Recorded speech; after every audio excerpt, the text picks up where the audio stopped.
जहाँ चेयर चाहिए वहाँ चेयर चाहिए।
MLAs and MLCs, you're requested to kindly accept your chairs. We are getting ready for the inaugural session. I request आप यहाँ खड़े होकर सुनिए, मुझे मॉनिटर का कोई फीड नहीं है, आपको आ रहा है कि आप सुनिए, आप खड़े रहिए। It's a sincere request to all respected MLAs and MLCs to kindly accept the chairs. And it's also a request to all the student volunteers to please clear the front area.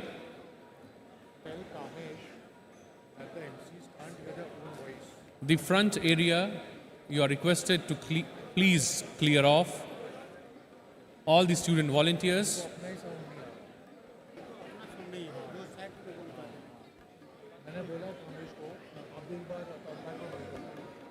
I request once again all the honorable MLAs and MLCs to kindly accept the chairs.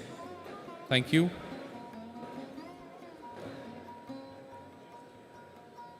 As I was sharing with you, if you download the application NLC Bharat Connect from the Play Store or App Store, please use your registered email address to log in, and the password would be NLC2023.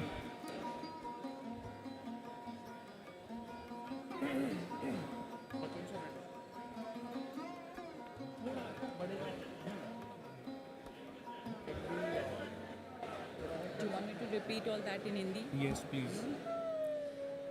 Good morning everyone. नमस्कार आप तमाम लोगों को, तमाम सम्मानीय माननीय अतिथिगण, हमारे विधायक जो बहुत दूर दूर से भारत के अलग अलग क्षेत्रों से, अलग अलग राज्यों से आए हैं, आप सबको बहुत बहुत नमस्कार और आप सबका बहुत सम्मान है। और बहुत सम्मान के साथ आप सबसे रिक्वेस्ट करना चाहती हूँ, गुजारिश करना चाहती हूँ कि आप अपनी अपनी जगह पे चले जाएं और सामने की जगह को अगर हम यहाँ से थोड़ा सा इसको खाली कर दें। हम जल्दी से ही इस कार्यक्रम की शुरुआत करने वाले हैं। हमारे तमाम विशिष्ट अतिथिगण यहाँ पे अब मौजूद हैं, तो आप सबका बहुत स्वागत है और आप सबसे अनुरोध है कि आप अपनी अपनी जगहों पर चले जाएं please. Let's give a big round of applause, my friends, as we are receiving the chief guest for this session. A big round of applause, my friends, for the Honorable Speaker of Lok Sabha, the chief guest of this session, Shri Om Birla ji. जोरदार तालियों के साथ, सुबह का समय है, आप तमाम लोग पूरी ऊर्जा से भरे हैं। जोरदार तालियों के साथ स्वागत करेंगे हमारे विशिष्ट मेहमान ऑनरेबल स्पीकर लोकसभा श्री ओम बिरला जी का। It's a beautiful moment, beautiful morning, as we are going to witness the first National Legislators Conference, Bharat's inaugural session. I request all the dignitaries to kindly accept the chairs in the front.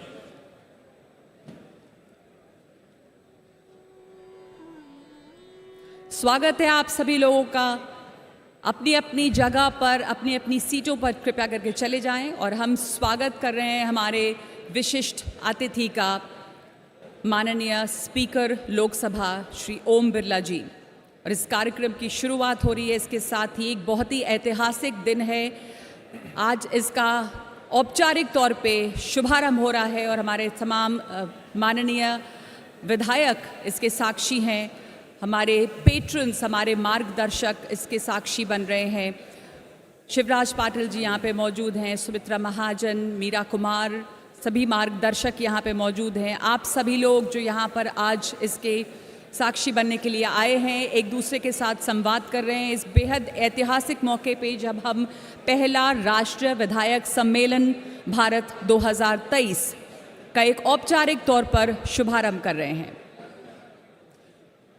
It's really our good fortune that we have also the Honorable Deputy Chief Minister and the former Chief Minister of the state of Maharashtra, the special guest of honor of this session, Shri Devendra Fadnavis ji, here with us. And it's really a good fortune for all of us to witness the inaugural session of First National Legislators Conference. I request all the cameramen to please clear the front area. We need to begin with the inaugural session. Can we please request the camera persons? I know you're doing a very important job. It's very important to capture the moment. But can we please have some order? Clear the front area. Let the dignitaries take their seats. And you will get many opportunities for this picture, for the historic picture that you are so eager to click. But can we please request the camera persons to make some space, clear up the front area, please. I request all the cameramen and volunteers to please clear off the front area. We need to begin with the inaugural session. I request all the cameramen, volunteers, please guide them. We need to begin with the inaugural session. MIT के जो तमाम volunteers हैं, उनसे request है कि हमारे तमाम साथी जो यहाँ पर हैं, आप उनको उनकी सीट तक पहुँचाएं ताकि सारे लोग अपनी अपनी जगहों पर रहें और इस कार्यक्रम की एक औपचारिक शुरुआत हो। तो एक बार फिर से आप तमाम लोगों का स्वागत, बहुत बहुत नमस्कार, अभिनंदन आप सभी लोगों का जो आज यहाँ मौजूद हैं। बहुत ही सुंदर, खूबसूरत यहाँ पे सभा सजी हुई है, बहुत ही सुंदर सुबह है और आप सब लोगों का एक बार फिर से बहुत बहुत स्वागत है।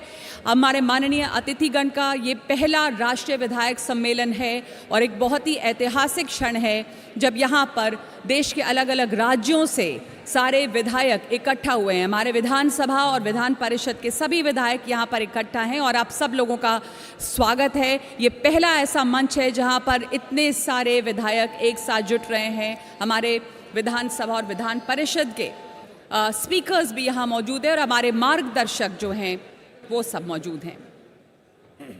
Ladies and gentlemen, distinguished guests and esteemed legislators, a very warm welcome to the inaugural session of the first National Legislators Conference, Bharat. My friends, the democracy of India is like a beautiful painting that has been displayed for all of us to see. It all began after India gained independence in 1947 and has continued to grow ever since. India is known for being the largest democracy in the world. People have the right to vote and choose their leaders through regular elections. The country's constitution guarantees important things like equality, secularism, social justice, which help create a fair and inclusive society. While there are challenges like corruption and inequality, India's democracy remains strong.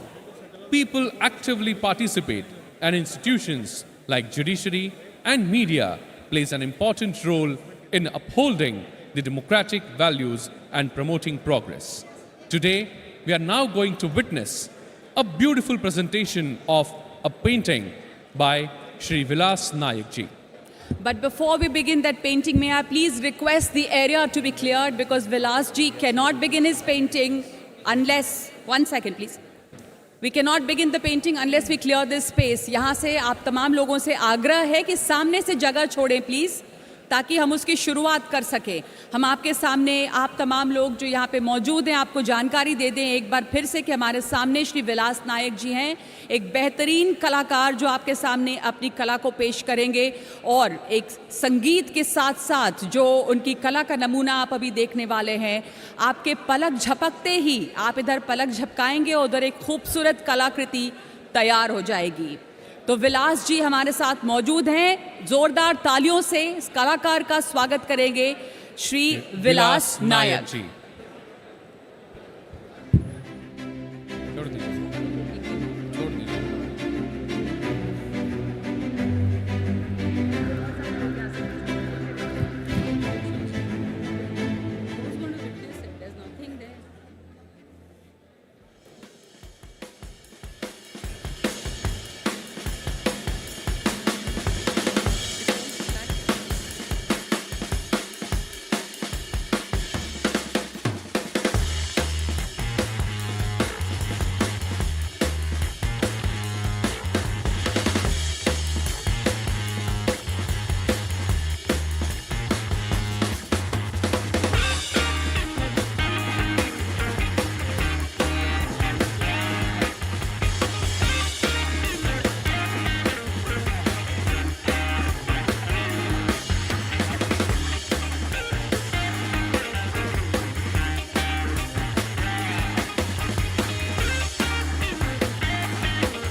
huge round of applause, my friends, for Shri Vilas Nayak ji. How beautiful is that? Together for Bharat, that's what it represents. सारे लोग एक साथ हाथ मिलाकर कैसे अपने देश को संभाल कर रखे हुए हैं. That's Vilas Nayak for you. He's been literally painting the work. बहुत बहुत धन्यवाद. एक शानदार चित्रण यहाँ पर आपने देखा. बहुत ही शानदार. बहुत धन्यवाद आपका विलास नायक जी. वाकई आपके पलक झपकते ही एक सुंदर सी तस्वीर तैयार हो गई. सब लोगों ने देश को एक साथ मिलकर हाथ पर उठाकर रखा हुआ है. बहुत ही सुंदर चित्रण. Such a beautiful message. My friends, now it's time when we begin with the proceedings of the inaugural session of First National Legislators Conference. I request all the dignitaries to join the hands for ringing the bell of democracy. Yet another important proceeding. I request all the dignitaries sitting in the front line in the chairs are requested to join hands for ringing the bell of democracy. The bell is arranged on both the sides, so those who are sitting on right side are requested to approach the bell here. और एक साथ मिलकर दोनों तरफ आप देखते हैं लोकतंत्र का घंटा, जहां आप एक साथ मिलकर दोनों तरफ से लोकतंत्र की आवाज को और बुलंद करेंगे. मैं रिक्वेस्ट करूंगी हमारे कैमरा साथियों का, प्लीज थोड़ी जगह छोड़ दें तमाम लोगों के आने के लिए. माननीय स्पीकर ओम बिरला जी, देवेंद्र फडणवीस जी, तमाम लोग यहाँ पर एक साथ मौजूद हैं और साथ मिलकर लोकतंत्र का घंटनाद. Let's give them a big round of applause, my friends, as we join them in ringing the bell of democracy, giving a loud and clear message that what this platform of National Legislators Conference stand for.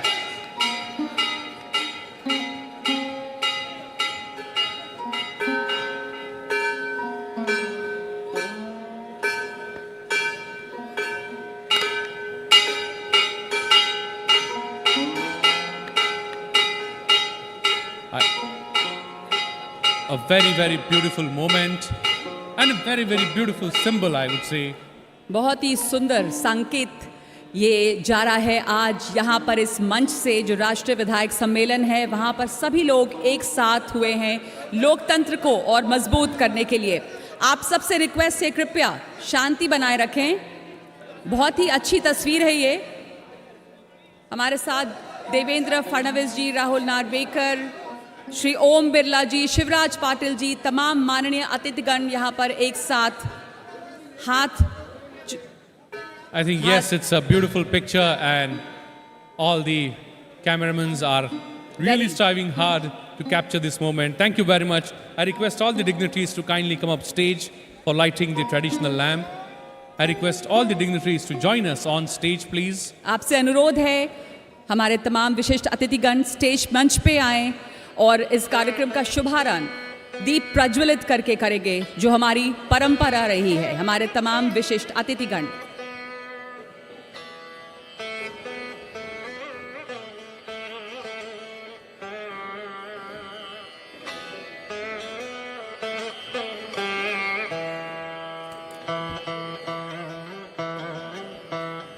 A very, very picturesque and beautiful moment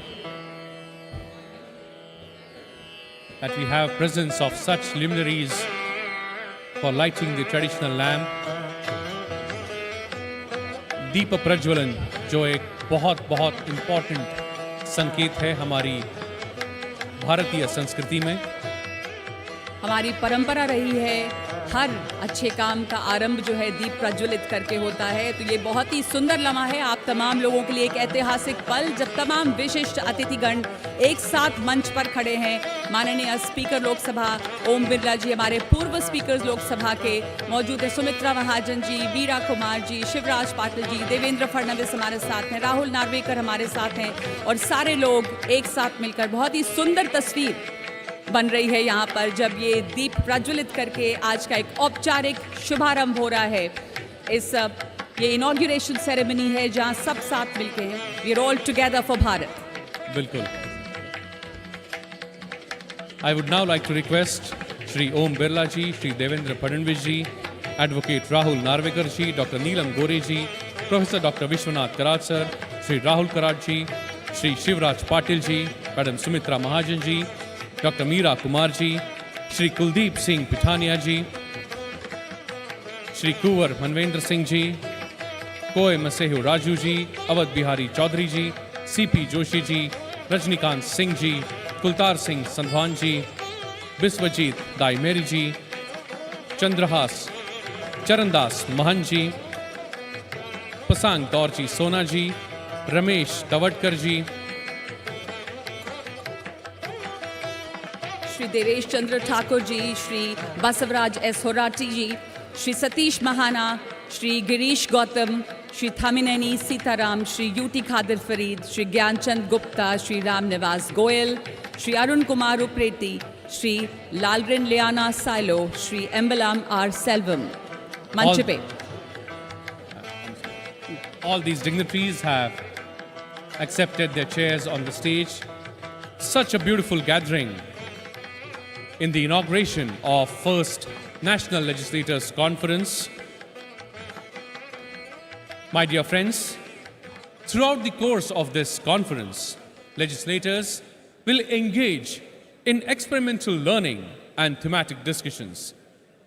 My friends, we have thoughtfully curated large format plenary sessions allowing for the insightful conversations. And today, through this session, it all begins. The first ever National Legislators Conference. तो इस तरह से आज शुभारंभ हो रहा है राष्ट्रीय विधायक सम्मेलन भारत 2023 का। बहुत ही सुंदर तस्वीर मंच सज चुका है और इसकी शुरुआत करेंगे हम नेशनल एंथम से। Absolutely. I would like to request everyone on the dais, off the dais, to please rise in their seats for national anthem.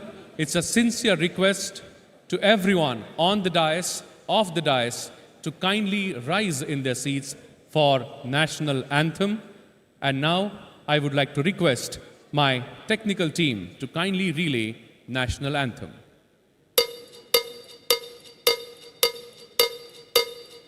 जनगण मन अधिनायक जय हे भारत भाग्य विधाता। पंजाब सिंध गुजरात मराठा द्राविड़ उत्कल गंगा, विंध्य हिमाचल यमुना गंगा, उच्चल जलधि तरंगा। तव शुभ नामे जागे, तव शुभ आशीष मागे, गाहे तव जय गाथा।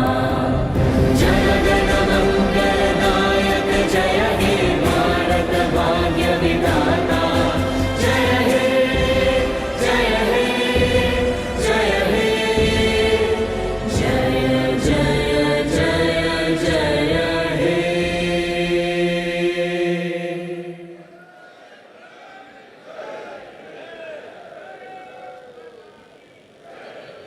अपना अपना स्थान ग्रहण करें और अब इस कार्यक्रम की शुरुआत हो रही है और इस को शुरू करने के लिए आपके सामने पेश करेंगे अब भारत के लोकतंत्र पर एक बहुत ही सुंदर और छोटी सी फिल्म। भारत के लोकतंत्र पर एक पेशकश। भारत विश्व का सबसे बड़ा और प्रभावी लोकतंत्र, लोकतंत्र जो हमारे देश का स्वभाव है। आप सबको हमारी आवाज़ साफ आ रही है, उम्मीद करते हैं। आप सब, आप पीछे तक जो बैठे हुए हैं और आप सब जिनको हिंदी नहीं समझ में आ रही है वो अपने हेडफोन्स का भी इस्तेमाल कर सकते हैं जो आपके पास है। तो मैं आपको रिक्वेस्ट करूंगी कि अपने अपने हेडफोन्स भी लगा लें। तो भारत के लोकतंत्र पर एक पेशकश। विश्व का सबसे बड़ा और प्रभावी लोकतंत्र, लोकतंत्र जो हमारे देश का स्वभाव है, जहां हजारों साल पुराने लोकतंत्र के उदाहरण हमारे दर दीवार पे मिलती है। हमारे लोकतंत्र में जो भी उतार चढ़ाव आए, लेकिन हमने अलगाववाद को कभी भी मौका नहीं दिया है। और ये मंच आज इसके लिए ही है कि हम लोकतंत्र को और मजबूत बनाएं। तो आइए अब सब मिलकर देखते हैं एक झलक भारत के लोकतंत्र के सफर पर। I request my technical team to kindly relay the film.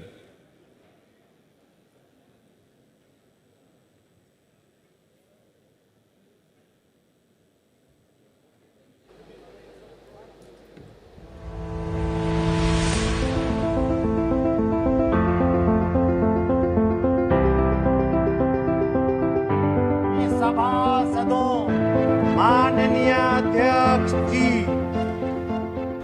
मैं भारत का लोकतंत्र बोल रहा हूं। कुछ बात है कि हस्ती मिटती नहीं हमारी, सदियों रहा है दुश्मन दौरे ज़मां हमारा। जब दुनिया सो रही थी हम तब जागे थे और नियति से मुलाकात की थी। Long years ago, we made a tryst with destiny. आजादी के तुरंत बाद हमने अपने संविधान को सर्वोपरि मानकर लोकतांत्रिक संसदीय व्यवस्था को अपनाया, यानी आम जनता के जरिए चुने गए जनप्रतिनिधियों द्वारा संचालित शासन चुना। परिणाम स्वरूप आज भारत न केवल विश्व का सबसे बड़ा बल्कि सबसे प्रभावी लोकतंत्र है, क्योंकि लोकतंत्र भारत का स्वभाव रहा है। यह वह देश है जहां हजारों साल पुराने मंदिरों की दीवारों पर राइट टू रिकॉल जैसा आधुनिक राजनीतिक विचार अंकित है। यह वह देश है जहां सामाजिक न्याय पर आधारित विश्व की पहली संसद यानी अनुभव मंटपम सक्रिय थी, जबकि विश्व पटल पर इस समय तक अनेक देश जन्मे भी नहीं थे। आज भारत दुनिया में सबसे ज्यादा निर्वाचित जनप्रतिनिधियों वाला देश है। देश की संसद से लेकर पंचायतों तक कुल मिलाकर लगभग 35 लाख जनप्रतिनिधि भारत के लोकतंत्र को ताकत दे रहे हैं, जिन्हें देश के लगभग 100 करोड़ मतदाता चुनते हैं, जो अनेक देशों की कुल आबादी से भी कहीं ज्यादा है। ऊपर से भारत कैसा दिखता है आपको? सारे जहां से अच्छा। पिछले 8 दशकों में हमारे लोकतंत्र में अनेक उतार चढ़ाव आए। ऐसे में यह उचित ही है कि हम पीछे मुड़कर देखें और क्या खोया क्या पाया इस पर विचार करें। भारतीय समाज की विविधता भरी प्रकृति और इसके सामने आने वाली समस्याओं ने राष्ट्रीय, क्षेत्रीय और स्थानीय स्तर पर कई पार्टियों को जन्म दिया। भारतीय राजनीति ने यह तो स्वीकार किया कि क्षेत्रीयता लोकतांत्रिक राजनीति का अभिन्न अंग है, मगर क्षेत्रीय आकांक्षाओं को अलगाववाद की राह पर चलने का मौका नहीं दिया। आजादी के बाद देश आज जहां पहुंचा है, उसमें इस देश के सभी प्रधानमंत्रियों का योगदान है। इस प्रकार वैचारिक मतभेद होने के बावजूद भी अधिकांश राजनीतिक दलों ने अंतर्राष्ट्रीय, राष्ट्रीय व लोकहित के विषयों पर मुखर रहते हुए भारतीय लोकतंत्र में अपनी सशक्त भागीदारी दर्ज की तथा भारतीय राजनीति को नए आयाम दिए। आज जब हमारी वर्तमान आबादी 142 करोड़ हो गई है, लोकतंत्र एक विडंबना के दौर से गुजर रहा है। भारत समेत विश्व का मध्यम और युवा वर्ग वर्तमान राजनीति और राजनेताओं को गंभीरता से नहीं लेता, जो चिंताजनक है। जबकि धरातल पर बदलाव लाने के लिए राजनीति सबसे सशक्त माध्यम है। यहाँ पर संविधान की अच्छाइयां गिनाने नहीं जाऊंगा, क्योंकि मुझे लगता है कि संविधान कितना भी अच्छा क्यों ना हो, वो अंततः बुरा साबित होगा अगर उसे इस्तेमाल में लाने वाले लोग बुरे होंगे, और संविधान कितना भी बुरा क्यों ना हो, वो अंततः अच्छा साबित होगा अगर उसे इस्तेमाल में लाने वाले लोग अच्छे हों। इस चुनौती को ध्यान में रखकर ही वर्ष 2005 में MIT स्कूल ऑफ गवर्नमेंट की स्थापना की गई, जो युवाओं को राजनीतिक प्रशिक्षण देने वाला भारत का पहला संस्थान बना। मगर MIT स्कूल ऑफ गवर्नमेंट के संस्थापक श्री राहुल कराट के लिए यह एक पड़ाव मात्र था, मंजिल नहीं। उनकी सोच का अगला चरण बना वर्ष 2011 में प्रारंभ भारतीय युवाओं का सबसे बड़ा समागम यानी भारतीय छात्र संसद, तत्पश्चात राष्ट्रीय महिला संसद और वर्ष 2018 में आयोजित राष्ट्रीय सरपंच संसद। इस चिंतन यात्रा का चरमोत्कर्ष बना राष्ट्रीय विधायक सम्मेलन भारत 2023, जो महाराष्ट्र राज्य के नेतृत्व के सहयोग से मुंबई में आयोजित हो रहा है, यानी देश के सभी राज्यों की निर्वाचित जनप्रतिनिधियों का सबसे बड़ा महाकुंभ, जिसे देश के भूतपूर्व लोकसभा अध्यक्षों और सभी राज्य विधानसभाओं का मार्गदर्शन मिला। राष्ट्रीय विधायक सम्मेलन योजना को यथार्थ से, नीति को निर्माण से और अशांति को विश्व शांति से जोड़ने वाली अहम कड़ी साबित होगा। सूचना, अनुभव, ज्ञान के आदान प्रदान के माध्यम से यह एक गैर राजनीतिक संस्था का रूप धारण करके सहयोग, पारदर्शिता और भागीदारी को बढ़ावा देते हुए देश के सभी विधान मंडलों और नागरिक समाज के बीच परस्पर जुड़ाव में सुधार करेगा। यह एक ऐसे सेफ्टी वॉल्व के रूप में काम करेगा जो देश के लोकतंत्र को संवादहीनता और नकारात्मक राजनीति से बचाएगा। सत्ता का खेल तो चलेगा, सरकारें आएंगी जाएंगी, पार्टियां बनेगी बिगड़ेंगी, मगर ये देश रहना चाहिए, इस देश का लोकतंत्र अमर रहना चाहिए। हमें यकीन है कि यह मंच भारतीय राजनीति में समन्वय की एक नई इबारत लिखेगा और सुशासन और भारतीय लोकतंत्र को और अधिक शक्तिशाली बनाने के अपने दीर्घकालिक लक्ष्य में सफल होगा। जय हिंद, जय भारत।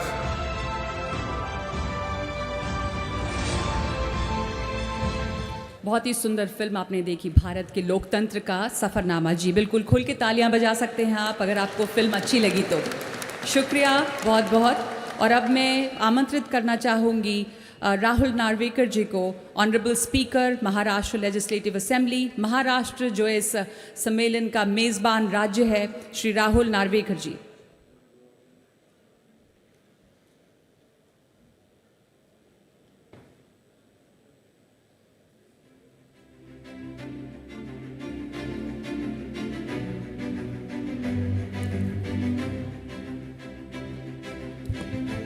नमस्कार। आज के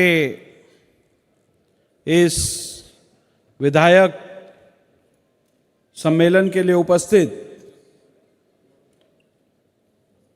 भारत के लोकसभा के आदरणीय अध्यक्ष सन्मान्य ओम बिरला जी, महाराष्ट्र राज्य के उपमुख्यमंत्री आदरणीय देवेंद्र फडणवीस जी, लोकसभा के भूतपूर्व अध्यक्ष और इस परिषद के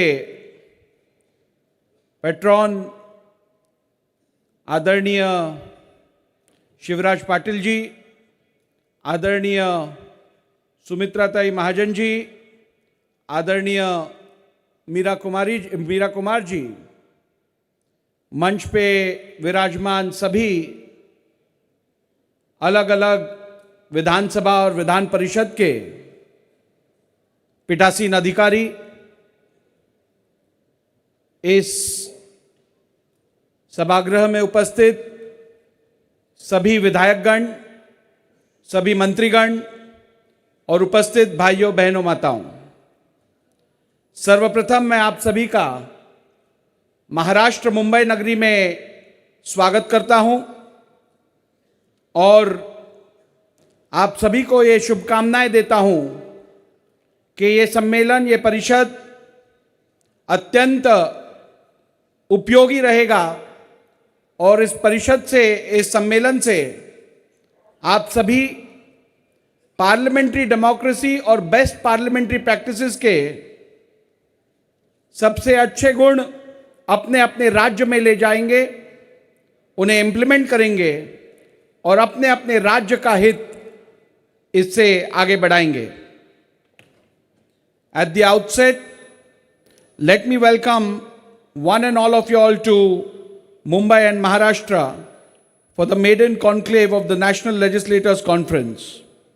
I feel uniquely privileged to greet you to the land of Chhatrapati Shivaji Maharaj, who successfully established Hindvi Swaraj by decimating the alien rule.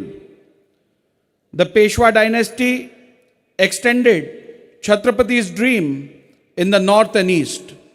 Revolutionary Vasudev Balwant Phadke was the pioneer of those raising the banner of freedom movement in India.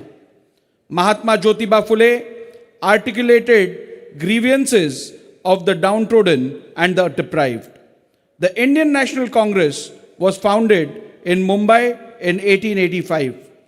One of its leading lights, Lokmanya Bal Gangadhar Tilak, was justly described as the father of Indian unrest by the British. Veer Vinayak Damodar Savarkar awakened the world against the atrocities committed in India by the then rulers.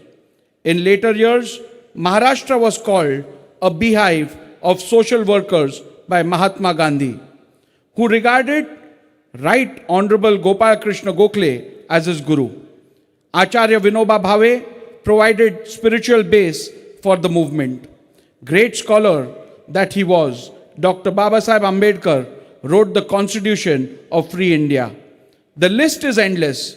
Progressive thinking, quest for social justice have remained the fulcrum of Maharashtra's march towards becoming a $1 trillion economy.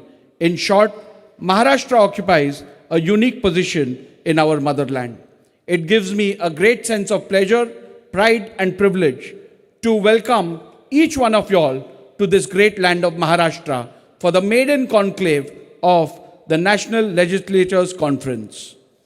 I am sure that this venture, this conference, shall benefit not only the participants, but shall benefit the citizens of this country at large. As we are all aware that India has accepted parliamentary form of governance. Parliamentary form of governance may or may not be the best. It may have its lacunas, it may have its advantages, but I can assure you it is best amongst the rest. And therefore, in a federal structure where we have diverse cultures, diverse lingual patterns, I think a conference like this is a unique platform for exchange of ideas, for exchange of thoughts, for exchange of views, for implementation in our respective states. As we are all aware that democracy is a demanding system, and democracy can only sustain, can only survive if we lead by example. I am reminded of the words of Martin Luther King Jr., who said that the best argument against democracy is a 5-minute conversation with the average voter. And if a progressive democracy like Great Britain can come up with these thoughts, the largest democracy in the world also needs to be careful that these views are not expressed by our citizens.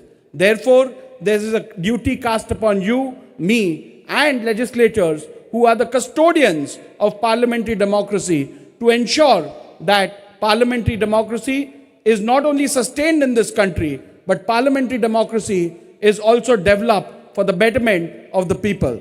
You and me are the custodians of this parliamentary democracy.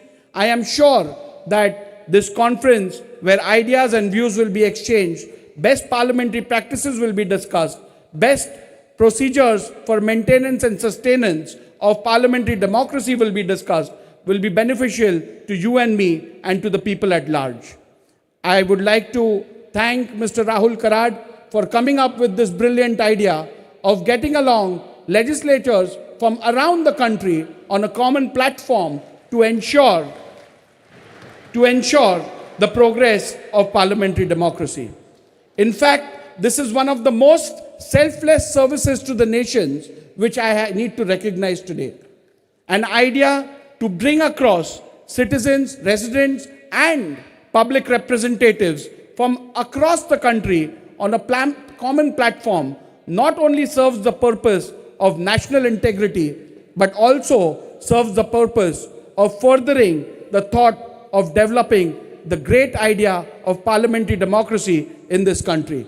I convey my best wishes to Shri Rahul Karad and the National Legislative Conference for the next 2 days, where we shall deliberate, discuss views and ideas on this topic.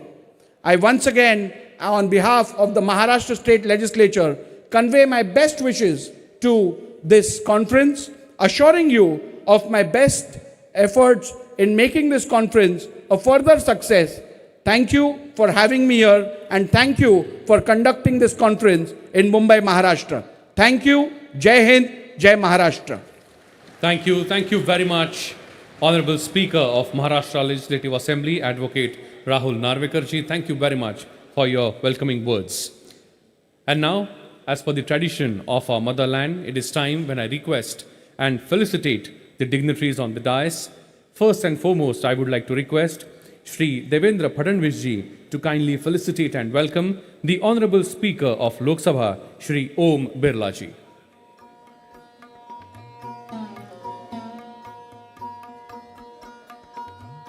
Let's give a big round of applause, my friends, as we welcome the Honorable Speaker of Lok Sabha, Shri Om Birla ji. Thank you, sir. Thank you very much. Now I would like to request Advocate Rahul Narvekar ji to kindly felicitate and welcome the honorable patrons of NLC and former Speaker of Lok Sabha, Shri Shivraj Patil ji.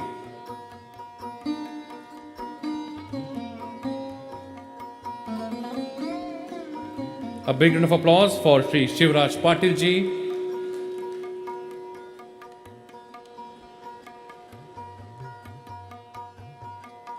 I now request Advocate Rahul Narvekar ji to felicitate and welcome Dr. Meera Kumar ji.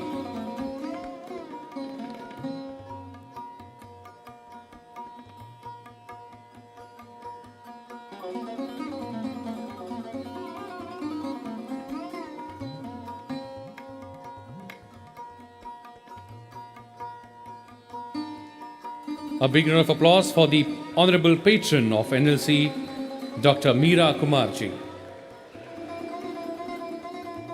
Thank you very much, ma'am, for all your guidance and support. I now request sir to kindly felicitate and welcome Madam Sumitra Mahajan ji, honorable patron of National Legislators Conference and former Speaker of Lok Sabha.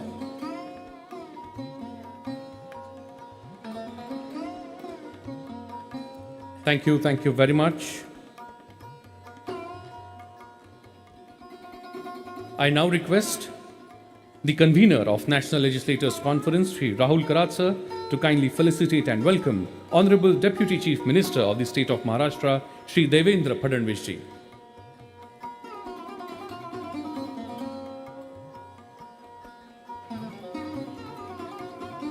A big round of applause for Honorable Deputy Chief Minister of the State of Maharashtra, Shri Devendra Fadnavis ji. Thank you, sir. Thank you very much for your support. I now request sir to kindly felicitate and welcome the Honorable Speaker of Maharashtra Legislative Assembly, Advocate Shri Rahul Narvekar ji.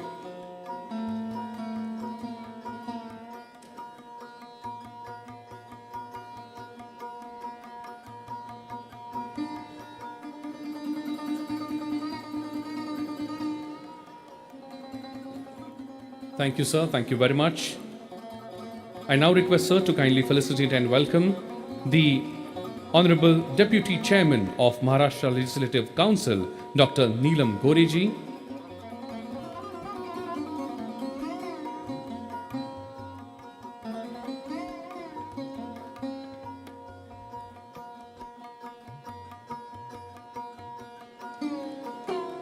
Thank you very much, Thai.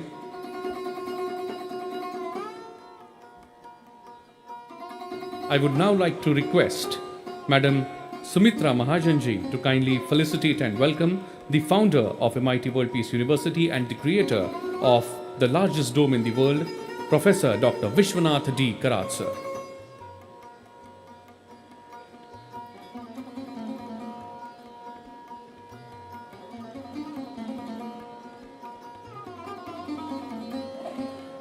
Please put your hands together as we welcome Professor Dr. Vishwanath Karat sir.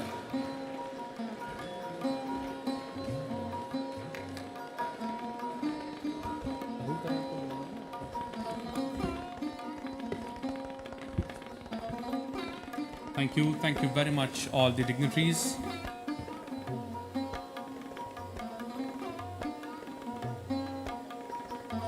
और अब मैं request करूंगी, आग्रह करूंगी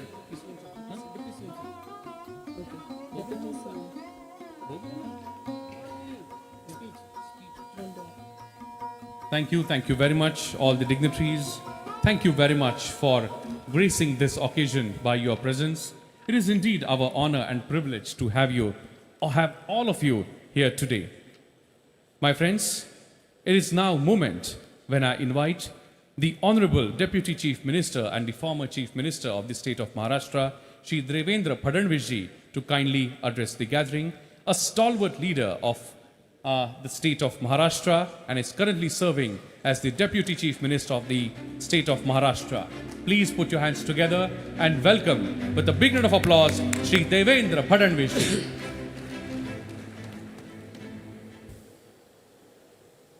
आज के इस बहुत ही सुंदर कार्यक्रम में हमें संबोधित करने के लिए पधारे हुए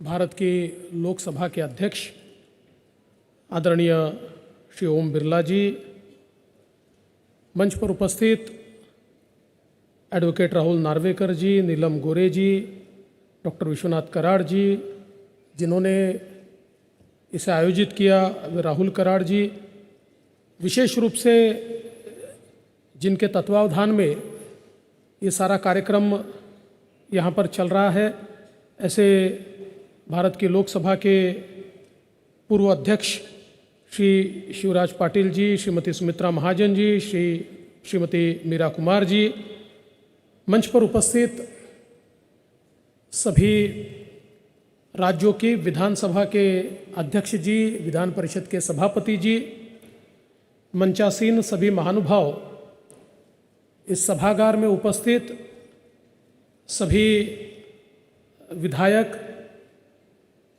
सांसद और उपस्थित सभी बहनों और भाइयों, मैं सबसे पहले आप सभी का छत्रपति शिवाजी महाराज की भूमि महाराष्ट्र में बहुत बहुत स्वागत करता हूं, अभिनंदन करता हूं। मैं विशेष रूप से राहुल कराड़ जी का अभिनंदन करना चाहूँगा कि उन्होंने पिछले 2 वर्ष से इस संकल्पना को अपने मन में संजोया और लगातार निरंतर वे उसके ऊपर काम करते रहे। अलग अलग राज्यों में जाकर सभी पार्टियों के नेताओं से मिलकर, सभी लेजिस्लेचर्स के अध्यक्षों से मिलकर, मुख्यमंत्रियों से, विपक्ष के नेताओं से मिलकर उन्होंने एक बहुत ही अच्छी इस नेशनल लेजिस्लेचर कॉन्फ्रेंस NLC को यहाँ पर आयोजित किया। और मैं ऐसा मानता हूँ कि अमृत काल में ये एक ऐसा आयोजन है जो भारत के लोकतंत्र को और मजबूत करेगा और भारत के लोकतंत्र के मूल्यों को और समृद्ध करेगा। हम सभी लोग जानते हैं कि प्रधानमंत्री मोदी जी ने इन 25 वर्षों को अमृत काल कहा है और इस अमृत काल में भारत को एक विकसित राष्ट्र के रूप में अगर हमें तैयार करना है तो मैं ऐसा मानता हूं कि इस सभागार में बैठे हुए जो सारे लोग हैं, इनकी भूमिका बहुत अहम है।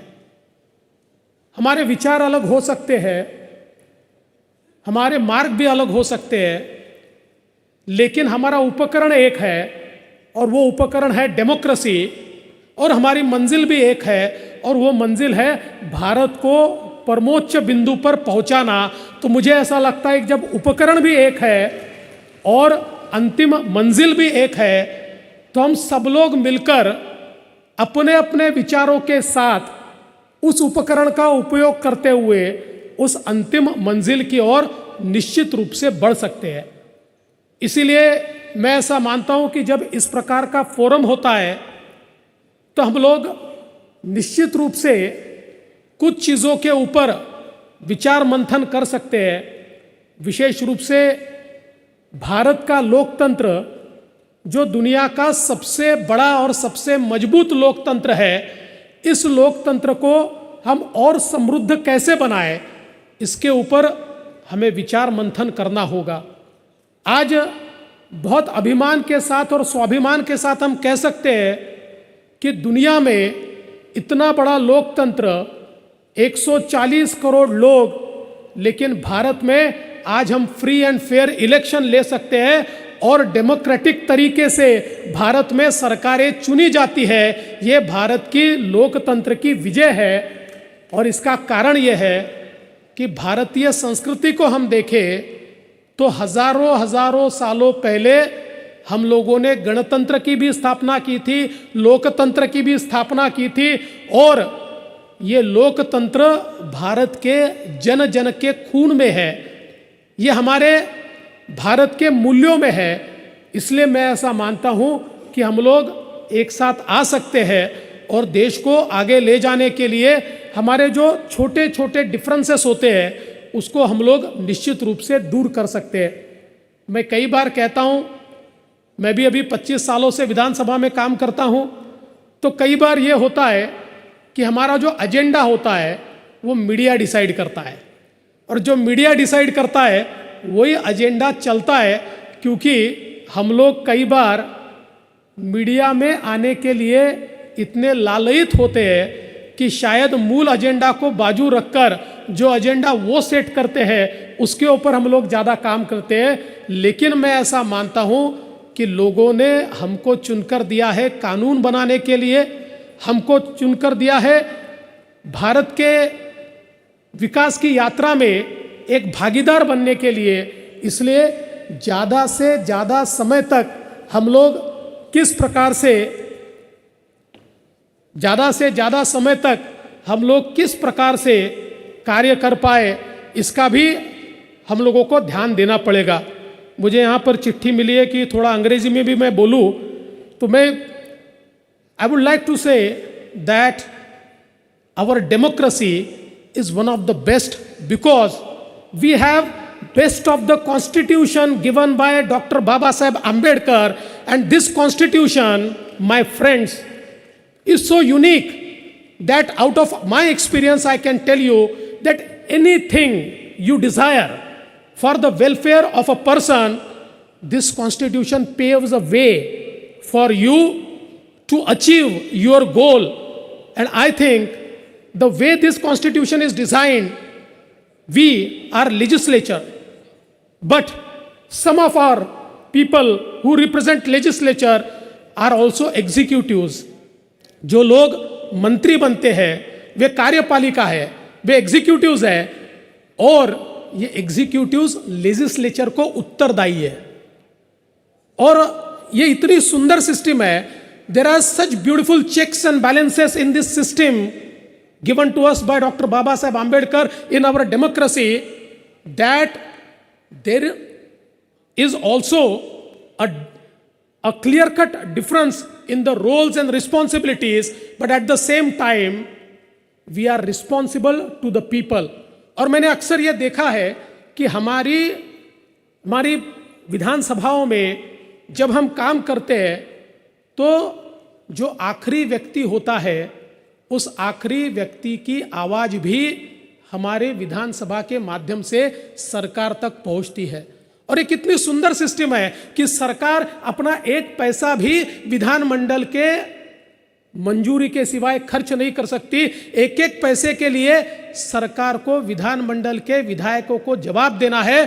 तो मैं ऐसा मानता हूं कि एक ऐसी सिस्टम, एक फुल प्रूफ सिस्टम तैयार हुई है जिसमें अगर हमारा पार्टिसिपेशन रहा तो मैं ऐसा मानता हूं कि हम लोग एक बहुत ही स्वस्थ इस प्रकार का लोकतंत्र, जिस लोकतंत्र में यह अपेक्षित है कि government of the people, by the people, for the people, इस प्रकार का जो लोकतंत्र है उस लोकतंत्र को हम यथार्थ में ला सकते हैं। इसलिए मैं ऐसा मानता हूं कि इस प्रकार के फोरम पर हम लोग ये विचार करें कि हमारी विधानसभाएं ज़्यादा दिनों तक कैसे काम कर पाए, हमारी विधानसभाएं ज़्यादा चर्चाएं कैसे कर पाए, हमारी विधानसभाओं में जो कानून आते हैं, the bills which are introduced in our legislature, we have to have a very healthy discussion on those bills. If the bills are passed without discussion, the views of the people will not be reflected.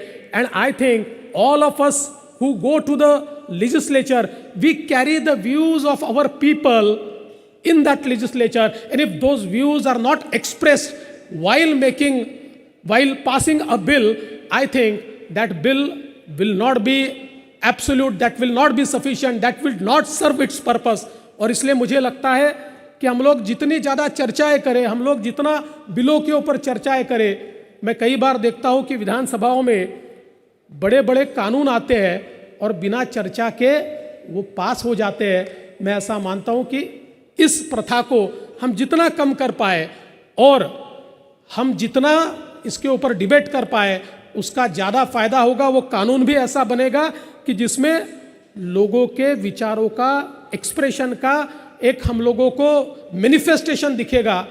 तो मैं ऐसा मानता हूँ कि आज के इस हमारे कार्यक्रम के माध्यम से हम लोग यहाँ पर मिलकर ये विचार करें कि सब लोग मिलकर कुछ चीज़ें ऐसी तय हो जो हमारे लोकतंत्र को भी मजबूत करे, जो एक लेजिस्लेटर के रूप में, एक विधायक के रूप में हमारे कार्य को भी समृद्ध करे, और हमारे संविधान ने जो जिम्मेदारी हमको दी है उस जिम्मेदारी का निर्वाह करने के लिए हमें और समृद्ध बनाए।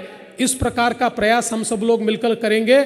मुझे जो समय दिया था उससे 40 सेकंड ज़्यादा हो गए हैं, इसलिए मैं फिर एक बार आप सभी का यहाँ पर बहुत बहुत स्वागत करता हूँ। 2 दिन यहाँ पर हम सब लोग हैं, कल भी मैं यहाँ रहूँगा, आप लोगों से सबसे मुलाकात भी करूँगा, लेकिन कोई भी कमी हो तो ज़रूर हमें बताइए, हम उसको पूरा करने की कोशिश करेंगे। राहुल जी, आपका बहुत बहुत दिल से मैं अभिनंदन करता हूँ और अपने शब्दों को विराम देता हूँ। धन्यवाद। जय हिंद, जय महाराष्ट्र, जय भारत। धन्यवाद आपका, बहुत बहुत धन्यवाद देवेंद्र फडणवीस जी, और धन्यवाद कि समय का बहुत आपने सम्मान रखा कि कितनी देर तक आपको बोलना है। बहुत बहुत धन्यवाद। और अब मैं आमंत्रित करना चाहूँगी हमारी मार्गदर्शक जिन्होंने हमारा लगातार किया है, सुमित्रा ताई को, कि वो अपने शब्दों से आपको संबोधित करें। ये उनका ही मार्गदर्शन रहा है जिनकी वजह से ये सब कुछ संभव हुआ है आज। सुमित्रा ताई जी।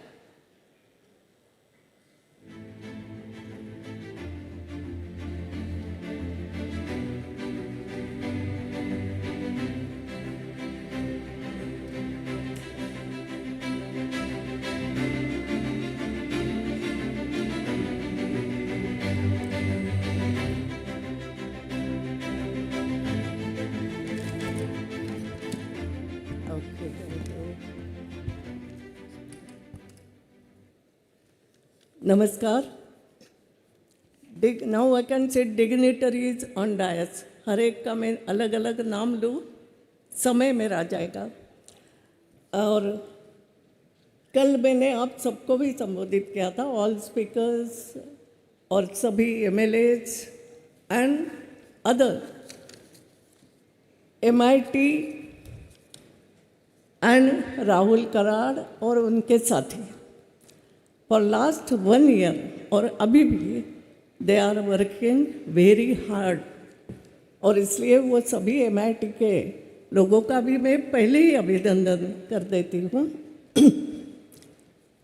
यहाँ हम जो एकत्रित है, why we are here, yesterday also I told you something. One thing I would like to, हम लोकसभा में जाते हैं तो for first time I saw there are so many things written on the walls of the Lok Sabha. So many unwritten things are also that we have to understand. But one thing is there, Ayam Nijaha Paraveti. This is mine, this is yours or somebody else. Ayam Nijaha Paraveti Ganadam Laghuchetasa. ऐसी छोटी बुद्धि नहीं रखता है। This is mine, this is yours. No, we don't think something like that. It is not good. So what we have to think, उदार चरिता नाम तु वसुधैव कुटुंबकम। तो that is our, we have to, that is Bharat, what our idea is. So now MLAs are here. Why we are here? We are lawmakers.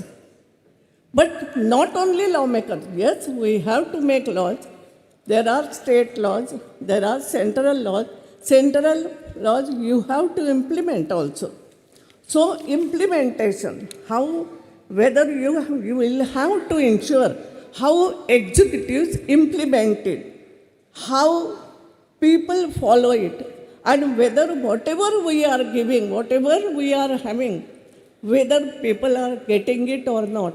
All these things we have to see. One more thing I would like to say you. Select the subject. There are so many subjects, but once we are MLA, select your subject and get some mastery on it. Study that one. ये तो सब मैं मेरे experience से बोल रही हूँ कि we have to select, we have to study, we have to work for all, मगर उसमें से कुछ एक ऐसा होना चाहिए, 2 subject for my constituency, what is necessary, you study it hard and then you work on it. Then there are so many subjects. आज के सब्जेक्ट क्या है, वो भी आज के जो सब्जेक्ट है, that also we have to study, we have to think about it, what new laws we can make it. इसके बाद में एक बात बोल के, ये every work when we are working for the people, we must take help of the society. आप अकेले करते रहो, society doesn't know, people doesn't know, उनको साथ में नहीं लिया, it will be useless. So ये एक बात हमने ध्यान में, आपको लगेगा why I am saying all this things, तो I have done it. Now I can say for 8 times I am MP. For 8 times I am MP with help of the society. No doubt our workers were doing something for me, but with help of the society. And that's why today I can tell you that whatever you do, go to the people. There are small social workers also, groups of them. We have to go to them. So these are the things today, and we have to know this. यहाँ हम जब एकत्रित है, मैं एक बात और बोलूँगी, what I expected, आजकल नेता शब्द, माफ करना, यहाँ भी बैठे हुए, सामने बैठे, नेता शब्द बड़ा खराब हो गया. Really, how we utter that word, बड़ा नेता आया. इस नेता शब्द को, बिकॉज नेता इज निर्णयति, who take the people on the right path, he is the leader who leads. ये शब्द अगर खराब होता है तो it is our responsibility. Sometimes we say, oh don't call me नेता. Why? No, I will change it. ये नेता शब्द को ठीक करना हमें दिखाना है. खराब हो गया है, आई एम सॉरी. तो that is also what I am, why I am saying all this things, because you are, I think you are the new generation. Now you have to take India ahead. That is your responsibility. So I am taking not, I will not speak more. एक बात और करना चाहूँगी कि sometimes it happens now, यहाँ कल मुझे कहा गया मैं महाराष्ट्र की बेटी हूँ. यस, महाराष्ट्र की लड़की हूँ, born and brought up, you can say to some extent in Maharashtra, and मध्य प्रदेश की बहू, daughter of the Maharashtra, daughter in law Madhya Pradesh. और इसलिए whenever I think something, I have to think if something wrong happens in Maharashtra, really my mind get disturbed. It should not. My Maharashtra is not like that. What should I do in Madhya Pradesh? Good for Madhya Pradesh. That also I think. So एक बेटी का ये काम होता है. तो कई बार मुझे लगता है now what is happening, intercaste marriage भी होते हैं, इंटरनेशनल मैरिजेस भी होने लगे. तो कभी कभी लगता है महिला दोनों को संभालती है, मैका और ससुराल, और बहुत पॉलिसी बना के संभालना पड़ता है दोनों को. तो कभी कभी लगता है यस, महिला can be a good politician. दोनों को संभाले, घर भी संभाले, परिवार भी संभाले, पब्लिक को भी संभाले, can be. But then she should act like Ahilya Devi. She should act like Jijamata. All are here, but Ahilya Bai is from Madhya Pradesh. We say she is born and brought up in Maharashtra, but then came to Madhya Pradesh. आज मैं एक बात और आपको कहना चाहूँगी. यहाँ जो होने वाला अभी इसके बाद है, एक बात है कि अभी यहाँ पर कुछ रिपोर्ट्स रखी जाएगी, पब्लिश की जाएगी। वो रिपोर्ट्स डिफरेंट स्टेट्स में जो startups has taken place, good startups for grassroots people, grassroots development, that report is there. You see whether your state has done something, that report will be published here. There is one more thing, best practices by MLAs in their constituency. MIT people, they have collected that also, best practices of MLAs, some must be there. That report is also there. The third one is best governance initiatives. Good governance, always we talk of good governance. And for good governance, we say Ahilyabai is the best, Shivaji is the best, Ashtapradhan Mandal, unhone taya, and every state must be having somebody. So, that what is that good governance? What initiatives so many government have taken? That report is also there. Then there are best practices. Now, different countries' best practices of democracy. That report is also there. That is something important you are getting. And I think everybody will get that. And something important MIT has done. They have taken a lot of pain for that. One more thing is there. We are having with us Padma Bhushan Mashelkar ji. वो मैं उनको कहती हूँ हल्दी घाटी की लड़ाई, वो बोलते हैं मैंने हल्दी घाटी की लड़ाई लड़ी है, राइट। जो टैमरिन थी उसके लिए हमने पेटेंट के लिए लड़ाई लड़ी।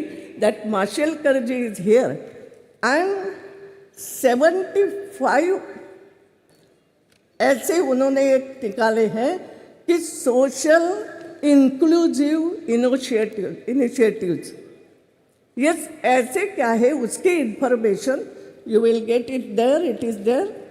Then Padma Shri Anil Gupta ji, he had done grassroots innovation. ये जो कुछ अच्छे काम किए हैं उसका भी एक संग्रह किया है, वो एक्सपो में रखा गया है, you can see to it. मेरा इतना ही कहना है कि there are so many problems between states. Why we are here? There are problems between states also. Some river problems, some whatever it is, border problems, so many are there. But we have to sit together.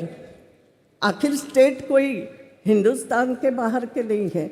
But if such initiatives, and one good thing is there, that some private university you can talk. MIT, आज विश्वनाथ कराड़ जी यहाँ है, उनके नेतृत्व में एक प्रकार से इसकी स्थापना हुई. And they are taking initiative. Rahul is taking, young boy is taking initiative. तो कोई third person from the public, he is doing all the things. Yes, we all of us, we have to come together, and together we can think for the good of our country, our state, and ourselves. That is the motto of this National Legislative Congress. I again congratulate also, आपका स्वागत भी करती हूँ और हमारे सभी अतिथियों का भी स्वागत करती हूँ। बहुत बहुत धन्यवाद। Thank you very much. Thank you very much, madam. Thank you very much for your words of wisdom, your support, because of which this first National Legislators Conference is seeing this day today. Thank you very much. My friends, this conference, this National Legislators Conference is standing on your shoulder. It's only and only because of the support of all the honorable MLAs and MLCs which are sitting in front of me. It's only because of your support this National Legislators Conference is seeing this successful day today. Every one of you is trying to do something, and we are so overwhelmed and happy to share with you that your support is making this conference a beautiful and glorious success. We have the presence of Honorable Deputy Chief Minister of the state of Maharashtra, Shri Devendra Fadnavis ji, who has supported today's entire lunch. And I'm sure you would understand that it's not a very, very simple task. But thank you very much, sir, for supporting one of the important activity of today. Yes, definitely that calls for a big round of applause. I think let's not hesitate to appreciate. He has also been very, very supportive towards the Expo, the Innovation Expo, which is also supported by Honorable Deputy Chief Minister and the state of Maharashtra. My friends, this is really a beautiful gathering where we have the registration. I would now request your kind attention, please, because these numbers are really, really fascinating. We have received a whooping registration of 2,200 honorable MLAs and MLCs from across the nation. Right in front of my eyes right now, we have the presence of 1,470 honorable MLAs and MLCs.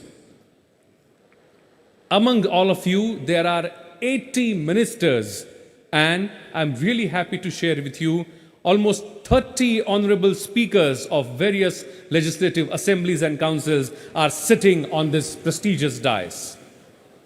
It is indeed our honor, and it's a historic moment that we are witnessing such a gathering and galaxy of, I would say, the caretakers of our democracy on this dais.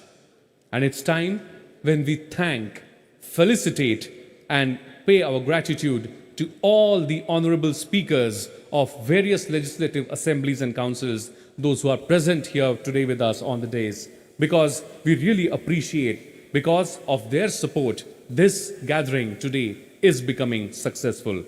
I would now like to request Shri Rahul Narvekar ji, Dr. Neelam Gore ji, Madam Sumitra Mahajan ji, Dr. Meera Kumar ji, and Shri Shivraj Patil ji, along with Shri Rahul Karat sir, to join hands as we felicitate and welcome all these dignitaries on the dais.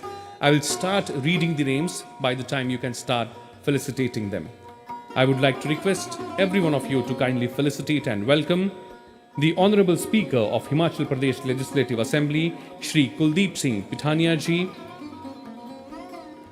the Honorable Chairman of Uttar Pradesh Legislative Council, Shri Kuvar Manavendra Singh ji, Honorable Chairman of Andhra Pradesh Legislative Council, Shri Koe Mohsenu Raju ji, Honorable Speaker of Bihar Legislative Assembly, Shri Awadh Bihari Chaudhary ji, Honorable Speaker of Rajasthan Legislative Assembly, Dr. C.P. Joshi ji, Honorable Speaker of Odisha Legislative Assembly, Shri Rajnikant Singh ji, Honorable Speaker of Punjab Legislative Assembly, Shri Kultar Singh Sandhwan ji, Honorable Speaker of Assam Legislative Assembly, Shri Bishpajit Dai Meri ji, Honorable Speaker of Chhattisgarh Legislative Assembly, Dr. Charan Das Mahant ji, Honorable Speaker of Arunachal Pradesh Legislative Assembly, Shri Pasang Dorji Sona ji, Honorable Speaker of Goa Legislative Assembly,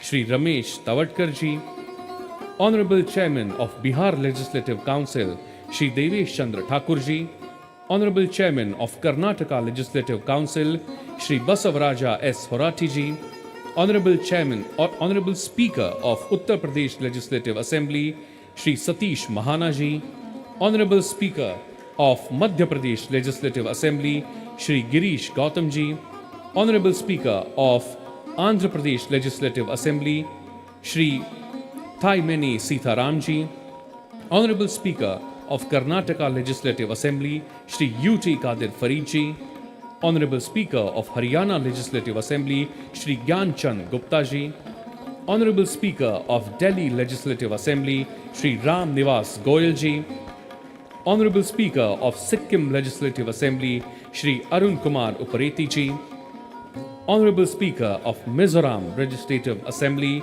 Shri Lal Liana Sailo ji, Honorable Speaker of Puducherry Legislative Assembly, Shri Embalam R. Selvam ji. It is indeed our honor and privilege to have all of you here today.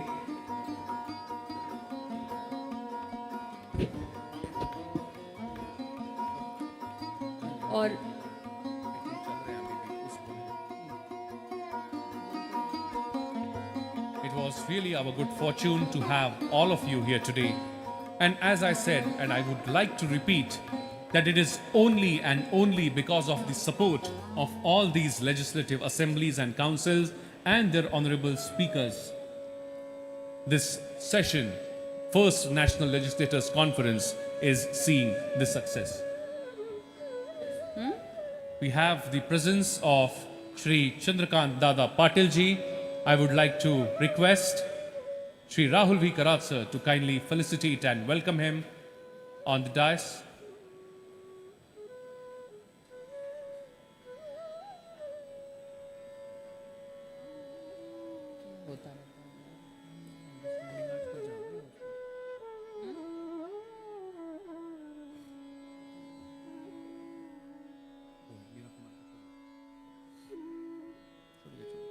तो ये कार्यक्रम, जैसा हमने बार बार कहा है, आज जो ये सम्मेलन यहाँ पे हो रहा है वो आप सब लोगों की वजह से बहुत कामयाब बनेगा, ऐसी हमें उम्मीद है। तमाम अलग अलग राज्यों से और क्षेत्रों से आप तमाम विधायक हमारी विधानसभा और विधान परिषद के यहाँ जुटे हैं, हमारे स्पीकर्स मौजूद हैं, माननीय अतिथिगण मौजूद हैं, विशिष्ट मेहमान हमारे यहाँ पर मौजूद हैं। और अब ये जो पूरा आज का ये सम्मेलन है, राष्ट्रीय विधायक सम्मेलन, आप सब जानते हैं कि इसके जो संयोजक हैं वो श्री राहुल वी कराड हैं। ये उन्हीं की कल्पना, उन्हीं का सपना है जो आज साकार होता हुआ दिख रहा है। इतना बड़ा मंच जहां पर देश के अलग अलग कोने से, देश के अलग अलग राज्यों से सभी विधायक जो हैं वो इकट्ठा हुए हैं। और आप में से ज़्यादातर लोग राहुल वी कराड की शख्सियत से अब तक वाकिफ़ हैं, आप सब जानते हैं उनकी पहचान क्या है। और हम आपको जानकारी दे दें कि श्री राहुल वी कराड जो हैं वो कन्वीनर हैं NLC के, और इसके साथ साथ फाउंडर हैं MIT स्कूल गवर्नमेंट, भारतीय छात्र संसद, जो कि which is probably the largest school of Bharat for political leadership। उन्होंने कई ऐसे मंच बनाए हैं भारतीय लोकतंत्र को मजबूत करने के लिए, जैसे कि नेशनल वुमेन्स पार्लियामेंट, भारतीय छात्र संसद और अब ये राष्ट्रीय विधायक संसद, जिसके आप सब हिस्सा बने हैं। तो मैं आमंत्रित करूंगी श्री राहुल वी कराड को अपने विचार आपके साथ साझा करने के लिए। Thank you, madam. Thank you so much for that wonderful introduction. Janani Janmabhumisha Swargadapi Gariyasi.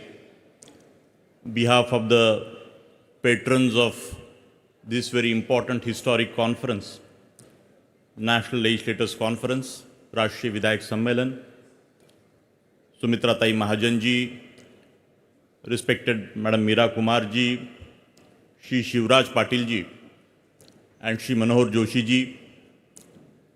Behalf of all these patrons, first of all, let me welcome from my bottom of heart the Honorable Speaker of our Temple of Democracy, the Lok Sabha, Shri Om Birla Sahab. What a wonderful gathering, my dear respected MLAs, MLCs of the country, and I was told that there are 85 ministers also in this very audience. They are also a part of this gathering. And in particularly the advisory board members of this National Legislators Conference, all the speakers who have taken a lot of efforts last almost 12 months. We have been working some 19 states, 20 states. I have physically visited the leader of oppositions, the speakers and the various chief ministers of our country. And everywhere I communicated the message, my dear friends, that here is a group of patrons, Sumitra Tai Mahajan ji, Meera Kumar ji, Shivraj Patil ji, Manohar Joshi ji, चार अलग अलग पार्टियों के चार senior veteran leaders, इनके blessing से ये पूरा आयोजन और इसकी तरफ से काम हो रहा है। और लोगों को आश्चर्य हुआ, people were surprise to see the letter कि भाई शिवराज पाटिल जी के बाजू में मीरा कुमार जी की सिग्नेचर, सुमित्रा ताई महाजन जी की सिग्नेचर, और उसके बाद मनोहर जोशी जी की तबीयत थोड़ी ख़राब है, लेकिन उन्होंने भी बहुत इसमें एफर्ट लेके इस विषय को सराहना दी कि ये बियॉन्ड पार्टी, पार्टियों के रास्ते अलग अलग हो सकते हैं, the paths for every party is different but the destination is same, nation building, and that is the spirit which we have been working under the aegis of MIT School of Government, the country's first school to develop the future politicians, my dear friends, which has given birth to ideas like Bharatiya Chhatra Sansad, National Women's Parliament, National Teachers Congress, Rashtriya Sarpanch Sansad. And 3 years before, this very thought I shared with some of the leaders like Prithviraj Chavanji and Shri Venkaiah Naidu ji and many others. And I said, Ki, sir, can we have one such gathering wherein, the 4,500 MLAs of our country, they have not, gathered as such, and Lok Sabha has already taken so many initiatives and beautiful culture has already developed in our country. But after 75 years, I think we need to go little long and keeping that very spirit. I was not absolutely sure, my dear friends, that we will get such a wonderful response. We thought like 300-400-500 लोग इसमें MLAs पूरे भारत से आएंगे और हम कार्यक्रम एक सभी पार्टियों का रिप्रेजेंटेशन होना चाहिए. बट मुझे बड़ी प्रसन्नता है बताते हुए कि सभी राज्यों के each and every state and each and every party MLA today, MLAs and MLCs and the respected ministers, honorable MLAs and MLCs, they all are present here. So I'm really getting last 12 months, my dear friends, lot of sleepless night. Continuously I have traveled. Our founder, my father, Dr. Vishwanath Karatji, who is very much sitting in the front here, who is a creator of the world biggest dome, the World Peace Dome, because the peace building is also one very important aspect, which is a final destination for all of us, the leadership, governance, democracy, and peace building. And with his blessings and support and the fostering of various such ideas, what I have little been doing on his footsteps. So he is also here, so I am very delighted and little emotional also, what little Sumitra Taiji said about him. And we are curious to listen to our Honorable Shri Birla Sahab, but I have just few things yesterday. Some of my expressions you all have heard in the evening, before the dinner, during the cultural program, but still I want to come to a point wherein this very engagement, because some 35% conference is over, my dear friend, but around 65% conference is yet to go today and tomorrow, very major 70% I must say, which is a very majority portion of this very conference is the parallel sessions, where every session is going to be chaired by one Vidhan Sabha speaker and the Honorable Parliamentary Affairs Ministers, and there are some lead speakers. So in that particular parallel sessions, we are expecting as an organizer, whatever little responsibility you all have bestowed. And from the day one, yesterday also said in my speech, and one of our private meetings also with the speakers, I said to them, very loudly I said to all of them, that sir, if this particular idea is not adopted by Vidhan Sabhas or our respected MLAs, then it has no meaning. But and that's how they are the custodians, all the Vidhan Sabha speakers and our apex temple of democracy, the Lok Sabha, Rajya Sabha, wherein Om Birla ji is heading this very important institution. I think unless and until these bodies, they recognize this effort. And yesterday I said, Honorable Birla sir, that sometimes there is a mind in, many times we think there is a private and government. So I said that in the civil society, some such initiatives from I'm a very normal person. You all are the lawmakers of this country. But as whatever little background and the overall institution support, we could initiate the MIT School of Government, and last 19-20 years, this journey we have been working. This is not an event of 1 or 2 days, my dear friends, that it has just born recently in last 2, 3, 4 months. Last 19-20 years, me and my team members, all the trustees, we have worked very hard.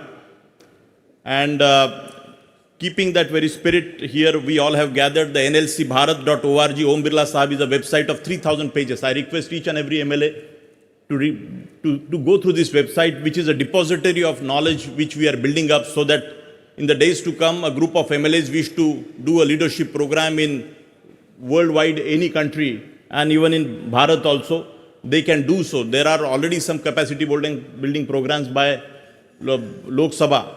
But I think there is enough requirement I see in the minds and hearts of various MLAs. आपको सबको देख के और जो response यहाँ पे है वो भी एक दर्शाता है, माननीय स्पीकर महोदय, वो भी दर्शाता है कि वो there is a need for this. And I said to yesterday all the respected speakers that I humbly want to say कि please do not see this as a private initiative. Otherwise this will be just a one day and one such seminar and conference, first time happening, and it will not go ahead. But I think what our Honorable Deputy Chief Minister Devendra Fadnavis ji, Shri Rahul Narvekar ji, our own Speaker of Maharashtra Assembly, Madam Neelam Tai Gore ji, our Leader of Opposition, Shri Ajit Pawar ji, he was supposed to come but he couldn't make it. Tomorrow in the online session, Shri Khadge ji, also our Leader of Opposition, and we are expecting that Honorable Prime Minister also to address online. I have requested Devendra ji, Fadnavis Sahab and their leadership that they must see that, and there is quite a positive response. So we are very much keen and waiting that tomorrow in the valedictory program we get to listen to some of these leaders. So here you have seen the film and the very background here, my dear friends. I want to make a mention here because this is coming on the record in front of Om Birla Sahab that the CPA and IPU, these are important bodies, my dear friends. But these are also private institutions in Australia and various worldwide.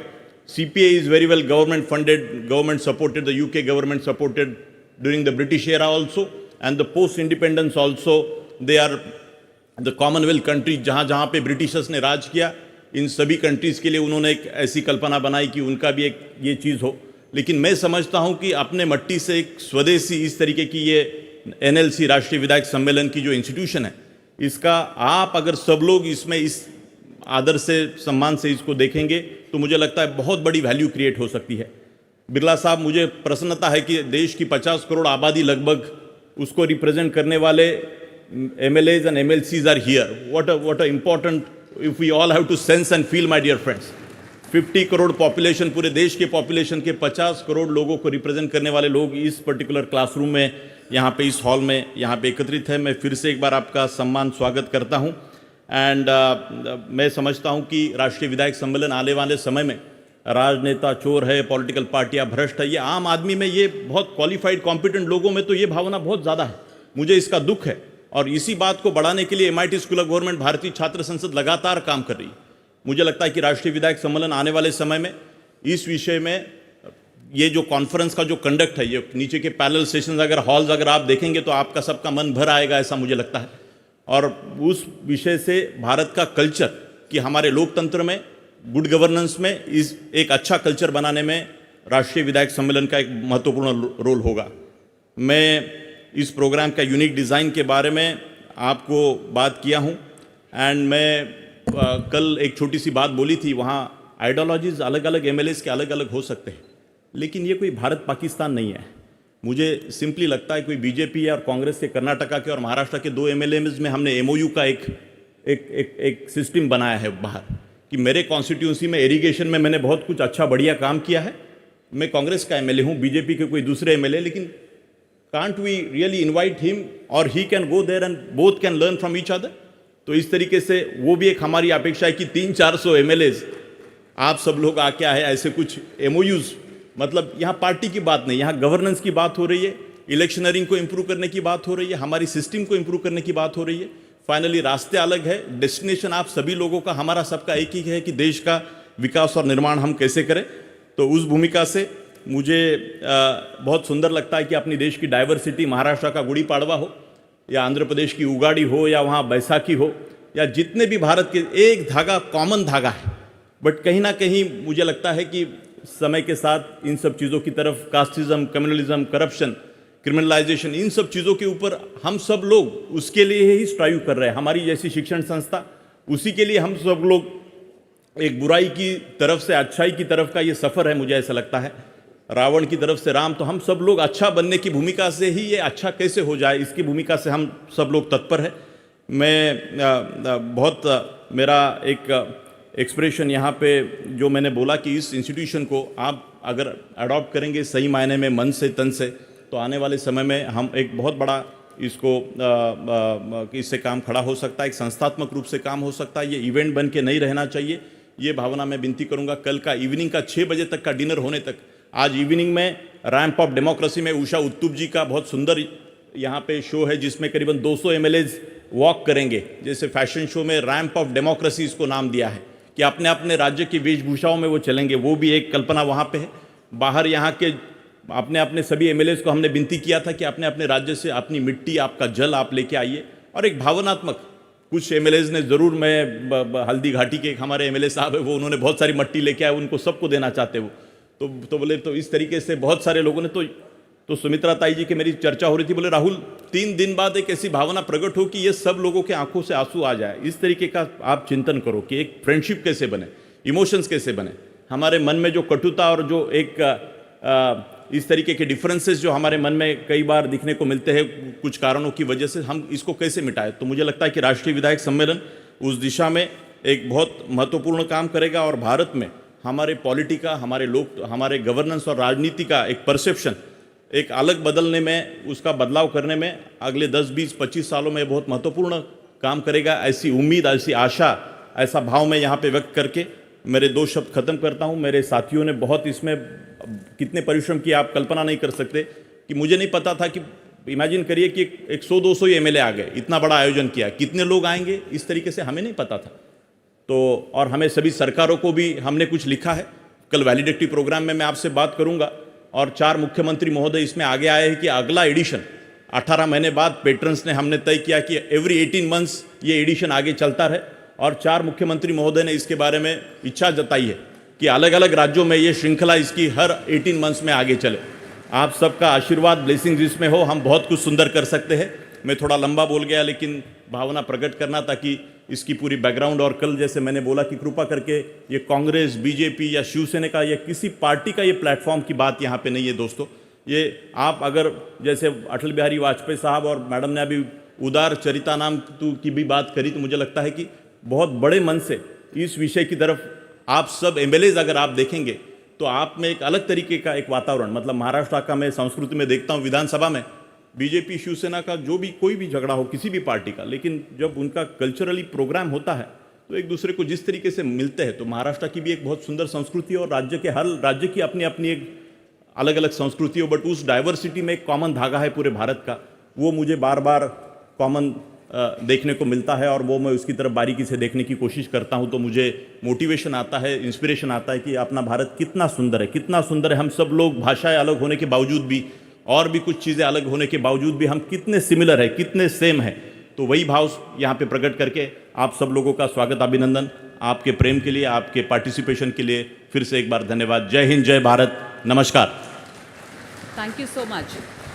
Thank you so much, Rahul ji. Definitely there's a lot to talk about, but there's very little time, and we have to really respect time too, which is why he has worked so much for it, and the entire institution and all his colleagues have worked so hard for it. और उनकी तमाम भावना जो है उन्होंने व्यक्त की यहाँ पर, आप तमाम लोग उम्मीद है कि इस भावना को समझे होंगे कि किसी के मन में किसी के लिए कोई कटुता ना रहे, चाहे आप बीजेपी के हों, चाहे कांग्रेस के हों, चाहे शिवसेना के हों। यहाँ पर आप सब एक दूसरे के मित्र बने, एक दूसरे के विचार को सुने, संवाद हो, संवादहीनता बिल्कुल ना रहे। तो इस मंच का पूरा मकसद जो है वो यही है, जैसा राहुल कराड़ जी ने अभी दोहराया। बहुत इच्छा है हमारी सबकी कि एक ऐसा मंच बने जहाँ पर राजनीतिक विचार, एक दूसरे के काम से सीखने का मौका, चाहे कोई विधायक असम से आया हो, चाहे कोई आंध्र से आया हो, ये सिर्फ उदाहरण के तौर पे मैं कह रही हूँ। आप सब लोग साथ आएं, बातचीत करें, एक दूसरे के अच्छे कामों से सीखें, और राजनीतिक या पॉलिटिकल पार्टी लाइंस की से ऊपर उठकर एक दूसरे के साथ जुड़ें। तो यही मकसद है इसका। आप सबका धन्यवाद कि आप सब लोग इतने एक साथ इकट्ठा यहाँ पर आए हैं और ऐसा ऐतिहासिक मंच बना है। और अब मैं बुलाना चाहूँगी आपको संबोधित करने के लिए मीरा कुमार जी को। मीरा कुमार जी जो पेट्रन हैं राष्ट्रीय विधायक सम्मेलन की, और लगातार उनका सहयोग यहाँ पर रहा है। फॉर्मर स्पीकर हैं लोकसभा की, पूर्व कैबिनेट मिनिस्टर रही हैं, राजनयिक रही हैं, बहुत तमाम उपलब्धियाँ हैं उनकी। स्वागत कीजिए मीरा कुमार जी का, आपके सामने आपको संबोधित करेंगी।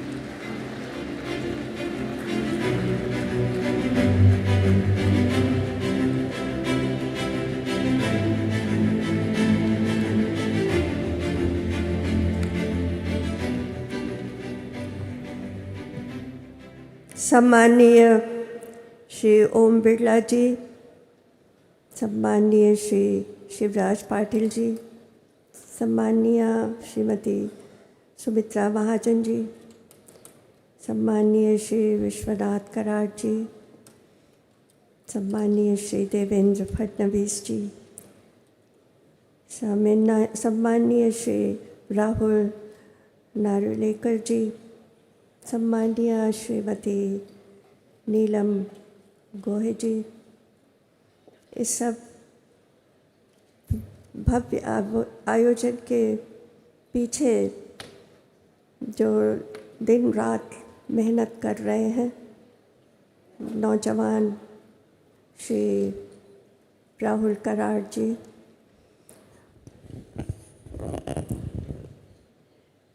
सभी प्रांतों से आए हुए सम्मानीय स्पीकर, पूर्व स्पीकर, विधान परिषद के अध्यक्ष, पूर्व अध्यक्ष, बहुत से मंत्रीगण यहाँ उपस्थित हैं विभिन्न प्रांतों के, सबको मेरा अभिवादन।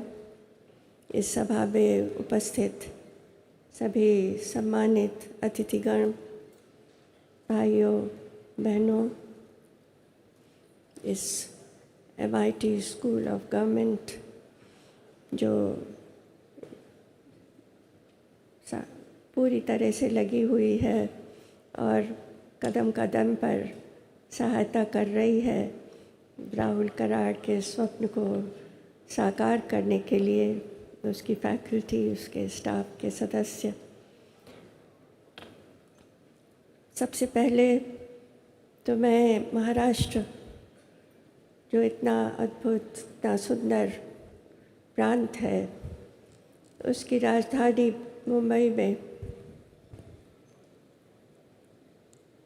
आकर के सभी को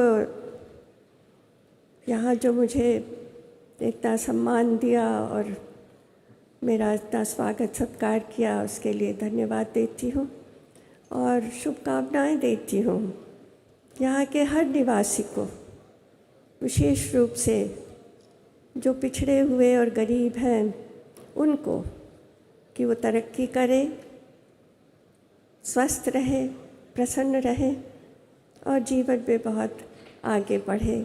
ऐसी मेरी शुभकामना है इस महान प्रांत के सभी निवासियों के लिए। ये जो सम्मेलन है अद्भुत है।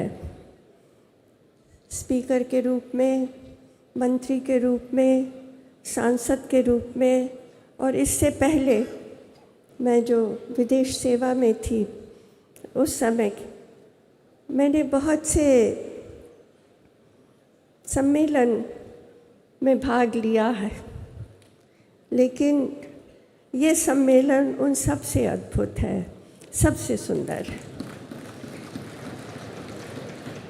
और इसको हम और भी अद्भुत बताते रहे। ऐसा ना हो ये एक दफ़ा एक सम्मेलन हुआ था मुंबई में और वो इतिहास बन कर के रह जाए, ऐसा नहीं।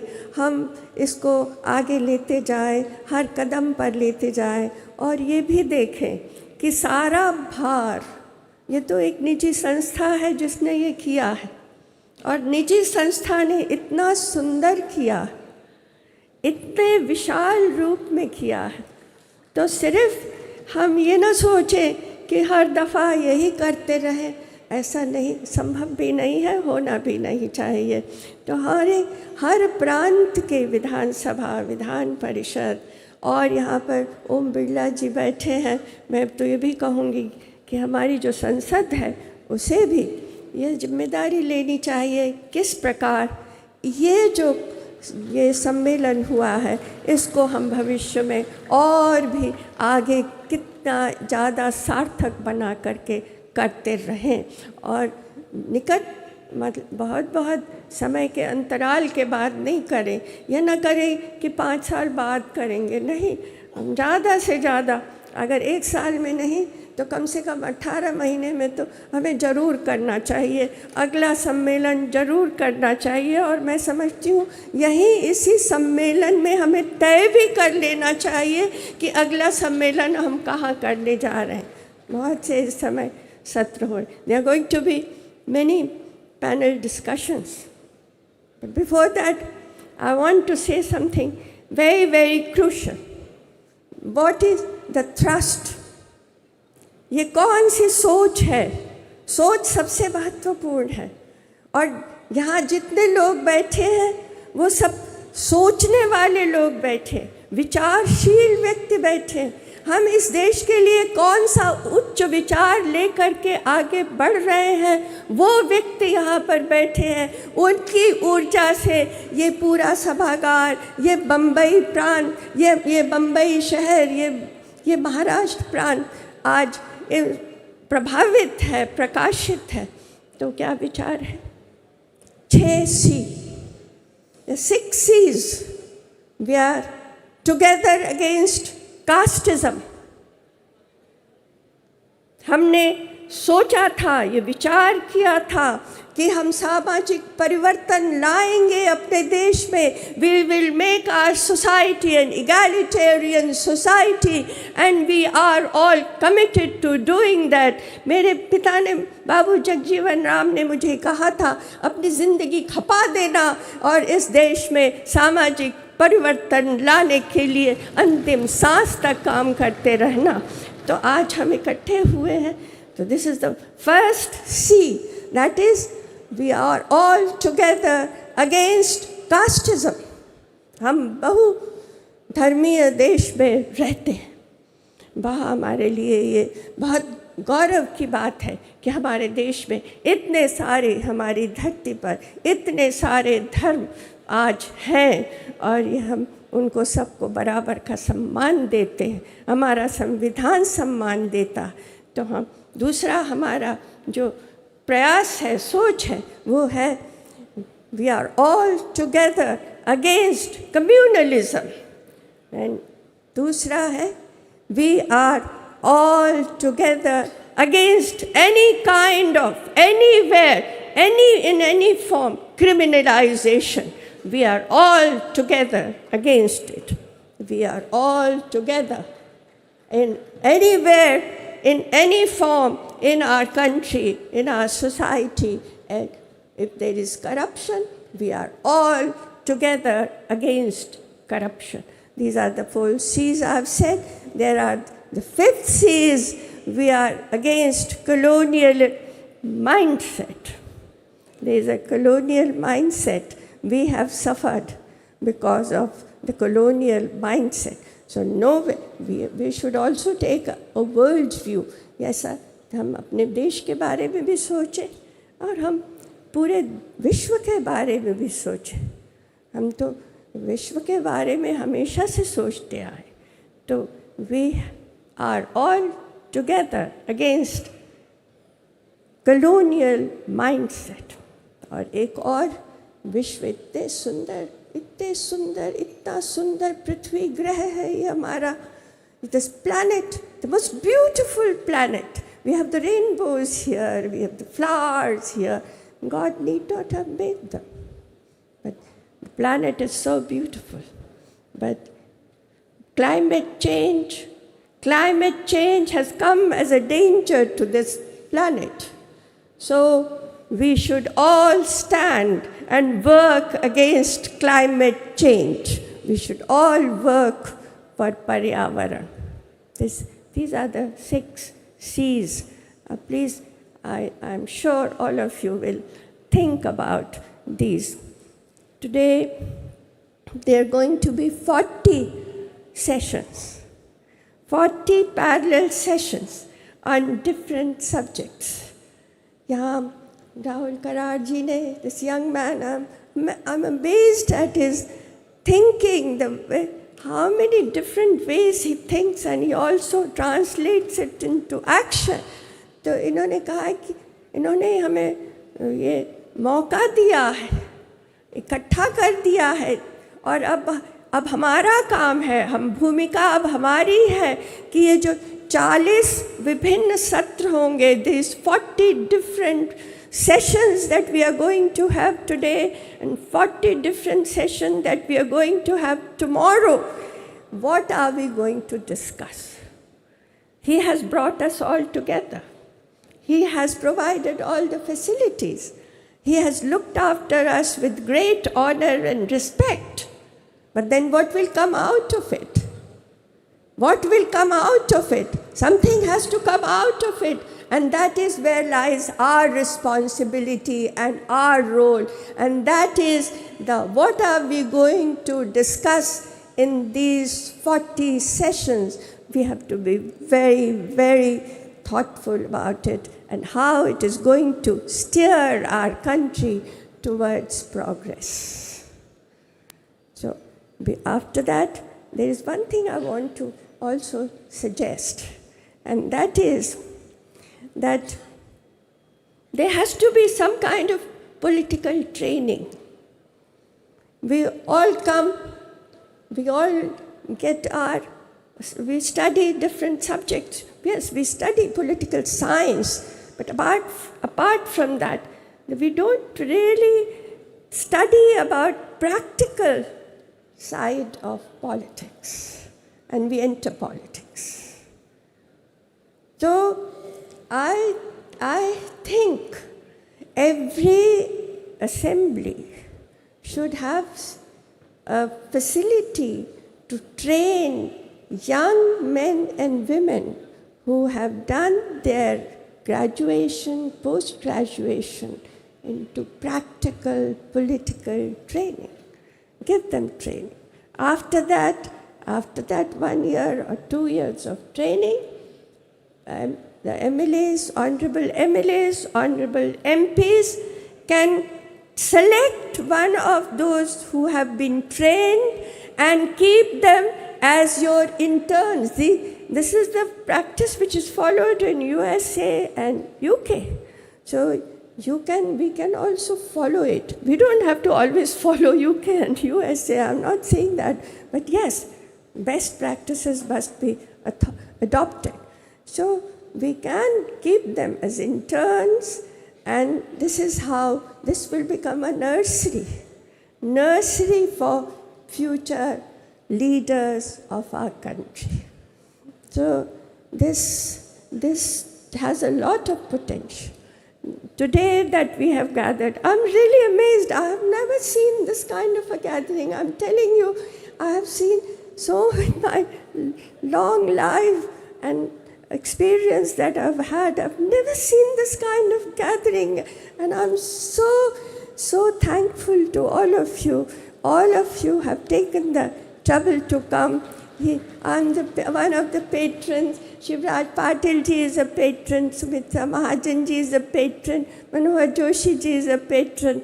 As patrons, we had written invitation letters to you. You have honored that invitation. You have respected that invitation, and you have come here. But from here, the journey really begins. So I wish you all the best.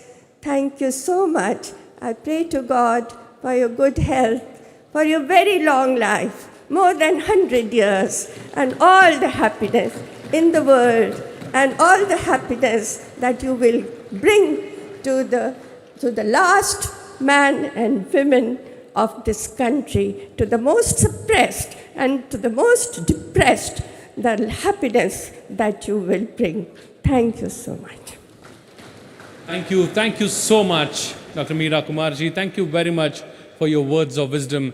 And I would like to bring everyone's attention to a very, very important point that she mentioned in her speech, that it is now the need of the hour where the legislative assemblies should come forward and take up the political training, the responsibility of political training. She mentioned that we study political science, but we never study the practical side of politics.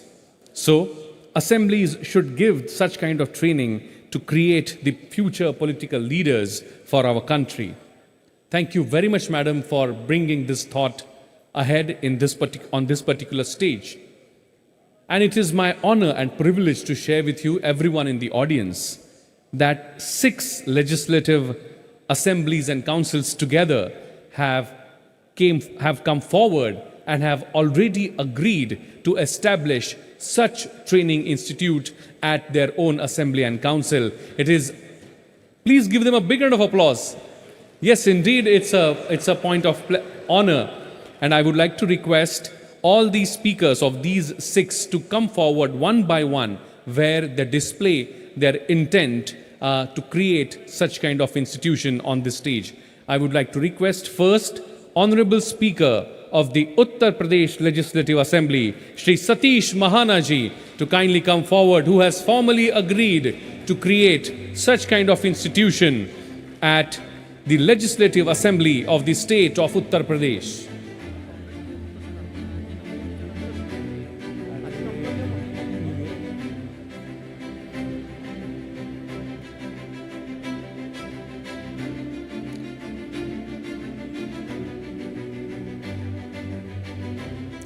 Please give a big round of applause to the Honorable Speaker of the state of Uttar Pradesh, Shri Satish Mahana ji, Shri Om Birla ji, and him are showing the letter of intent. Next, Honorable Speaker of Karnataka Legislative Assembly, Shri U.T. Qadir Farid ji, has also agreed to creation of similar institution at Karnataka Legislative Assembly. I request Shri U.T. Qadir Farid ji to kindly come forward. A big round of applause, my friends. It's a very, very important agreement on this stage. Next, I would like to request the Honorable Speaker of Sikkim Legislative Assembly, Shri Arun Kumar Upareti ji, who has agreed to create such kind of institution at Sikkim Legislative Assembly.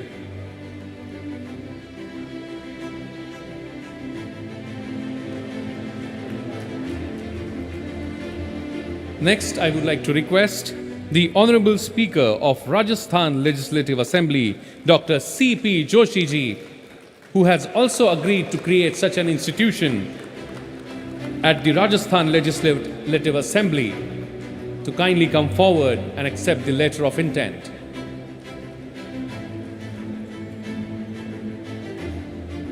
And one of the most senior speakers present on the stage, I would next like to invite the Honorable Speaker of Himachal Pradesh Legislative Assembly, Shri Kuldeep Singh Pitania ji, to kindly come forward, as he has also shown the interest and intent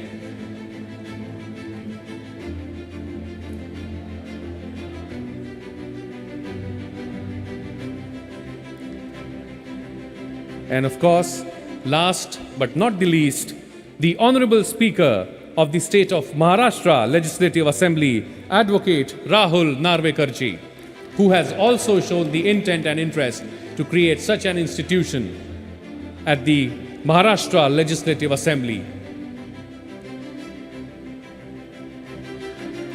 Honorable Deputy Chairman of Maharashtra Legislative Council, Dr. Neelam Gore ji, is also joining the letter of intent handing over ceremony. Thank you very much, all the honorable speakers. Thank you very much, Birla ji. Thank you very much. My friends, National Legislators Conference is purely an apolitical platform, and the sole intent of this platform is academic learning, academic sharing.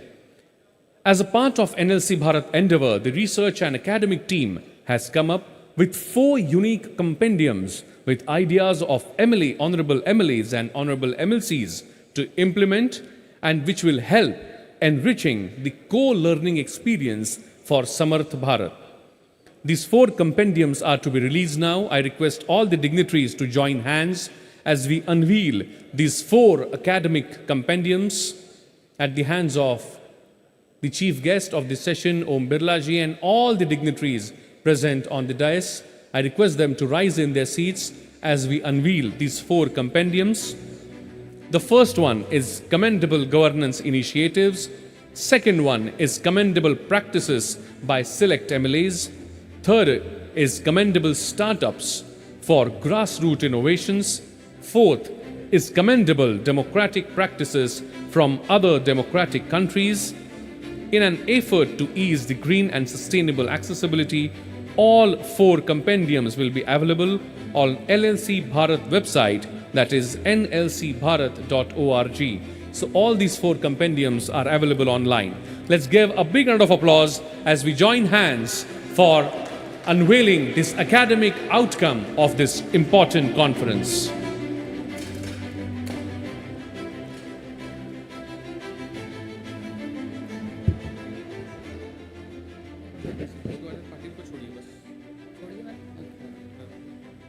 I would now like to request our patron Shri Shivraj Patil ji to address you. Shivraj Patil ji is former Speaker Lok Sabha, former Governor Punjab and Administrator Union Territory of Chandigarh and former Minister Government of India. Shri Shivraj Patil ji. Please welcome him with a big round of applause. He's our patron.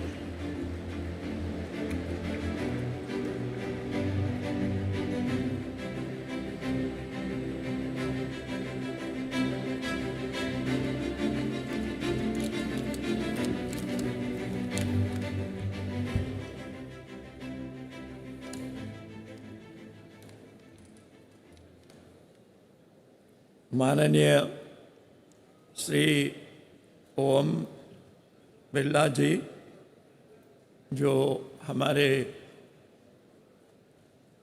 Lok Sabha के अध्यक्ष रहे हैं, श्री राहुल नार्वेकर जी, श्री देवेंद्र फडणवीस जी आए हुए थे। उनके कोई काम होने से वो बाहर गए हैं। उनका भी भाषण यहाँ पर अच्छे ढंग से हुआ है। डॉक्टर नीलम गोरवे जी, श्रीमती मीरा कुमार जी, श्री सुमित्रा महाजन जी, श्री राहुल कराड़ जी, जिन्होंने इतने ही सुंदर पद्धति से इस कॉन्फ्रेंस का आयोजन किया है, और उनके पिताजी और हम सब लोगों के एक प्रकार से मार्गदर्शक भी श्री विश्वनाथ कराड़ जी और अन्य सर्व माननीय स्पीकर्स और असेंबली के सारे सदस्य और अन्य भाइयों और भाइयों, मुझे बताया गया है लिखित रूप से कि मुझे 5 मिनट के अंदर भाषण करना है। असल में मैं भी स्पीकर रह चुका हूँ, इसलिए कम बोलने की आदत मुझे हो गई थी, वो ख़त्म हो गई है स्पीकर सिर्फ छोड़ने के बाद। मगर इतने सुंदर सभा के अंदर अगर मुझे भाषण करना है तो दूसरे भी मानव यहाँ पर अपने बहुत ही अच्छे विचार रखने के लिए उपस्थित हैं, उनको भी मौका मिलना चाहिए। इसलिए मैं बहुत ही थोड़े देर में बोलने का प्रयत्न करूँगा, और मैं जो कुछ भी कहूँगा वो हमारे जीवन में और हम जो लेजिस्लेचर में बैठकर काम करते हैं उसमें एक प्रैक्टिकल चीज़ होगी। मुझे ऐसा लगता है कि अगर अच्छा लेजिस्लेटर बनना है तो हमको हमारे यहाँ का जो कॉन्स्टिट्यूशन है उसको अच्छी तरह से समझना बहुत ही आवश्यक है। अगर ये न समझते हुए अगर हम कुछ विचार करें और कुछ बोले तो मैं समझता हूँ कि वो काम भी अच्छा होगा, मगर कभी कभी उससे गलतियाँ भी होगी।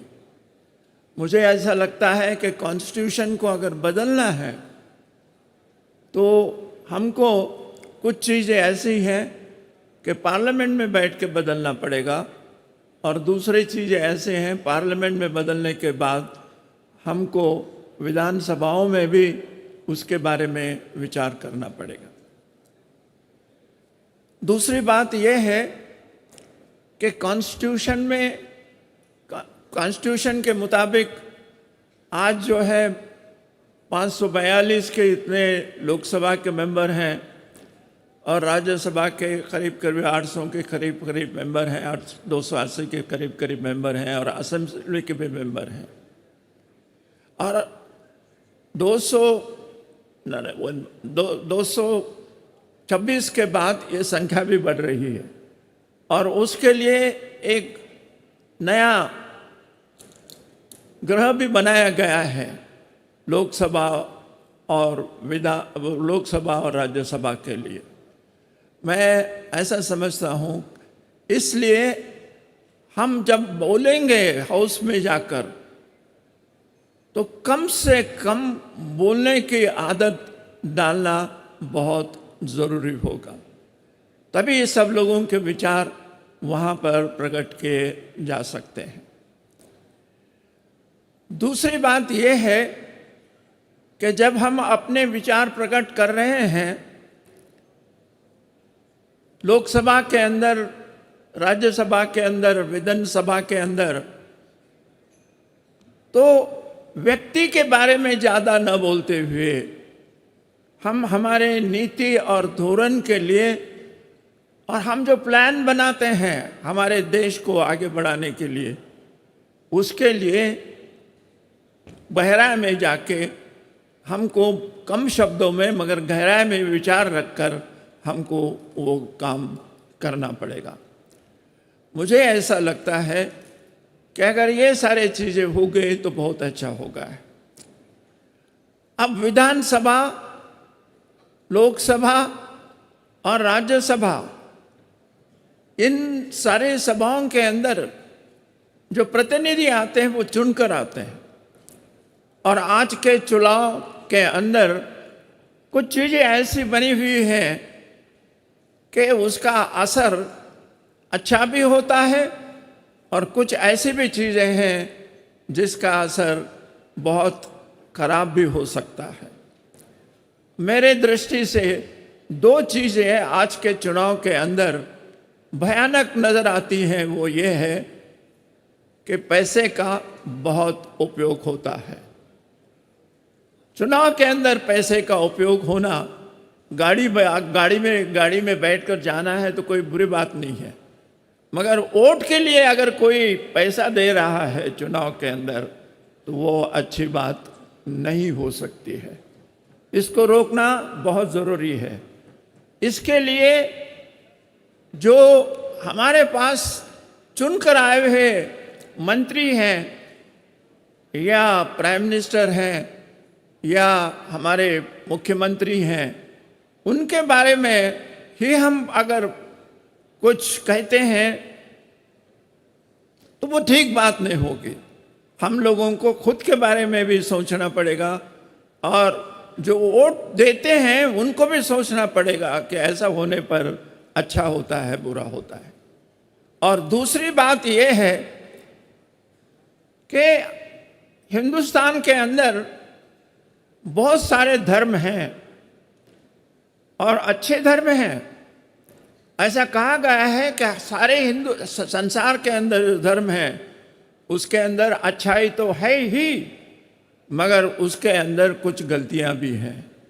वो गलतियां दूर होना ज़रूरी है और उस अच्छाई को मेरा धर्म अच्छा है, तुम्हारे धर्म से, ये समझकर हम विचार कर अगर हम इन सभाओं के अंदर अगर अपना विचार रखें तो मैं समझता हूँ कि वो सभाओं का काम दोषपूर्ण भी हो सकता है। आने वाले दिनों में हमको जो काम करना है वो भी सोचना ज़रूरी है और आने वाले दिनों के अंदर जो काम करना है उसको सोचना है।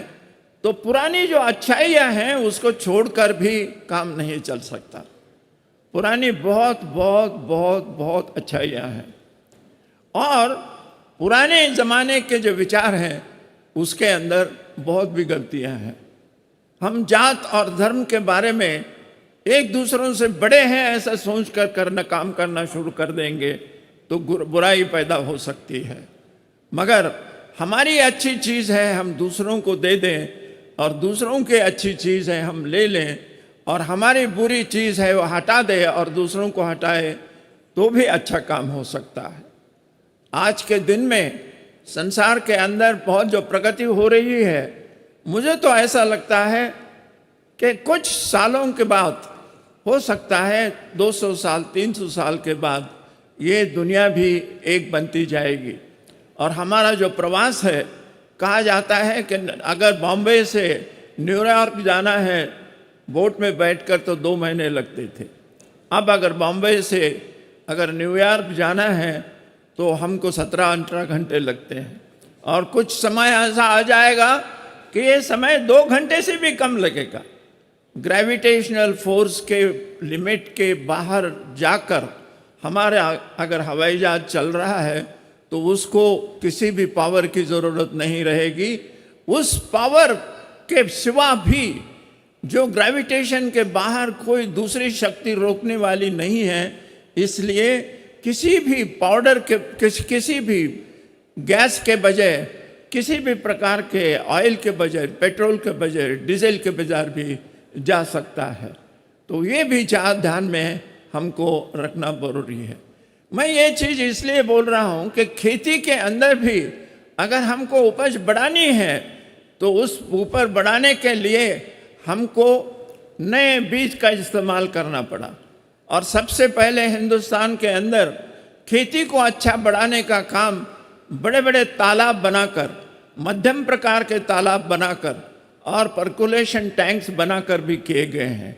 मगर आने वाले दिनों के अंदर मुझे ऐसा लगता है कि हमने हिंदुस्तान में स्वतंत्र होने के बाद जो राजेशाही थी उसको ख़त्म किया, और उसके साथ साथ ज़मींदारी भी जो थी उसको ख़त्म किया। मगर ज़मींदारी के ख़त्म करने के बाद हमने कहा महाराष्ट्र के अंदर तो 50 एकड़ से ज़्यादा ज़मीन कोई नहीं रख सकता है।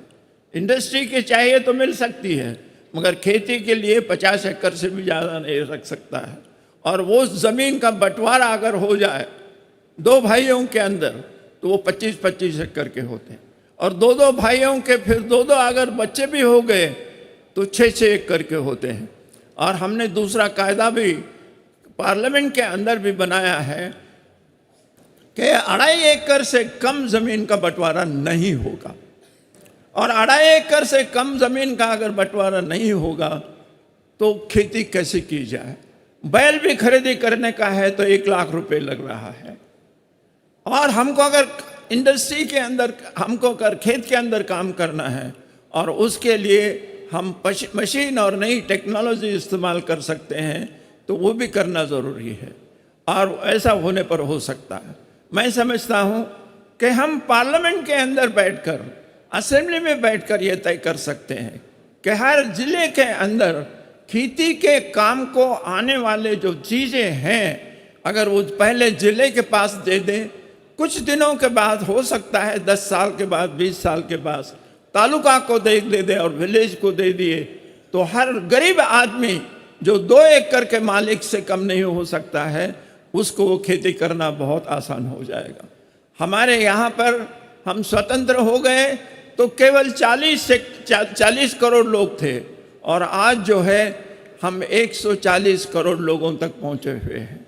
और हम जब 40 करोड़ थे तो बाहर के देश से अन्न लाकर हम हमारे भूख और प्यास बुझाने की कोशिश करते थे, मगर आज जो है 140 करोड़ लोगों को भी धान्य देकर हम वो ख़त्म कर रहे हैं, बाहर के लोगों को भी अनाज दे रहे हैं। ये भी चीज़ अगर हमने की कोशिश की तो प्रैक्टिकल चीज़ें होंगी, और ये 100 साल के अंदर जो अगर करें तो और भी बहुत हमारी प्रगति हो सकती है। प्रगति करने के लिए खुद की प्रगति करने का सवाल अलग है, सारे समाज की प्रगति हो जाए तो हमारी खुद की भी प्रगति हो जाएगी। इसको ध्यान में रख कर अगर हम काम करें तो मैं समझता हूँ कि पार्लियामेंट में होने वाला काम, विधानसभाओं में होने वाला काम भी बहुत अच्छा होगा। इससे ज़्यादा बोलने की आवश्यकता नहीं है। दूसरे महानुभाव हैं, उनके भी मूल्यवान विचार होंगे, वो हम सुनना चाहेंगे। इसलिए I would not like to talk more than this, and I will conclude my speech on this point only. Thank you very much. धन्यवाद आपका शिवराज पाटिल जी, बहुत बहुत धन्यवाद आपके मार्गदर्शन के लिए, शुक्रिया आपकी रहनुमाई के लिए। हमारे बीच मौजूद हैं यूनेस्को चेयर होल्डर सम्मानीय professor doctor Vishwanath ji Karad. I would like to request him now to address this gathering. Dr. Vishwanath D. Karad, founder, MIT World Peace University and creator, World Peace Dome. May I have him on stage? Please welcome him.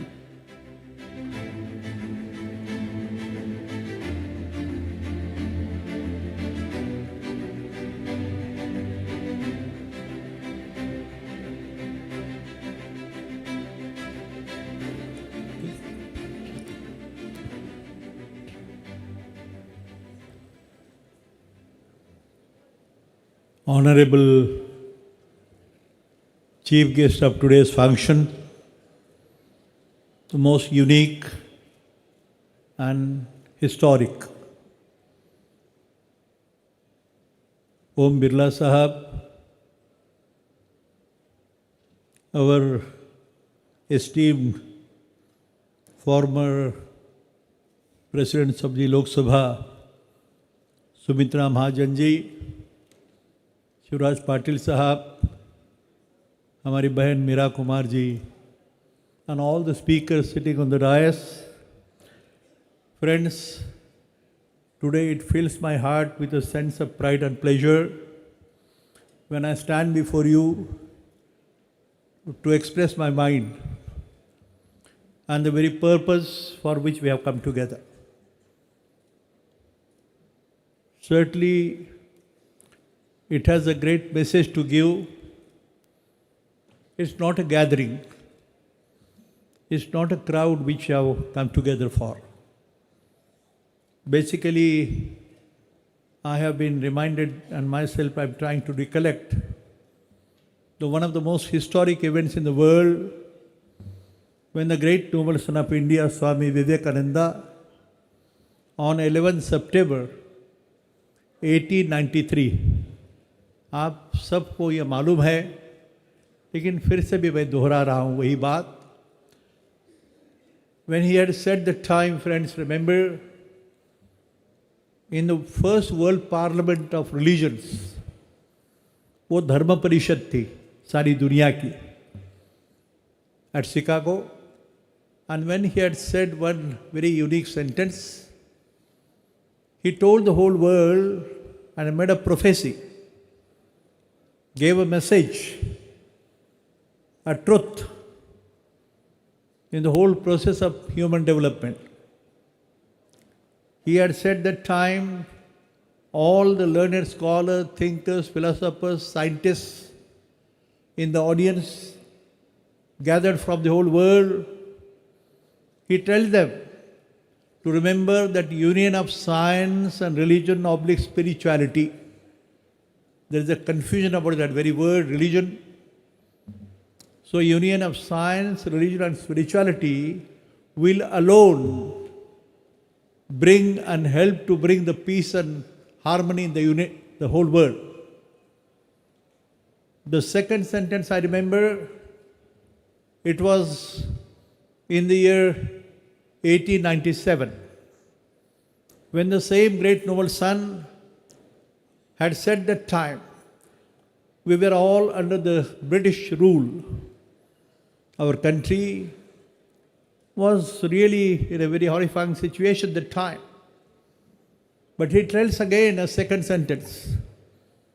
He says, remember friends, that after 50 years from today onwards, think of it, 1897, add 50, it comes to 1947. And you know it very well. He told the world that my mother India, Mera Bharat, it will become free from the clutches of the British. And in the 21st century now, he had said further, our Bharat, our mother India will have a role to show the pathway of harmony and peace to mankind. सुख समाधान और शांति का मार्ग दिखाने का दायित्व मेरी भारत माता का होगा, गर्व से नहीं, स्वाभिमान से. स्वधर्म की बात हो, you know it friends, I'm not going to elaborate much because I have been also given a certain time limitation. But one thing is certain, that I have been a very mad follower and a teacher of engineering. Who can understand when I am seeing Mr. Dr. Mashalkar sir sitting in front of me, the another governor of Sikkim, Mr. Srinivas Patil sitting, many great people sitting in the audience. And you have just heard the words of wisdom spoken by the great people just now. My friend, the Prime Minister in exile, Mr. Sangeji is sitting in the audience too. Friends, I am tempted to make a statement to you. That prophecy which was made by Swami Vivekananda is going to come true in the future. And we all, you are all learned people, scholarly people, thinkers, committed for a certain cause. लेकिन मैं एक बात बताऊंगा कि myself being a follower of the most scientific principles of the world community of science, especially when I speak or in this audience on this occasion, when this conference is being held, to understand the responsibility of myself and yourself. मेरा दायित्व क्या है? मेरी माता पिता के प्रति, मेरे राज्य के प्रति हो, लोगों के प्रति हो, देश के प्रति हो, लेकिन ये संभावना, ये मन की जो बात है उसको दिल भी जोड़ना चाहिए, इससे मुझे लगा. Unification of mind is one aspect, but आत्मा को जोड़ना भी एक बड़ी बात है इसकी, और ये भारतीय संस्कृति है. This called as Indian culture, tradition and philosophy. एकम सत विप्रा बहुधा वदंती. Truth is one and only one. लोग उसको अलग नाम से बोलते हैं. मैं जब देखता हूँ कनकदास पुरंदरदास की भूमि मद्रास की तरफ से, तमिलनाडु की तरफ से, और दूसरी तरफ है गुरु नानक की भूमि, बुद्धा की भूमि. ये महाराष्ट्र को कभी कभी ज्ञानेश्वर के नाम पे ज्ञान भूमि बोला जाता है, लेकिन यह ज्ञान भूमि से देवभूमि है, बद्रीनाथ के करीब. इसको जोड़ने का यह प्रयास है. मैं जब गुरु नानक की बात करता हूँ तो उन्होंने कहा, ध्यान में रखना, ज्ञान बातों से नहीं मिलता, ईश्वर की कृपा से मिलता है. ये सारे चिंतन का बड़ा लंबा विषय हो सकता है. Being a teacher for about 40-45 years, but on this occasion, which has been the very unique event, 75 साल हो गए अपना फ्रीडम होने के बाद, और इस साल में ऐसी एक परिषद होना, ये भाई भाई का नाता है. भाई मांगना तो कुछ नहीं, सभी को ये ध्यान में है, जानकारी है. लेकिन मुझे लगता है कि हमारी मीरा बहन जी ने कहा 6 C's की बात, उसमें सिर्फ 3 बातों की जिक्र मैं करूँगा. एक है casteism, the worst of the worst. और फॉर्मर ऑनरेबल स्पीकर राम राजन निम्बाड़कर से बड़ा सबसे इसको गंदगी इतनी हो गई कि यह कास्टिज्म के कारण, भेद के कारण. अरे ईश्वर तो शक्ति एक है. द अल्टीमेट रियलिटी और the consciousness, this is an intelligence which has been communicated. It's a very wonderful story.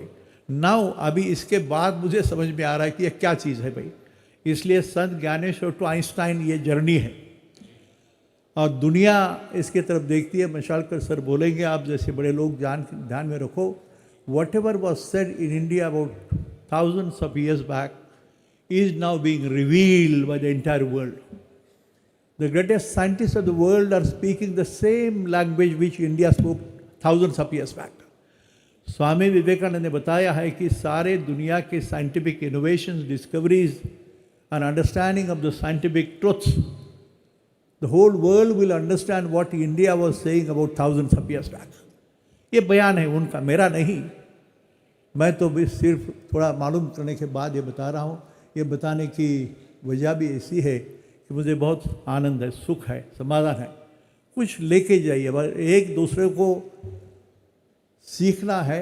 जो भी अभी हमारे स्पीकर साहब ने जो बोला, तो मैं आपको अपील करता हूँ. लेकिन मैं एक हंसी खुशी में बोल रहा था शिवराज जी पाटिल साहब से, आप तालियां क्यों नहीं बजाते भाई? मेरे लिए नहीं, ये सारे बड़े लोग जो आए उनके लिए तो तालियां बजाओ. तालियां बजाने से दूसरों को, तुम भी समझो तुम यहाँ आ गए तो तुम्हारे यहाँ तालियां बजती तो अच्छा लगता है. मैं तो ऑर्गेनाइज़र हूँ, मेरा तो ये फ़र्ज़ है. लेकिन मैं देख रहा हूँ, मैंने पूछा शिवराज पाटिल साहब की असेंबली में या पार्लियामेंट में ताली बजाना मना होता है क्या? तो वो बोले रूल तो नहीं है, लेकिन नीति है.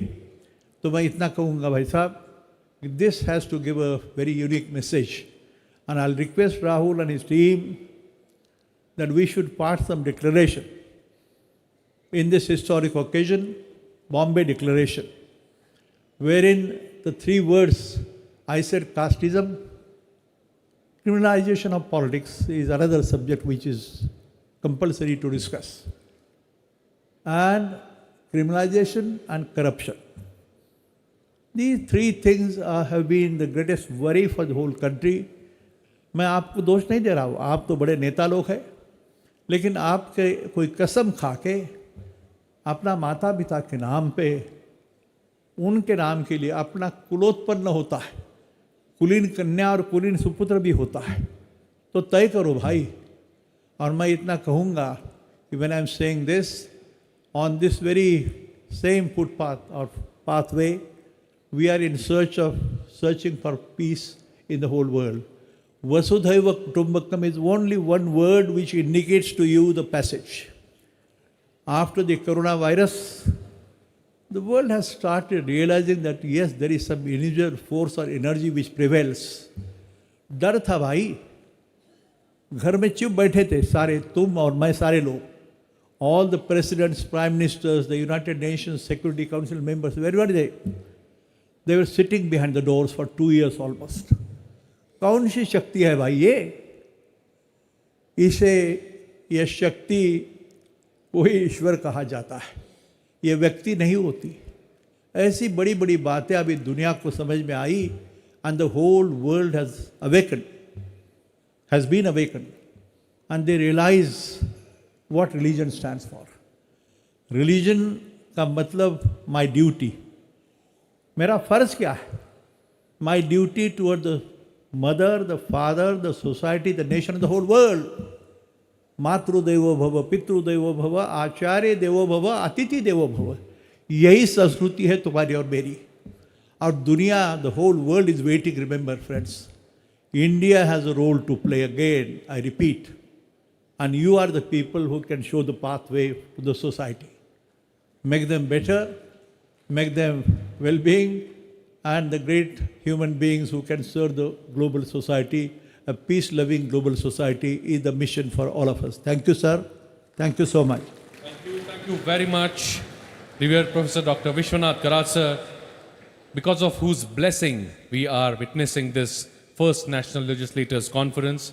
The person, the creator of largest dome in the world, which is dedicated to peace. Please put your hands together once again for revered Professor Dr. Vishwanath Karat, sir.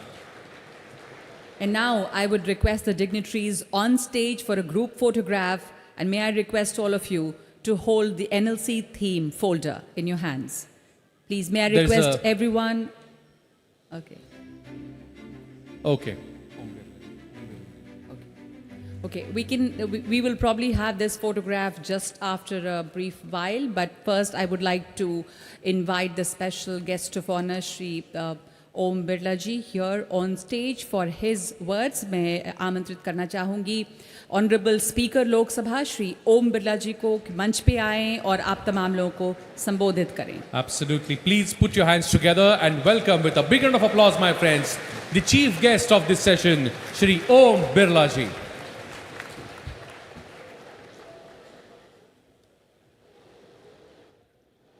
राष्ट्रीय विधायक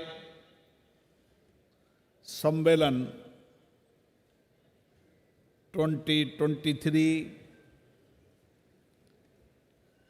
के इस सम्मेलन में लोकसभा के मेरे पूर्ववर्ती माननीय अध्यक्ष श्री शिवराज पाटिल जी, माननीय श्रीमती मीरा कुमार, माननीय श्रीमती सुमित्रा महाजन,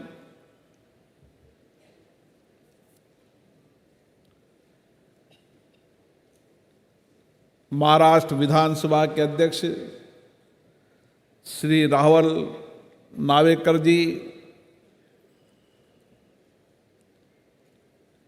देश की सभी राज्य विधानसभाओं के माननीय अध्यक्षगण, विधान परिषद के माननीय सभापतिगण, माननीय मंत्रीगण, सांसदगण, सभी राज्यों के माननीय विधायकगण, इस कार्यक्रम के रचना बनाने में और उसको साकार करने में माननीय श्री विश्वनाथ किराड़ जी, राहुल किराड़ जी, सम्मानित अतिथियों, भाइयों और बहनों, आज की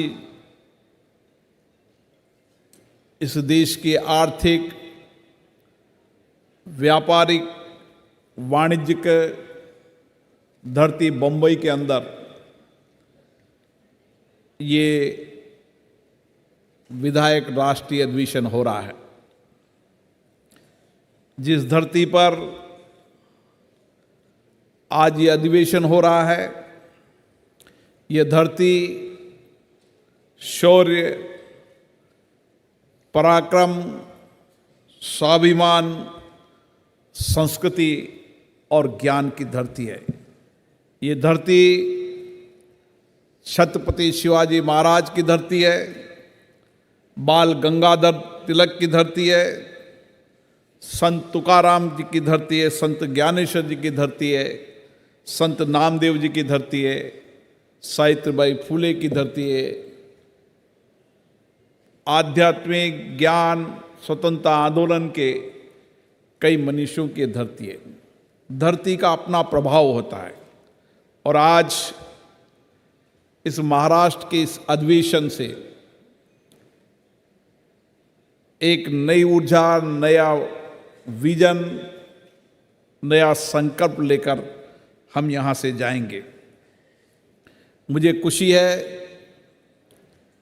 कि इस अधिवेशन के अंदर अलग अलग राज्यों के, अलग अलग राजनीतिक विचारधाराओं के सदस्य यहाँ पर आए हैं और हम सब इस बात की चर्चा करने के लिए आए हैं, मंथन करने के लिए आए हैं कि किस तरीके से हम हमारी विधायिक संस्थाओं को और सशक्त करें और मजबूत करें और जनता के प्रति उनको जवाबदेही बनाएं।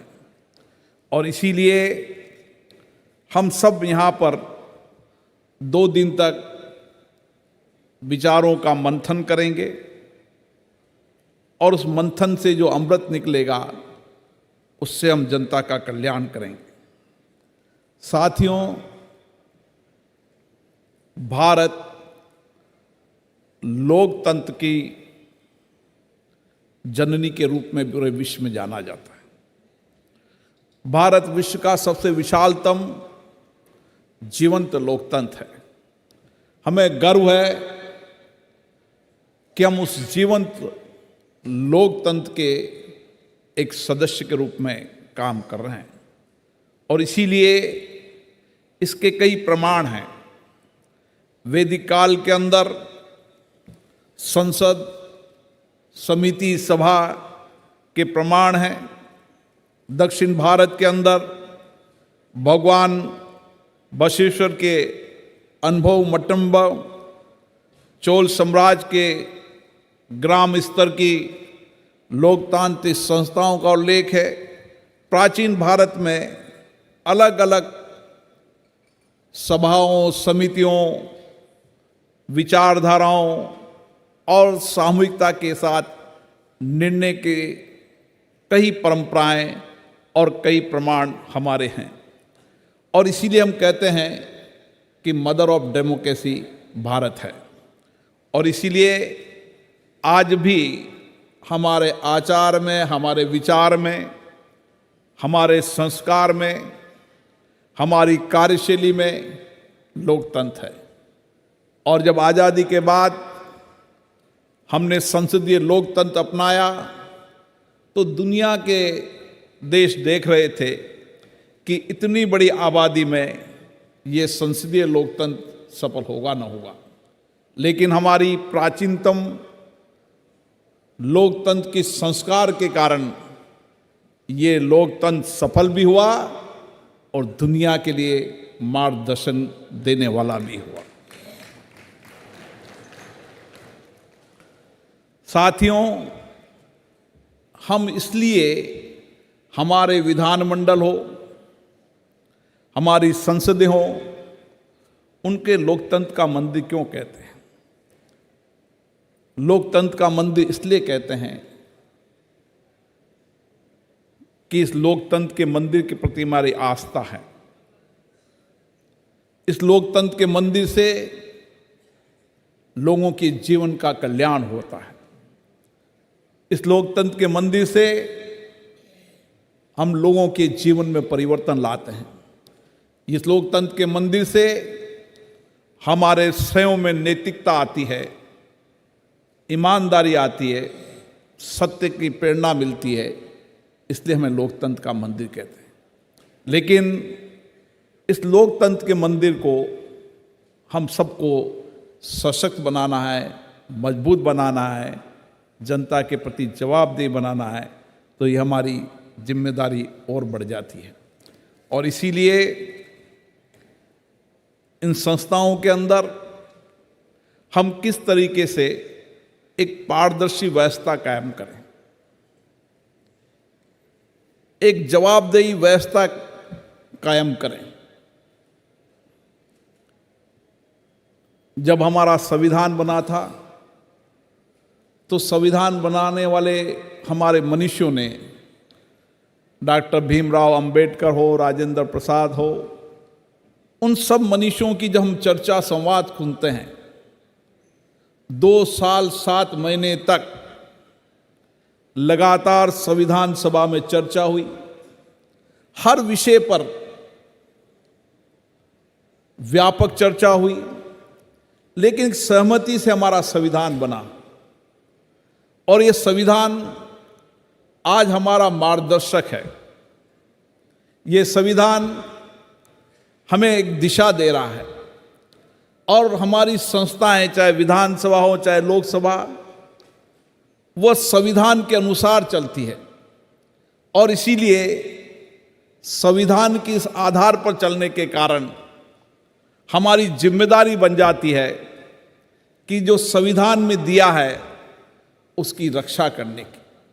संविधान बनाते समय समता, समानता, स्वतंत्रता, बंधुत्व एक ऐसे विचार दिए थे जिन विचारों को लेकर हमें आज चलने की आवश्यकता है। और इसीलिए हम जहां पर इन संस्थाओं के बारे में चर्चा करेंगे, वहाँ व्यक्तिगत रूप से भी हमें अपने ऊपर भी चर्चा करने की आवश्यकता है। इसलिए इस 75 वर्ष की लोकतंत्र की एक लंबी यात्रा होती। हमने लोकतंत्र की यात्रा में लोकतंत्र को सशक्त किया, मजबूत किया। इस लोकतंत्र की यात्रा से हमने देश प्रदेश के अंदर विकास के नए आयाम खड़े किए। हमने इस कानून बनाकर जनता को अधिकार देने का काम किया। हमने जनता के जीवन को बेहतरीन बनाने के लिए काम किया। लेकिन लोकतांत्रिक संस्थाओं के अंदर हमें फिर से चिंता करने की आवश्यकता क्यों पड़ रही? हमारे पूर्व अध्यक्षों ने इन संस्थाओं की मर्यादा, प्रतिष्ठा बनाने के लिए लगातार प्रयास किया। अब हमारी इस वर्तमान परिप्रेक्ष्य के इस अमृत काल में हमारी जिम्मेदारी और बढ़ जाती है। किन संस्थाओं को हम कैसे और बेहतर तरीके से, प्रभावी रूप से एक आदर्श संस्थाओं के रूप में, आदर्श विचारों का मंथन करने के रूप में इन संस्थाओं को फिर से क्यों विचार करने की आवश्यकता पड़ी। और इसीलिए आज हमें संविधान के निर्माण के बाद जब संसदीय लोकतंत्र अपनाया था, तो उस समय संसदीय लोकतंत्र के अंदर हमारी कार्यपालिका विधानमंडलों के प्रति जवाबदेही हो, विधानमंडल जनता के प्रति जवाबदेही हो, और उसमें चुनने वाले विधायक जनता की अपेक्षाएं, आकांक्षाओं को पूरा करें। और यह समय आ गया है जब हम जनता की अपेक्षाएं, आकांक्षाओं को कैसे पूरा कर सकते हैं। और जिन सदनों से जनता की अपेक्षाएं, आकांक्षाएं, समाज के अंतिम व्यक्ति की आवाज इन सदनों के माध्यम से होती है, तो हमें सदनों की मर्यादा बनाकर रखनी पड़ेगी। आज हम सबके लिए चिंता का विषय है। कई हमारे पूर्व वक्ताओं ने भी कहा कि संसद का एजेंडा देश और प्रदेश की जनता तय करे। संसद विधानसभा के एजेंडे समाज के अंतिम व्यक्ति में बैठा व्यक्ति तय करे। लेकिन आज संसद के अंदर, चाहे विधानसभाओं के अंदर, जिस तरीके का व्यवहार हो रहा है, जिस तरीके का आचरण हो रहा है, यह हम सबके लिए चिंता का विषय है। सदनों में नियोजित तरीके से सदन को वैधान करना, सदनों को स्थगित करना, बेल में आके नारेबाजी करना, सदन कागज पढ़ने के लिए होते हैं, उन सदनों के अंदर कागज फाड़ने की प्रवृत्ति हो रही है। यह हम सबको कहीं ना कहीं चिंता नहीं लगती। हमारा विचार का विषय नहीं है कि आखिर जिन संस्थाओं को हमने मंदिर माना है, जहां पर हम जनता के कल्याण के लिए आए हैं, समाज के अंतिम व्यक्ति के जीवन को बदलने के लिए आए हैं, क्योंकि हम समाज का नेतृत्व करते हैं। जब एक बार विधायक चुनकर हम आते हैं तो किसी दल के विधायक नहीं, सब जनता के विधायक हैं। हमारी जनता की सामूहिक जिम्मेदारी बन जाती है। हमें सामूहिक रूप से उस जनता की कल्याण की जिम्मेदारी बन जाती है। और इसीलिए आने वाले समय के अंदर हम आने वाली पीढ़ी को क्या देना चाहते हैं? क्या रोज रोज सदन स्थगित होना? क्या सदनों में कागज फाड़ना, हंगामा होना? यह अशोभनीय व्यवहार हम सबके लिए कहीं चिंता का विषय तो नहीं है। और इसलिए बाबा साहब अंबेडकर जी ने कहा था, संविधान कितना भी अच्छा हो, उसको पालन करने वाले व्यक्तियों पर निर्भर करता है। इसलिए सदन, संस्थाएं कितनी भी बेहतर हो, कितनी भी जवाबदेही हो, लेकिन उस संस्थाओं में बैठने वालों के व्यवहार आचरण पर बहुत कुछ निर्भर करता है। और इसीलिए मेरे लिए तो हमेशा चिंता का विषय रहता है। विचारधाराओं के आधार पर, दलों के आधार पर मतभेद हो सकते हैं, नीतियों की आलोचना हो सकती है, मुद्दों पर विषय उठाए जा सकते हैं, कानून बनाते समय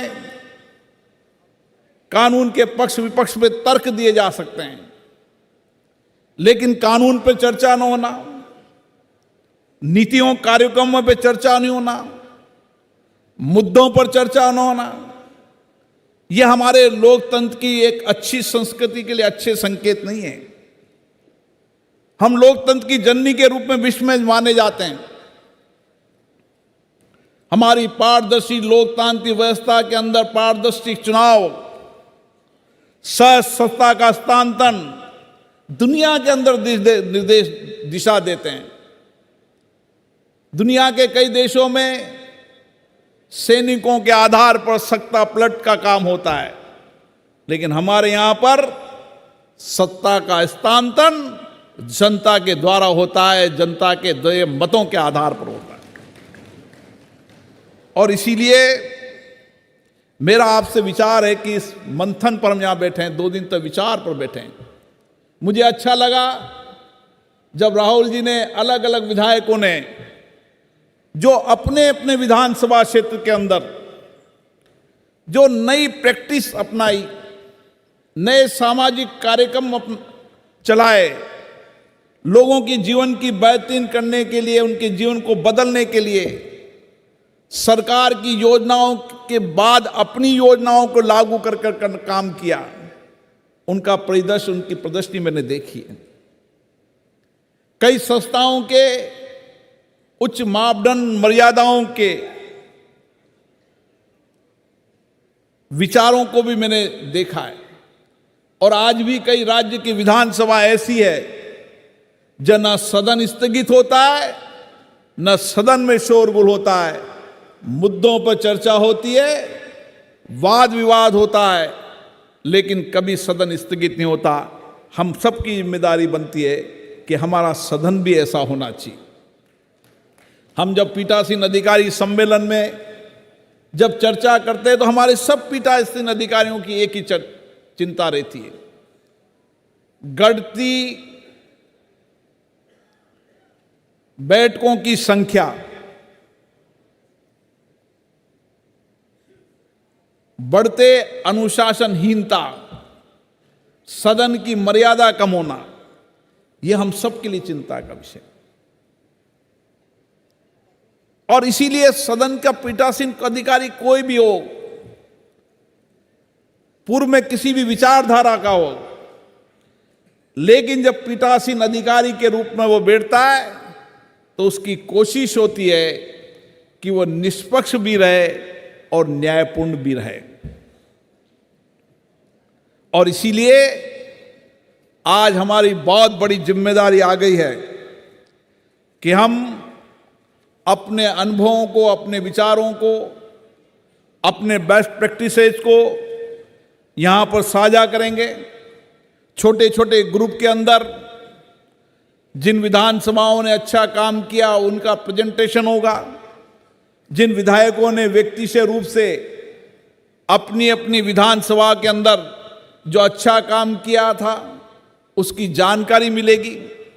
तो लोकतंत्र यही है कि चर्चा, संवाद, अनुभवों, विचारों को साझा करना, लोगों से सीखना और उनको अपने जीवन में उतारना हमारी बहुत बड़ी जिम्मेदारी है।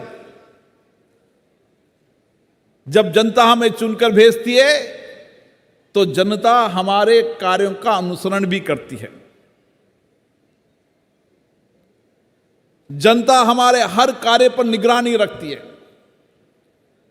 हम किस तरीके से नैतिक रूप से ईमानदार, कड़ी मेहनत, पारदर्शिता, समर्पण और सेवा हमारे जीवन में दिखेगा तो जनता भी उसी आचरण की ओर चलेगी। और इसीलिए जनता जब चुनकर भेजती है तो इसलिए भेजती है कि मैं दूर दराज के गांव में बैठा हूं, मेरी बात भी मेरे विधायक, माननीय सांसद सदन में रखेंगे, तथ्यों के आधार पर रखेंगे और मेरी आवाज, मेरी बात, मेरी समस्याएं, कठिनाइयों का समाधान होगा। और इसलिए मेरा आप लोगों से ये आह्वान है कि हम इस अमृत काल में गुजर रहे हैं। माननीय प्रधानमंत्री नरेंद्र मोदी जी ने लाल किले से कहा कि हमें विकसित भारत बनाना है, हमें समृद्ध भारत बनाना है। और आज हमारे पास समर्थ नौजवानों की ताकत है, अपार जनशक्ति है, अपार प्राकृतिक संसाधन है, हमारा सशक्त लोकतंत्र है।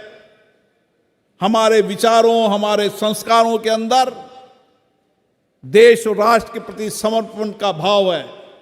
क्यों नहीं हम इस सम्मेलन से जाएं, एक अच्छे विचारों को लेकर जाएं, अच्छी प्रेरणा को लेकर जाएं और अपने अपने विधानसभा के अंदर किस तरीके से एक बदलाव, एक नया परिवर्तन करें, समाज के अंतिम व्यक्ति में बैठे व्यक्ति के जीवन को बदलने का हमारा लक्ष्य हो। और आने वाले समय में इस 25 वर्ष के अमृत काल में मैं मेरी विधानसभा के अंदर जो अभाव में वंचित हैं, गरीब लोग हैं, उनको जीवन को बदलने की जिम्मेदारी मुझे दी है। मैं सरकार से भी मुद्दे उठाऊंगा, हर विषय पर लड़ूंगा, संघर्ष करूंगा, सामाजिक आंदोलन करूंगा, लेकिन मेरे क्षेत्र की जनता के जीवन में बदलाव प्रथम पंक्ति पर मैं लाऊंगा। ये लक्ष्य लेकर हम जाएंगे तो निश्चित रूप से एक बदलाव होगा। इस मौके पर यहाँ पर आप सभी पधारे और मुझे अच्छा लगा कि सब सामूहिकता के साथ मिलकर अपने अपने विचारों का आदान प्रदान कर रहे हैं। मुझे आशा है कि 2 दिन तक हम चर्चा, संवाद, चिंतन, मनन के माध्यम से एक नई दिशा लेकर जाएंगे, नई ऊर्जा लेकर जाएंगे, नई प्रेरणा लेकर जाएंगे और बदलते भारत में हमारा योगदान होगा और हम ही बदलते भारत की तस्वीर को पलटेंगे। आप सभी को इस राष्ट्रीय अधिवेशन के लिए बहुत बहुत धन्यवाद, बहुत बहुत साधुवाद। बहुत बहुत धन्यवाद आपका माननीय स्पीकर लोकसभा श्री ओम बिरला जी, बहुत धन्यवाद। और आप तमाम अतिथिगण को बता दें कि आज शाम एक बहुत ही अच्छा कार्यक्रम आप तमाम लोगों के लिए आयोजित है, जिसमें आप ज़रूर शामिल होंगे। शाम के 6 बजे का समय है, लोकतंत्र का लोकपथ। तो आप सब लोगों से अनुरोध है कि ज़रूर आएँ। ये एक बहुत ही अनोखा कार्यक्रम है, रैंप ऑफ डेमोक्रेसी। आपके अलग अलग क्षेत्रों और राज्यों से जो चुने हुए विधायक हैं वो यहाँ पे रैंप पे होंगे। And yes, indeed, thank you very much for reminding us of that. I request everyone to settle down. There are just few more minutes and we are going to have a very, very beautiful photograph now for which you all are required. So I request you to please settle down for just 2 more minutes. My friends, I would like to share. I request all the dignitaries to kindly come in the front. And meanwhile, I would like to request all the honorable MLAs and MLCs to please gather, rise from your seats and gather in the middle of those flags, Indian national flags. You'll have to come together. You have to come closer because the camera is going to grab you from the main stage.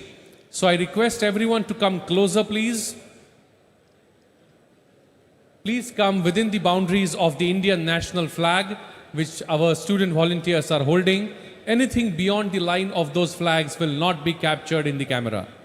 My friends, I would like to share with you, meanwhile you are assembling, I would like to share with you that at 2:45 p.m.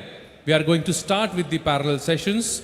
So it's my humble request to all of you to sacrifice a little time of your lunch. Kindly have your lunch in 30 minutes time and assemble on ground floor at 2:45 p.m. sharp for the parallel sessions. आप सबसे अनुरोध है कि जहाँ पे आप तिरंगा देख रहे हैं उसके बीच में आ जाएं और थोड़ा पीछे जाएं, यहाँ पर स्टेज के नीचे जो अतिथि हैं। I request all the honorable MLAs and MLCs to please stand behind. एकदम इतना से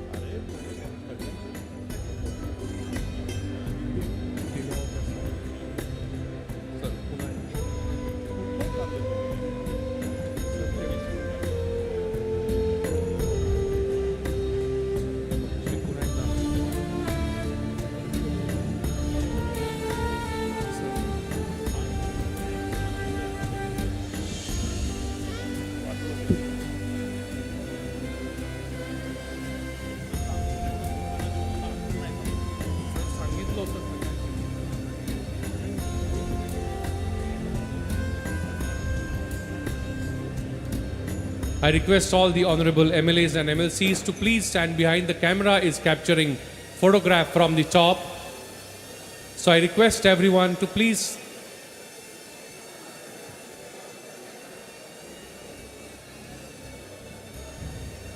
the camera is capturing the photograph from the top. Everyone is captured in the camera. So I request please stand behind. Please do not stand in the front area. Please stand in the chairs. The flags are there for your reference. Please stand behind.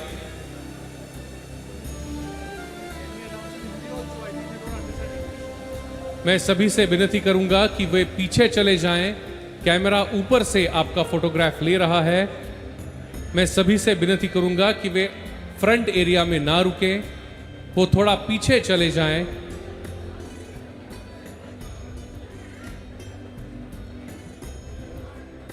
I request all the honorable MLAs and MLCs to stand behind.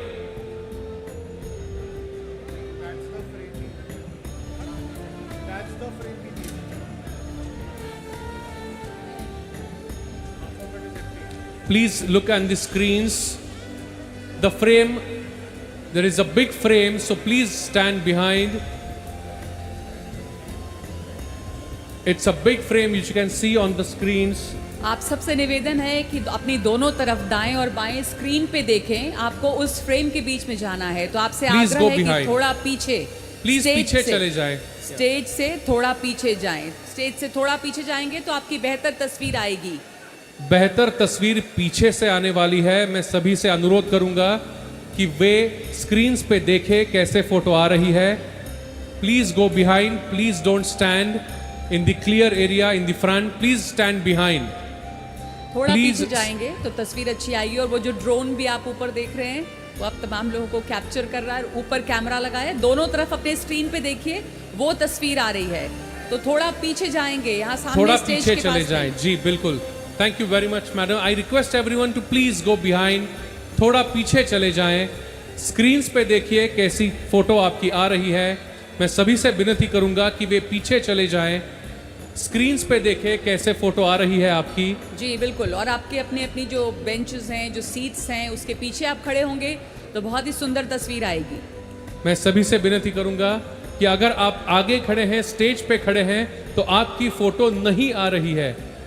अगर आप आगे खड़े हैं तो आपकी photo नहीं आने वाली। मैं विनती करूंगा कि वे पीछे चले जाएं।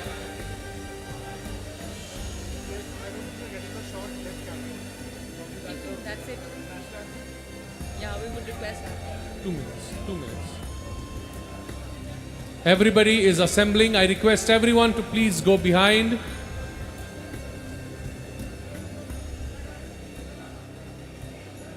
Go behind and please come in the center. You see the national flags? You have to come in between those national flags and not go beyond it. आप तिरंगा देख रहे हैं, आप तिरंगा, दो तरफ तिरंगा है, उसके बीच में आ जाएं, थोड़ा पीछे चले जाएं, तो सारी आपके तमाम लोग जो यहाँ इकट्ठा हुए हैं, एक साथ आपकी तस्वीर आएगी। And all are requested to assemble at 2:45 p.m. for the parallel sessions on the ground floor, Pavilion 3. We are now going to have national anthem. I request everyone to stand, not in the front, but in the area designated, which you see on the screen. I request you to please stand in the area which you see on the screen.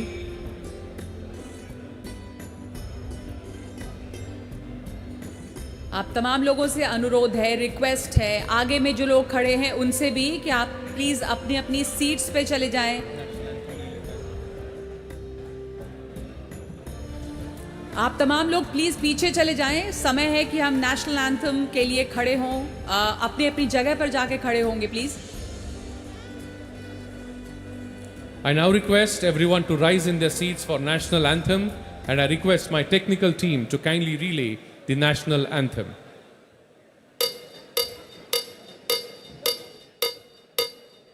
जनगण मन अधिनायक जय हे भारत भाग्य विधाता, पंजाब सिंध गुजरात मराठा द्राविड़ उत्कल गंगा, विंध्य हिमाचल यमुना गंगा, उच्चल जलधि तरंगा।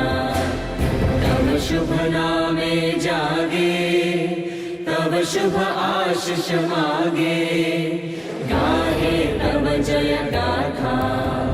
जय गण मंगलदायक जय हे भारत भाग्य विधाता, जय हे जय हे जय हे, जय जय जय जय हे।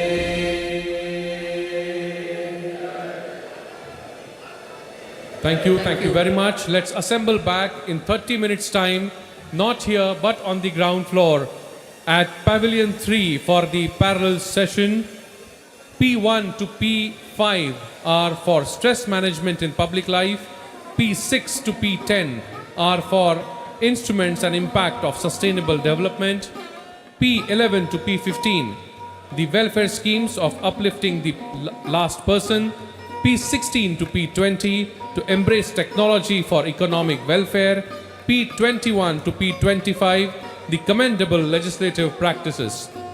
I request everyone to quickly have their lunch in next 30 minutes and assemble at 2:45 p.m. on the ground floor, third pavilion, pavilion 3, for the parallel session of the topic of your choice. 2:45 का समय, लगभग 2:45 एक बार फिर से जमा हो जाएं। इस बीच आप तमाम लोग बढ़ सकते हैं भोजन के लिए, और उसके बाद 2:45 तक वापस जमा हो। पैरेलल सेशंस जो हैं वो ग्राउंड फ्लोर पे हैं। पवेलियन 3 नीचे वाले तल पे एक बार फिर से जमा होंगे आप सभी लोग। और अभी जो समय है वो भोजन का है, तो उसको आप इस्तेमाल करके थोड़ा जल्दी वापस आएँ 2:45 तक।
So please stop the music. I just want to bring the kind attention of all the dignitaries that within few seconds, Honorable Governor of Kerala, Arif Mohammad Khan sir, as well as revered founder, president of MIT, Dr. Vishwanath Karad sir, they are shortly arriving. As soon as they arrive, we will give them a round of applause, and then all the dignitaries, spiritual leaders, they will also be requested to join the dais. Yes, please.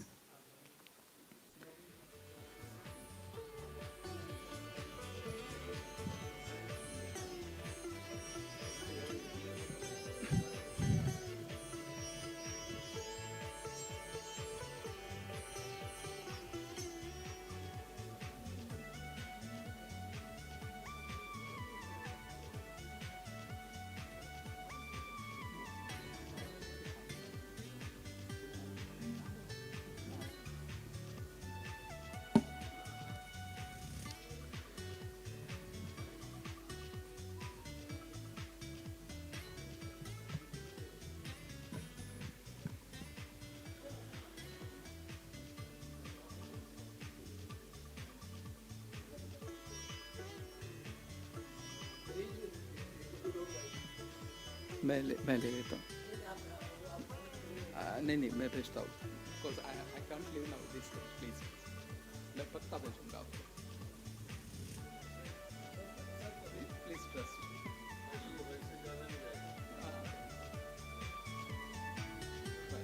सभी आ गए thank you मैं भेजूंगा yes thank you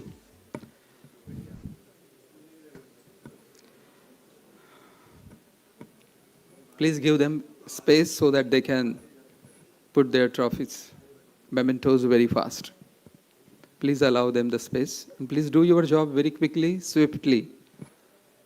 The guests are arriving any moment.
This is the only roundtable session which is going to be live on YouTube. Okay, right. So that moment is now very near. Adarniya Arif Mohammad Khan ji और आदरणीय doctor Vishwanath D Karad जी बस वो अभी कुछ ही क्षण में प्रवेश करेंगे.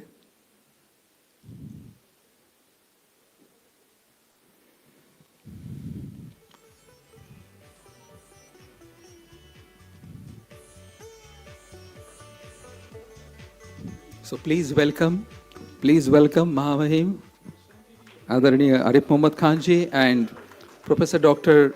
Vishwanath D. Karad ji. Please welcome.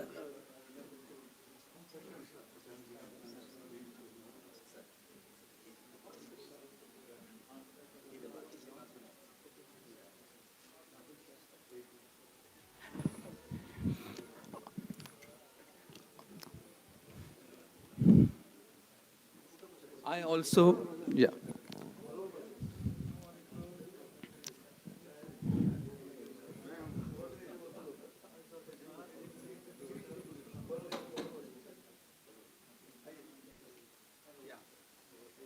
Thank you so much. So I also request all the spiritual leaders, Swami Narsamananda ji, please take your seats. Swami Vijnanananda ji, Swami Yogi Amarnath ji, Dr. Sampanananda Mishra ji, Haji Said Salman Chishti ji, Rabbi Ezekiel Isaac Malekar ji, Acharya Vivek Muni ji, and we also request the presence of Dr. S.N. Pathan ji, Dr. Sanjay Upadhyay ji, and Professor Priyanka Upadhyay ji. So आप सभी का स्वागत है. ये जो round table है, spiritualisation of politics, this is a very special and unique event of the first National Legislators Conference, Rashtriya Vidhayak Sammelan, which is the first largest platform for legislators of Vidhan Sabhas and Vidhan Parishads of Bharat for strengthening democracy. आज हम बहुत भाग्यशाली है कि हमारे बीच मौजूद है महामहिम governor of Kerala Arif Mohammad Khan ji and revered professor doctor Vishwanath ji Karad sir. सबका हार्दिक स्वागत करते हैं. As per ancient wisdom traditions of India, everything which is for the common good of all is called as spiritual, and as such that politics which is for the common good of all is called as spiritual politics. We can call it as a sarvodaya. And so the process of bringing ethics and morality in politics, that is keeping truth at the forefront, is called as spiritualization of politics.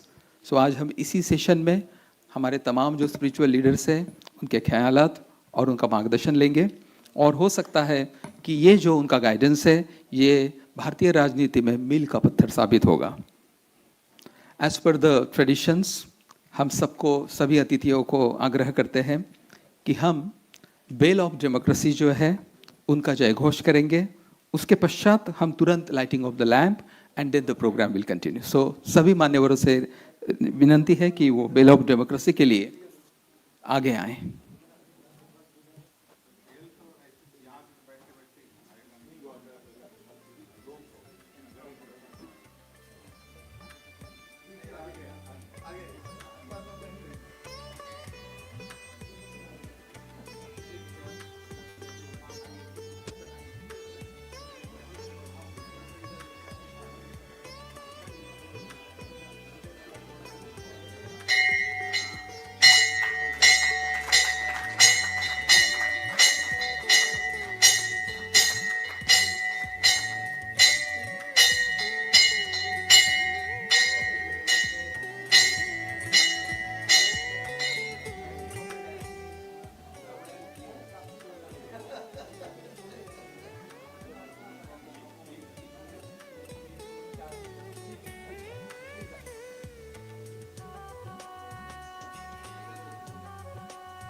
Thank you so much.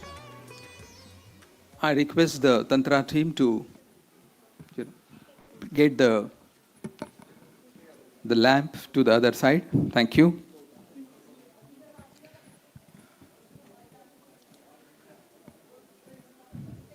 आज हमारे बीच जो मेहमान मौजूद हैं उनका संक्षिप्त में हम परिचय करें.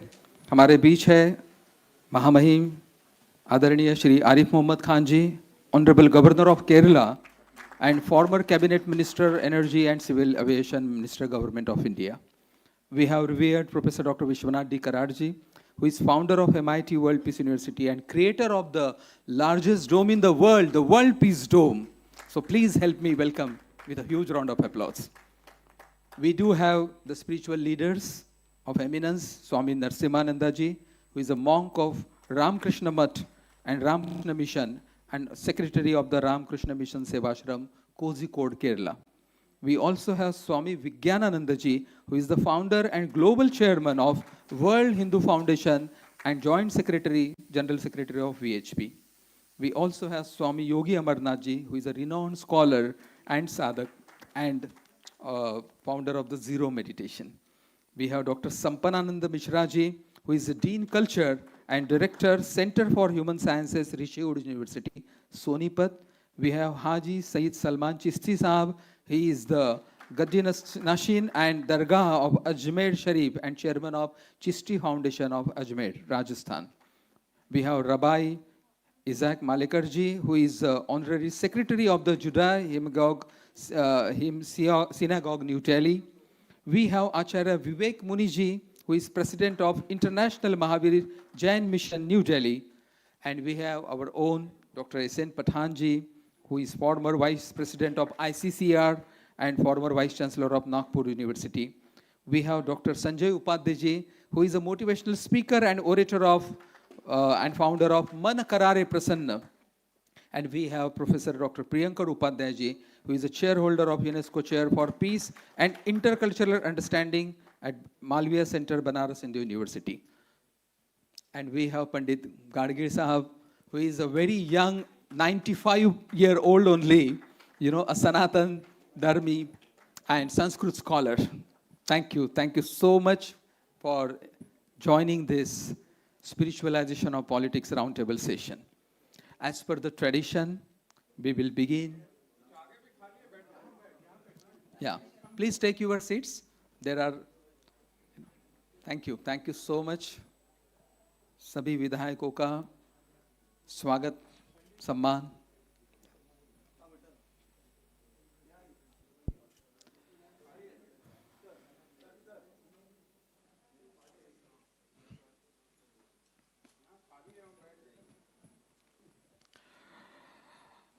Mites MIT group of institutions में विगत 4 दशकों से किसी भी कार्यक्रम की शुरुआत हो वो विश्व शांति प्रार्थना से होती है. 2 मिनट की ये प्रार्थना जब आप उसे कहोगे तो पता चलेगा कि ये विशेष संप्रदाय की नहीं है, ये विश्व शांति के लिए जो है ये शांति गीत, ये वर्ल्ड पीस प्रेयर है.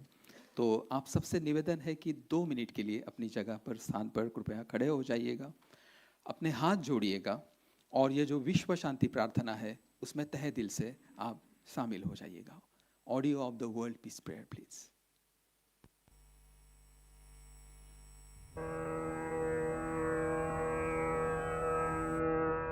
ओम नमो जियाद्या वेद प्रतिपाद्या जय जय स्वसंवेद्या आत्मरूपा देवातुति गणेषु सकलार्थमतिप्रकाशु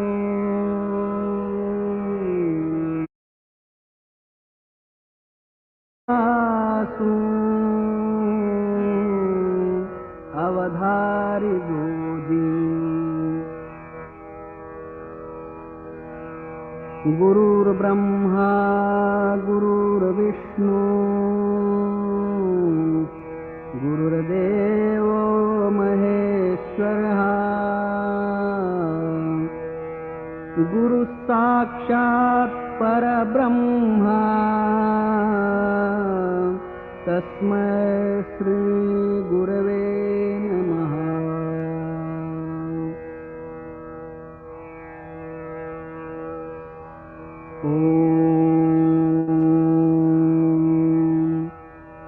पूर्णमदः पूर्णमिदं पूर्णात् पूर्णमुदच्यते पूर्णस्य पूर्णमादाय पूर्णमेवावशिष्यते.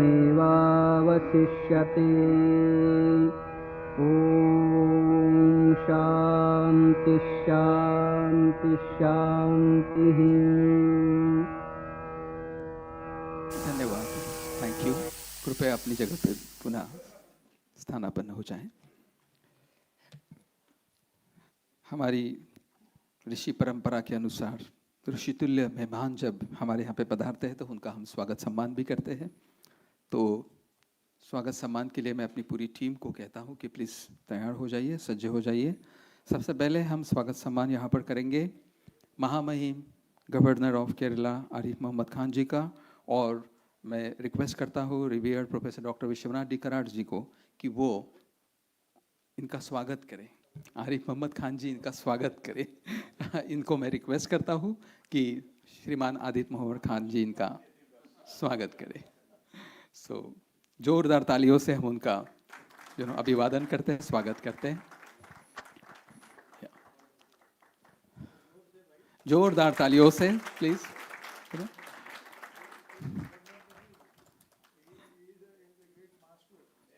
Yes, thank you so much, thank you so much.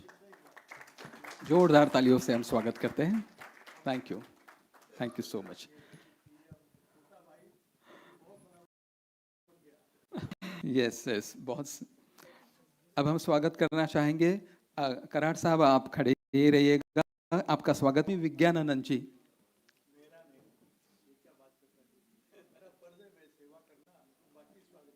ठीक है जी, ठीक है, प्रणाम जी, ठीक है जी।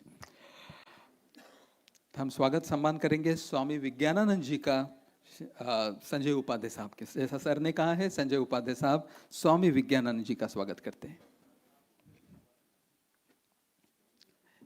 हर बार जब भी स्वागत सम्मान हो, एक उत्स्फूर्त तालियों का बौछार हो, ऐसी अपेक्षा है। Thank you. Doctor Priyankar Upadhyay ji, तब तक आप तैयार हो जाइए। आप स्वागत सम्मान करेंगे। स्वामी विज्ञानानंद जी का स्वागत हो रहा है सबसे पहले। Yes, thank you. Swami Yogi Amarnath ji का स्वागत करेंगे doctor Priyankar Upadhyay ji. So please welcome doctor Priyankar Upadhyay for felicitating.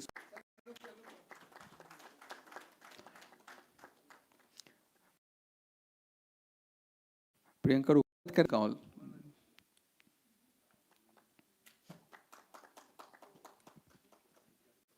Thank you.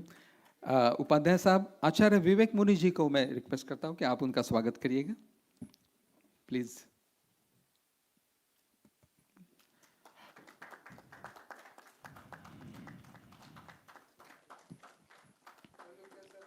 Thank you. और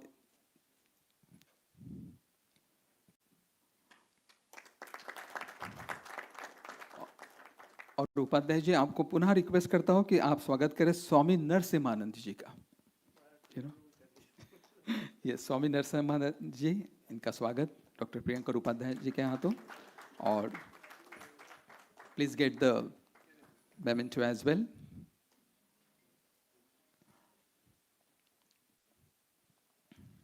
थैंक यू। यस, अब डॉक्टर एसएन पठान जी को मैं रिक्वेस्ट करता हूं कि वह स्वागत करें माणेकर जी का, रबाय एसकेएल माणेकर जी। पठान साहब।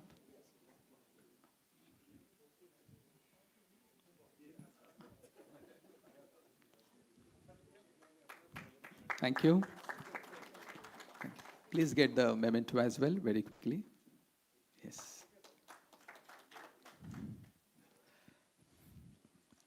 पठान साहब, आप ही से नम्र निवेदन है कि आप सम्मान करें हाजी सईद सलमान चिश्ती जी का।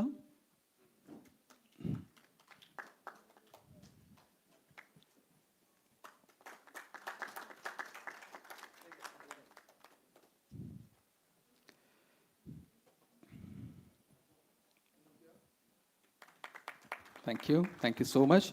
और पठान साहब, अंत में आप स्वागत सम्मान करें डॉक्टर संपन्नानंद मिश्रा जी का। So please felicitate and welcome Dr. Sampadananda Mishra ji.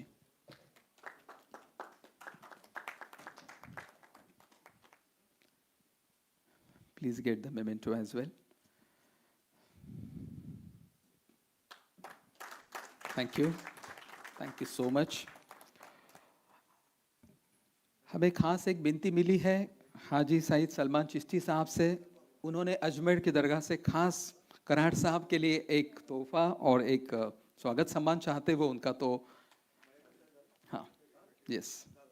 सो मैं विनती करता हूँ आयोजकों को, प्लीज इसको आप खोल लीजिएगा, because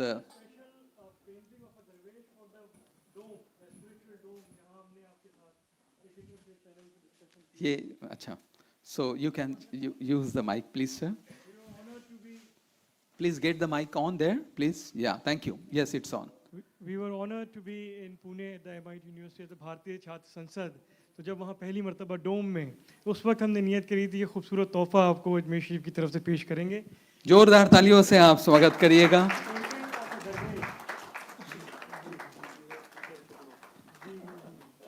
And if this is there, please.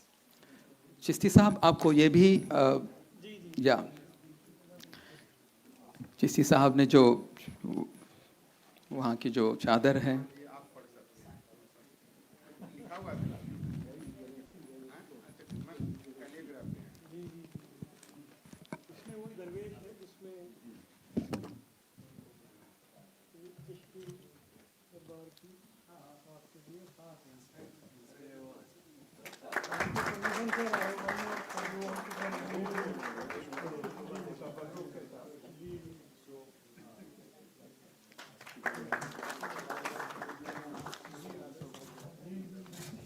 Thank you very much. Thank you so much, sir. Thank you very much. Thank you very much.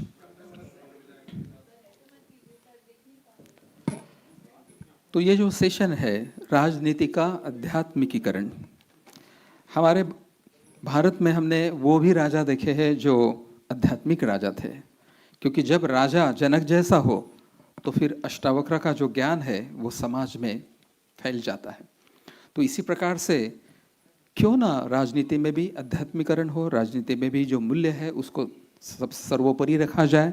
किस तरह से हम सब लोग वसुधैव कुटुंबकम एक ही साथ रहते हैं, हम एक ही जननी के हैं, एक ही हमारा ईश्वर है. क्यों ना ये बात oneness of the whole reality सबके साथ में ये पता चल जाए, सब इसको समझने लगे. इसी कारण इस सेशन को रखा गया है. इस सेशन का जो एक कर्टन रेजर वीडियो है कि what is the motive behind this session, इसके लिए मैं हमारी तंत्रा की टीम से निवेदन करता हूँ कि please show a very small 2-minute curtain raiser video of spiritualisation of politics round table session.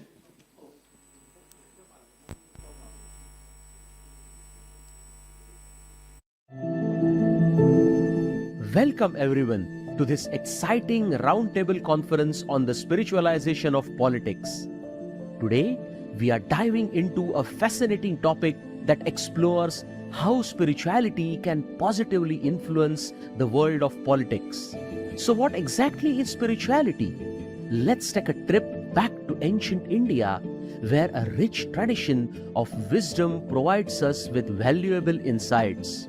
In simple terms, spirituality means doing what's good for everyone in society. It's like a universal welfare principle called Sarvodaya.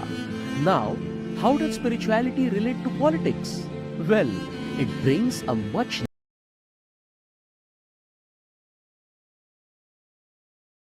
needed in principle come from the pursuit of truth. In fact, truth is the very essence of spiritualizing politics. Imagine the impact of a political landscape built on truth and values. It's like constructing a nation with a strong and noble character. This is the true power of spiritualization, and today we are here to explore this concept together. Your thoughts and opinions on the spiritualization of politics are invaluable. By sharing your insights, you'll actively contribute to making this process more dynamic and meaningful. After all, the path to progress leads us to embrace the idea of Vasudhaiva Kutumbakam, where the world becomes one big family. So, get ready for an engaging and thought-provoking discussion. Let's explore how spirituality can transform politics for the better and create a brighter future for us all. Welcome to the Roundtable Conference on the Spiritualization of Politics.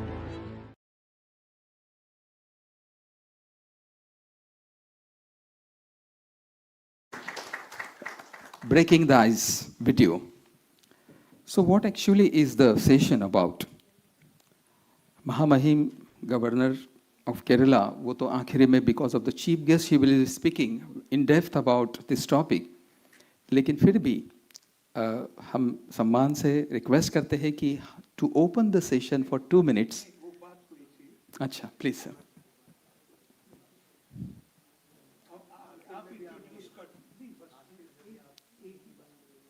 ठीक है जी, ठीक है. So moving ahead, thank you so much. We honor your suggestion, sir. Thank you so much.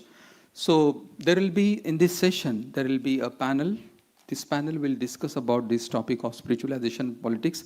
उनका एक vision जो है, उनका जो एक नैरेटिव है, उनकी जो थिंकिंग है कि किस तरह से ये भारत के सभी भूमि पे के राजनीति का आध्यात्मिकीकरण जो है वो हो.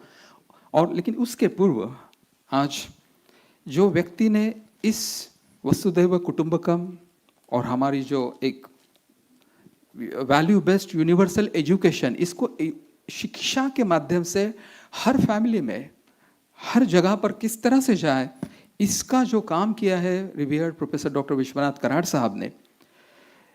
उन्होंने जो वर्ल्ड पीस डोम, जो largest dome in the world का निर्माण हुआ है, it took 15 long years to build that, and it is the largest dome for world peace, for propagation of humanity, and dedicated to the world in 2018 by the Honorable महामहिम उस समय जो हमारे उपराष्ट्रपति थे वेंकैया नायडू जी द्वारा.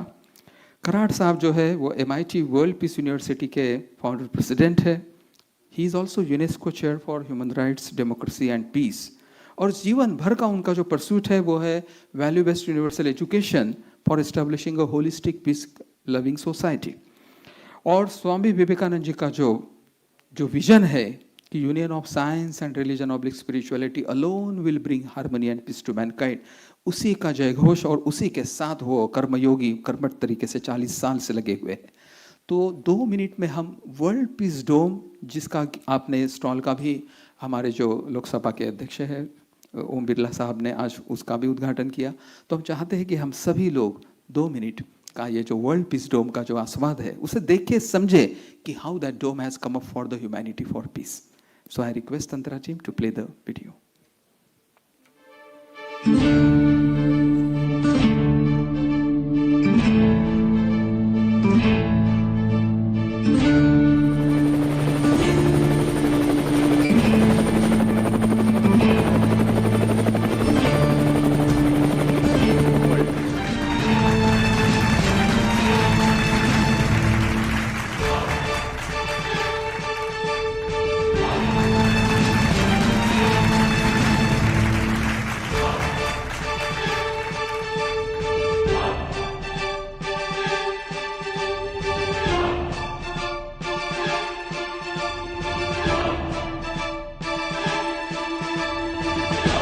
इक्कीसवीं शताब्दी में मेरी भारत माता विश्व गुरु बनने की काबिलियत रखता है. इट विल बिकम अ विश्व गुरु इन द 21st सेंचुरी. उसका छोटा सा उदाहरण, छोटा सा सिंबल यहाँ बन गया है, ऐसा मेरा मानना है. I must say that in the entire history after the independence since 1947, this is one of the unique steps towards the contribution of universal humanity, and my government of India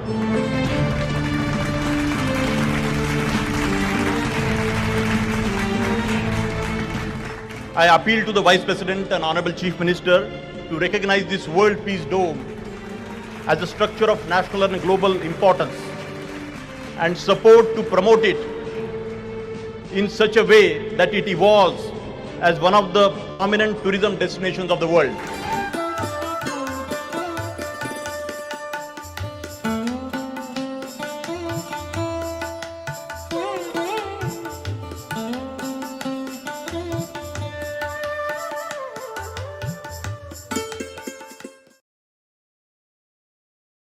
एक जोरदार तालियों से हम स्वागत करते हैं the visionary creator, architect, the UNESCO chair for piece, democracy.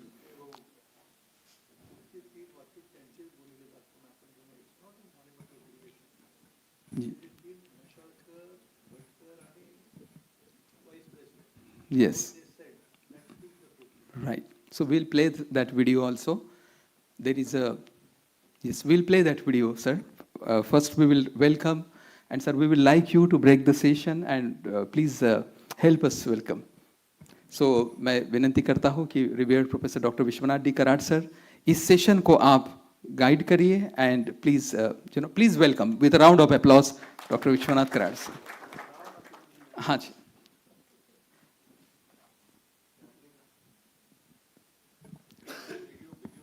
yeah, the video. So the videos.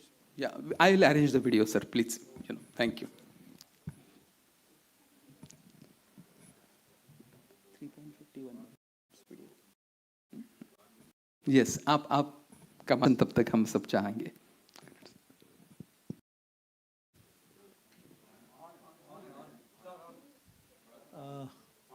Honorable Governor of Kerala, my brother, a very learned, a very great scholar, thinker and philosopher, Arif Muhammad Khan Sahab, and all my friends who are sitting in this audience and on the stage.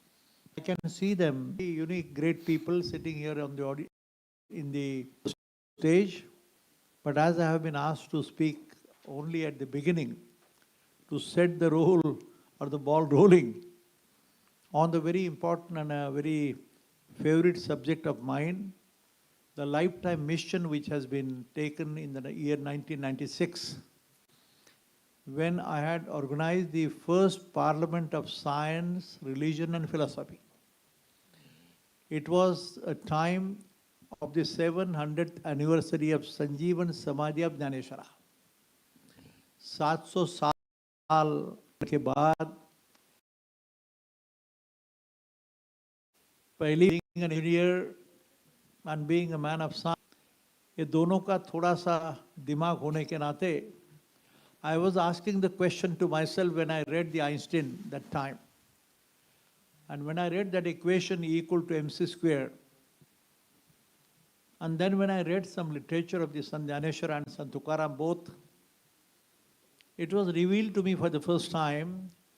I still remember, Nagarechi Rachavi, Jalashaye Nirmavi, Mahavane Lavavi, Nanavida, ऐसा मराठी में उसका एक श्लोक है. मुझे आश्चर्य लगा, एक अभी वो आदमी नहीं है, बहुत बड़ा 1200 पेजेस का किताब लिखा एक आदमी ने. He was a pressman. But when I read this, I was surprised how can the saint like Sant Jnaneshwara can think about the town planning. When you want to really locate or build up a village or a township, पहले वहाँ पानी है कि नहीं देखो, ऐसा लिखा है. बाद में बोले जल है तो बाद में पेड़ लगाओ और उसके बाद में वहाँ रहने का सोचो. I was shocked too, and I was a teacher at College in Pune. मैं सोचा कैसे भी हो सकता है 700 साल के पहले एक 16 साल का लड़का भगवत गीता पे भाष्य करता है. उसके बाद में उसने लिखा है कि rising of the sun in the east and going to the west is a illusion, ऐसे लिखा है. सेकंड श्लोक है कि पूरब से सूरज का निकलना और पश्चिम की तरफ जाना ये भ्रम है, भ्रम. Rightly, the sun doesn't go from the east to the west. There is a third shloka which says if you churn in the water, water turbine की बात है, then electricity comes up. It will give you the sparks. क्या सोच है ये? कैसे हो सकता है? ये संभव है? और ऐसे इतने 5-6 श्लोक है कि they are totally scientific. Totally scientific.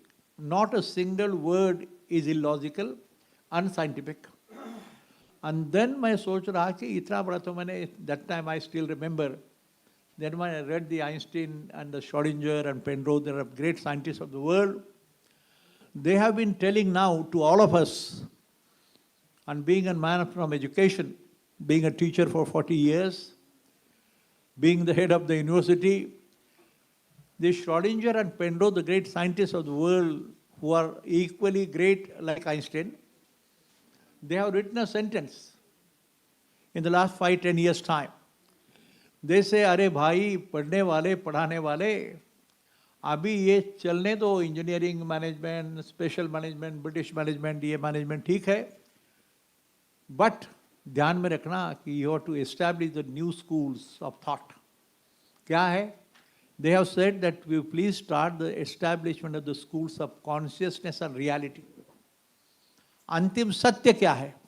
The question has been asked to all of us. Not that I am the only person who knows everything, और my भाई साहब यहाँ बैठे हैं, सारे बड़े लोग हैं यहाँ पे. सत्य क्या है ऐसा पूछा है. What is the ultimate truth? ईश्वर की कल्पना क्या है? And what is the whole universe की बात क्या है? ब्रह्मांड की बात क्या है? संत तुकाराम कहते हैं अणु रेणु थोकड़ा और तुका आकाशा एवड़ा. क्या है भैया? कैसे हो सकता है?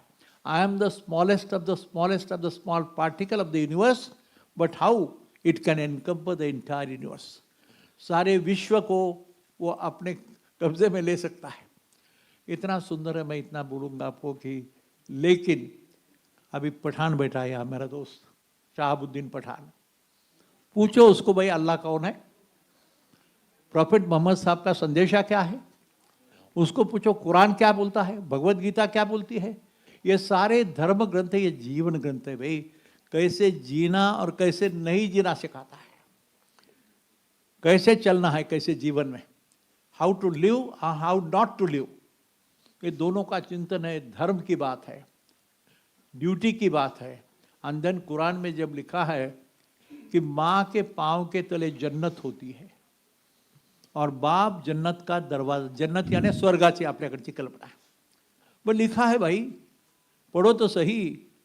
अभी बाप जन्नत का दरवाजा है, माँ अपनी मातृदेवो भव पितृदेवो भव, वही भाषा है. भेद कैसा है? भेद समझ में है, अपने दिमाग में, और वहाँ से गलती होती है. And you know friends, remember, world over, if you find the history of thousands of years, the highest bloodshed and massacre has taken place in the name of religion. Boundaries of nations is one aspect. Personal gains, स्वार्थ होता है, लेकिन सबसे ज़्यादा झगड़े दुनिया में, इतिहास निकालो पूरा, भाई साहब बोलेंगे शायद इसमें, कि सारे झगड़े और लड़ाई जितनी bloodshed जो हुआ, and presently the world is passing through the chaos, confusion, bloodshed and massacre. The entire world, in spite of the mind-boggling developments of science and technology. शास्त्र की बात हो, IT की बात हो, गूगल की बात हो, अभी जो भी शब्द आपको यूज़ करना है सो यूज़ करिएगा. आर्टिफिशियल इंटेलिजेंस की बात हो, ये सारे शब्द क्या इंडिकेट करते, सोचो तो सही. They indicate nothing but the ultimate reality, the truth. जो यूनिवर्स की बात करता है, जब मैं आऊँगा थोड़ी देर में, इतना ही कि अभी पता नहीं MIT के दिमाग में मेरे भाई विजय भटकर हो, हमारे डॉक्टर मशवलकर हो. मैं I am not something of a great scientist, but I have a habit of making a query, understanding. मुझे पता नहीं लगता ना, तो भाई को पूछो, भाई कैसे लगता है, गलत है या सही है. तो you will not believe friends that Vijay Bhatkar, I'm taking the name again, who is the Param supercomputer scientist. When Rajiv Gandhi that time went to America, he was quite a person who was very keen to develop India. Color supercomputer nahi tha, color TV nahi tha. So he had asked the question to American president that time. Being a pilot and being a man of understanding, he said to American government कि भाई हमको super computer की technology दे दो. But he was refused to give it. Indian Prime Minister was insulted, humiliated. And then Rajiv Gandhi ji came back and called a meeting of all the Indian scientists. Vasant Gowarikar, Sam Pitoda, those were the people that time. 300 scientists were called. Huh? C. Dot. तो उनको पूछा कि भाई आप में एक भी जन्म नहीं लिया आपने कि जो कंप्यूटर बना सकता है. And 2 days the discussion went on. And 2 days में एक भी आदमी भारत में, पूरे भारत देश में खड़ा नहीं हो पाया कि जो बोला कि मैं कंप्यूटर बनाऊंगा. And it was Nambudri or somebody, some secretary was there that time. Vijay Bhatkar was hardly 35 years old. And he was knowing what is called as a parallel computing is the name of the word. He was the person who knew this understanding. And then secretary told him, "Arey Vijay, why don't you get up and say something?" तीसरे दिन जब ये scientist Bharat का तुम्हारा भाई इस देश का लड़का इसको खड़ा होने को बोले, and then he went on the stage, तो उनको देखकर लोगों ने जरा मजाक करना शुरू कर दिया। अरे ये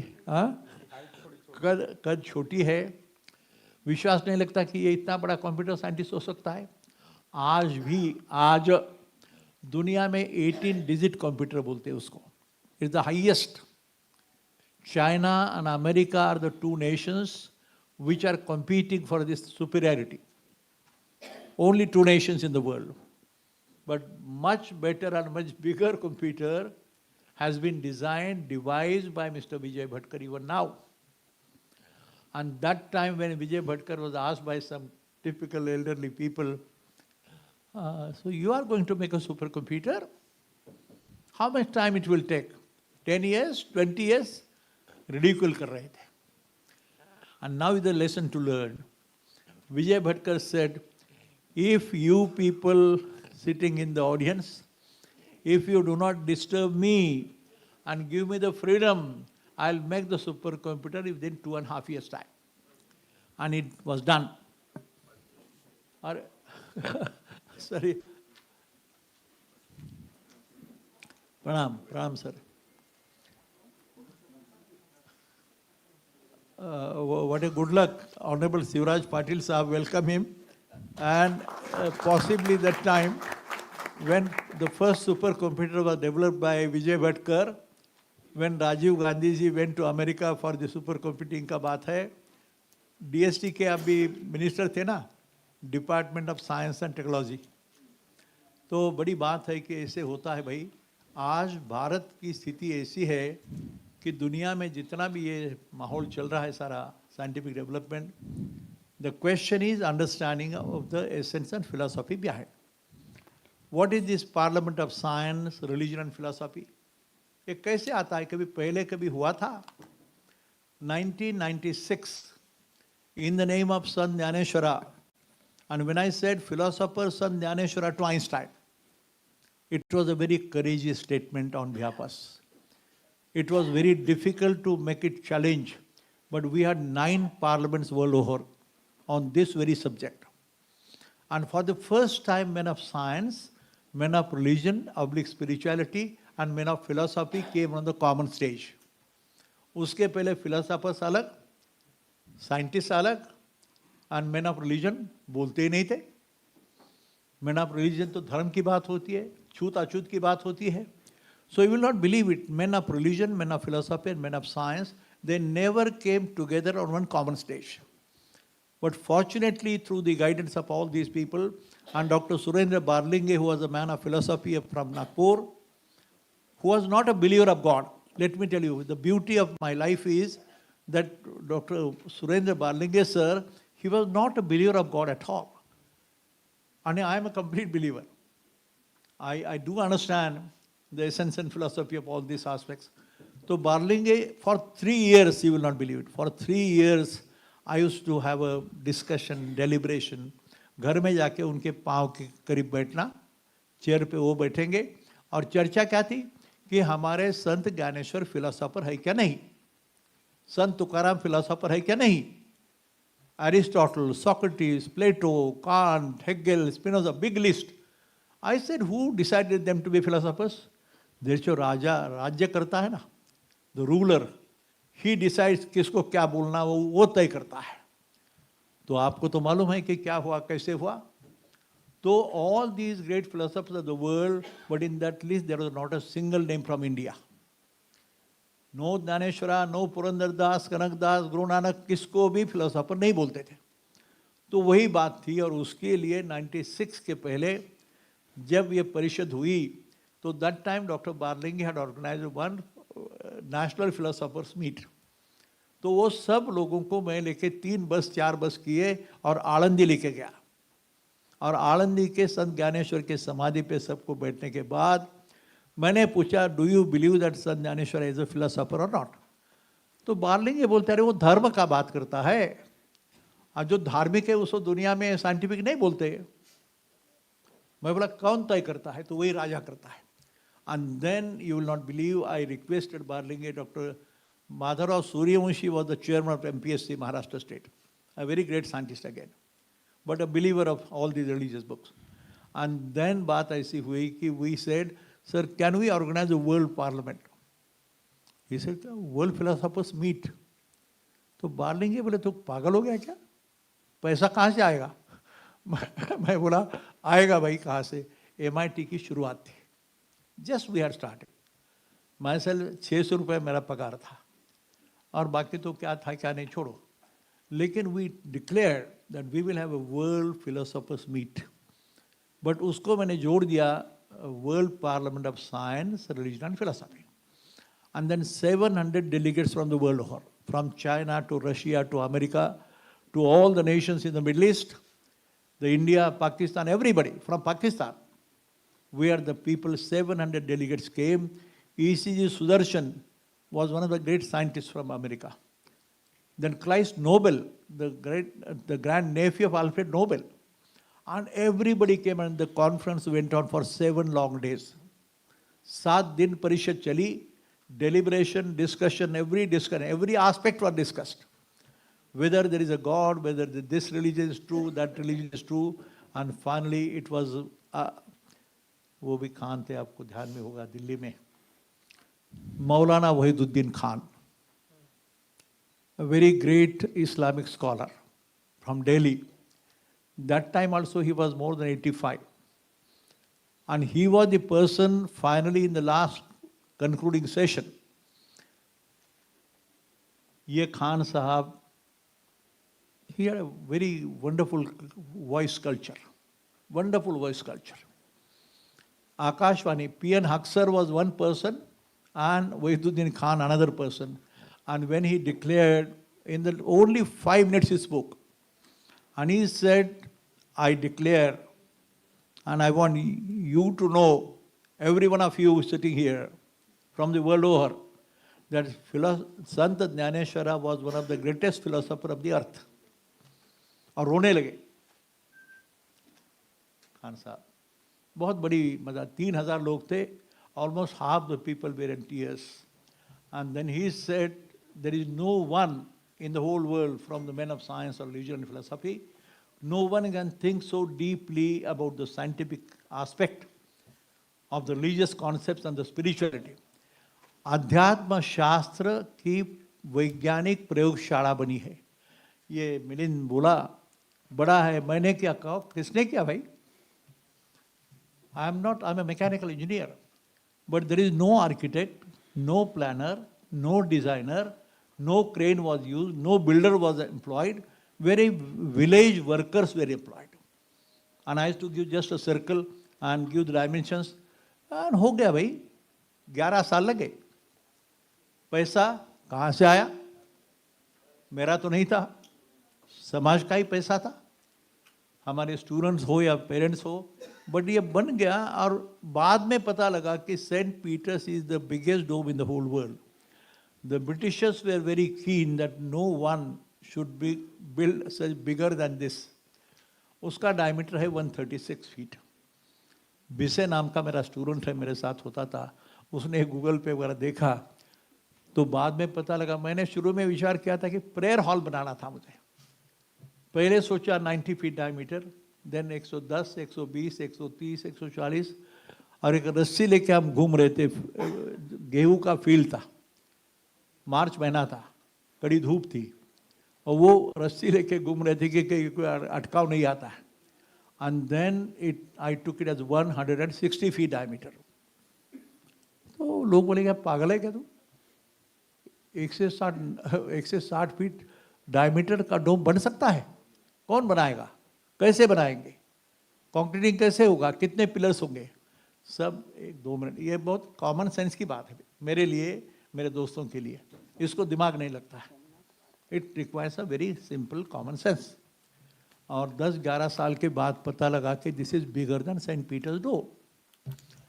and today 54 statues of all the saints and sages, संत अंदर है, साइंटिस्ट और फिलोसोफर्स बाहर है।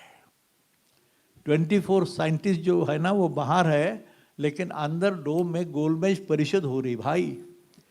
जीसस क्राइस्ट के बगल में बाबा बुल्ले शाह है, संत ज्ञानेश्वर है, बाकी रामकृष्ण मिशन के ये लोग है, गाड़गे बाबा है, बसवेश्वर है सारे, हाँ शंकराचार्य है।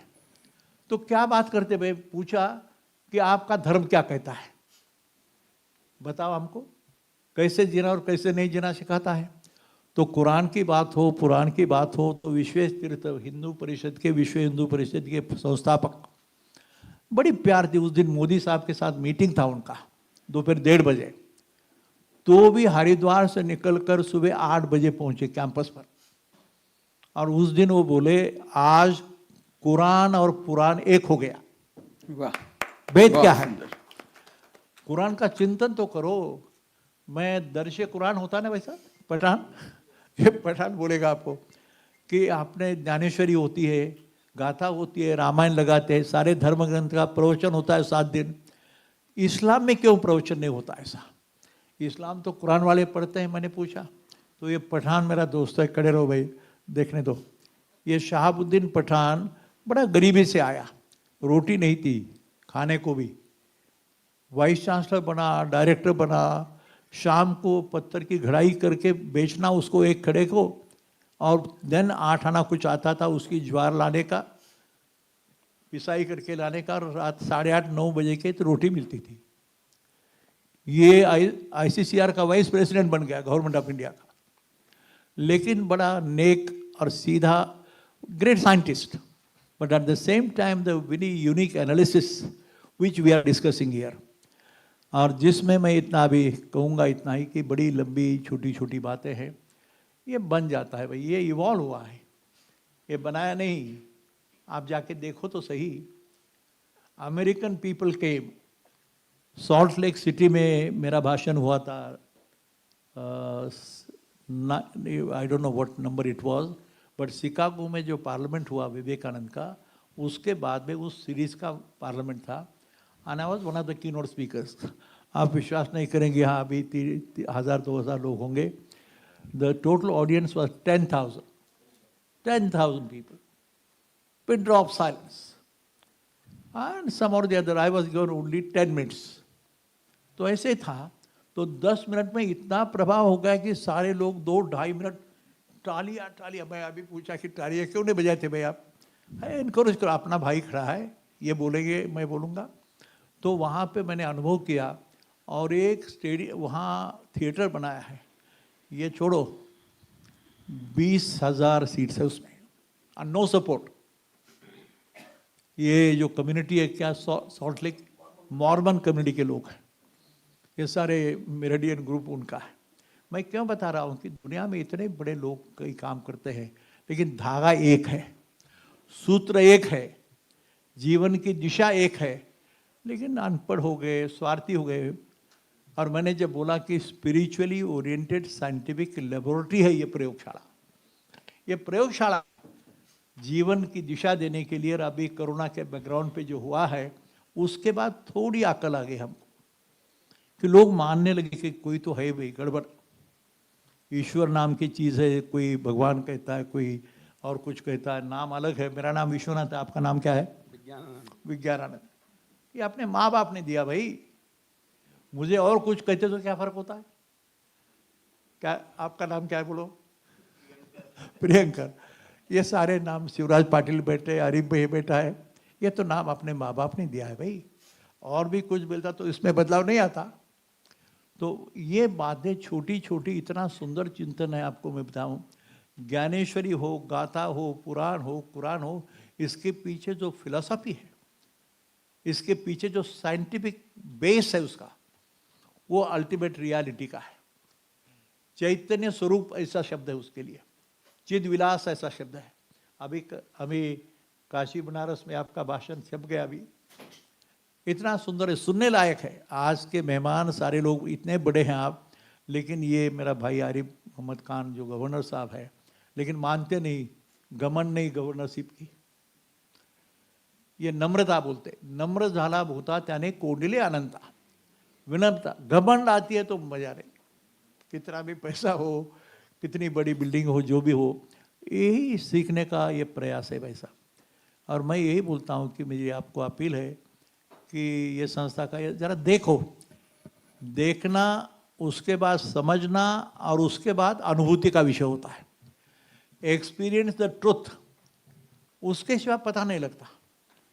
नहीं तो देखा हाँ अच्छा है वैसा, अरे समझ तो लो उसके अंदर क्या है। जैसे मैंने बोला कि ये देह है, छोटा सा अमीबा है समझो, the smallest of the smallest insect.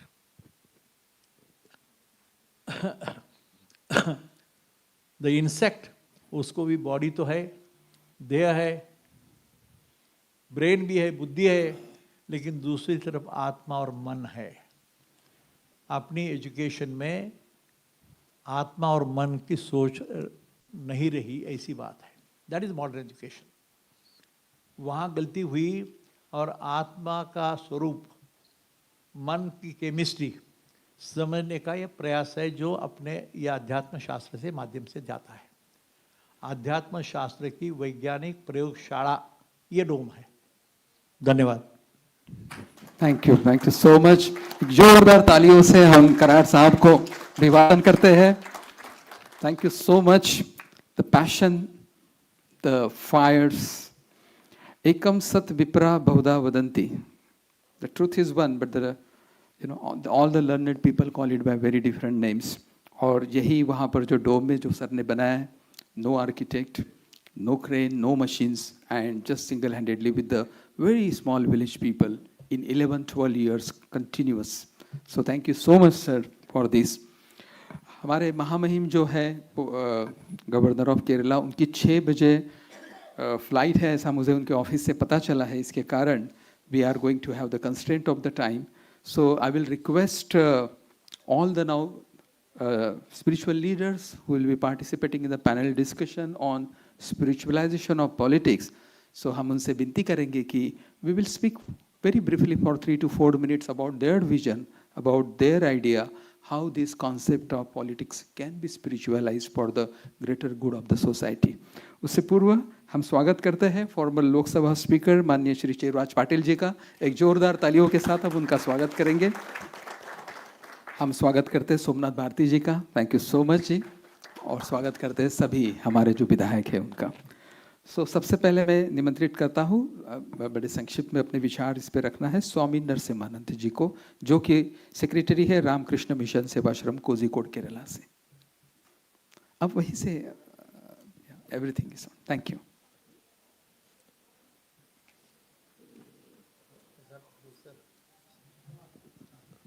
Yeah, it's on. Honorable Governor of Kerala, Shri Arif Mohammad Khan ji,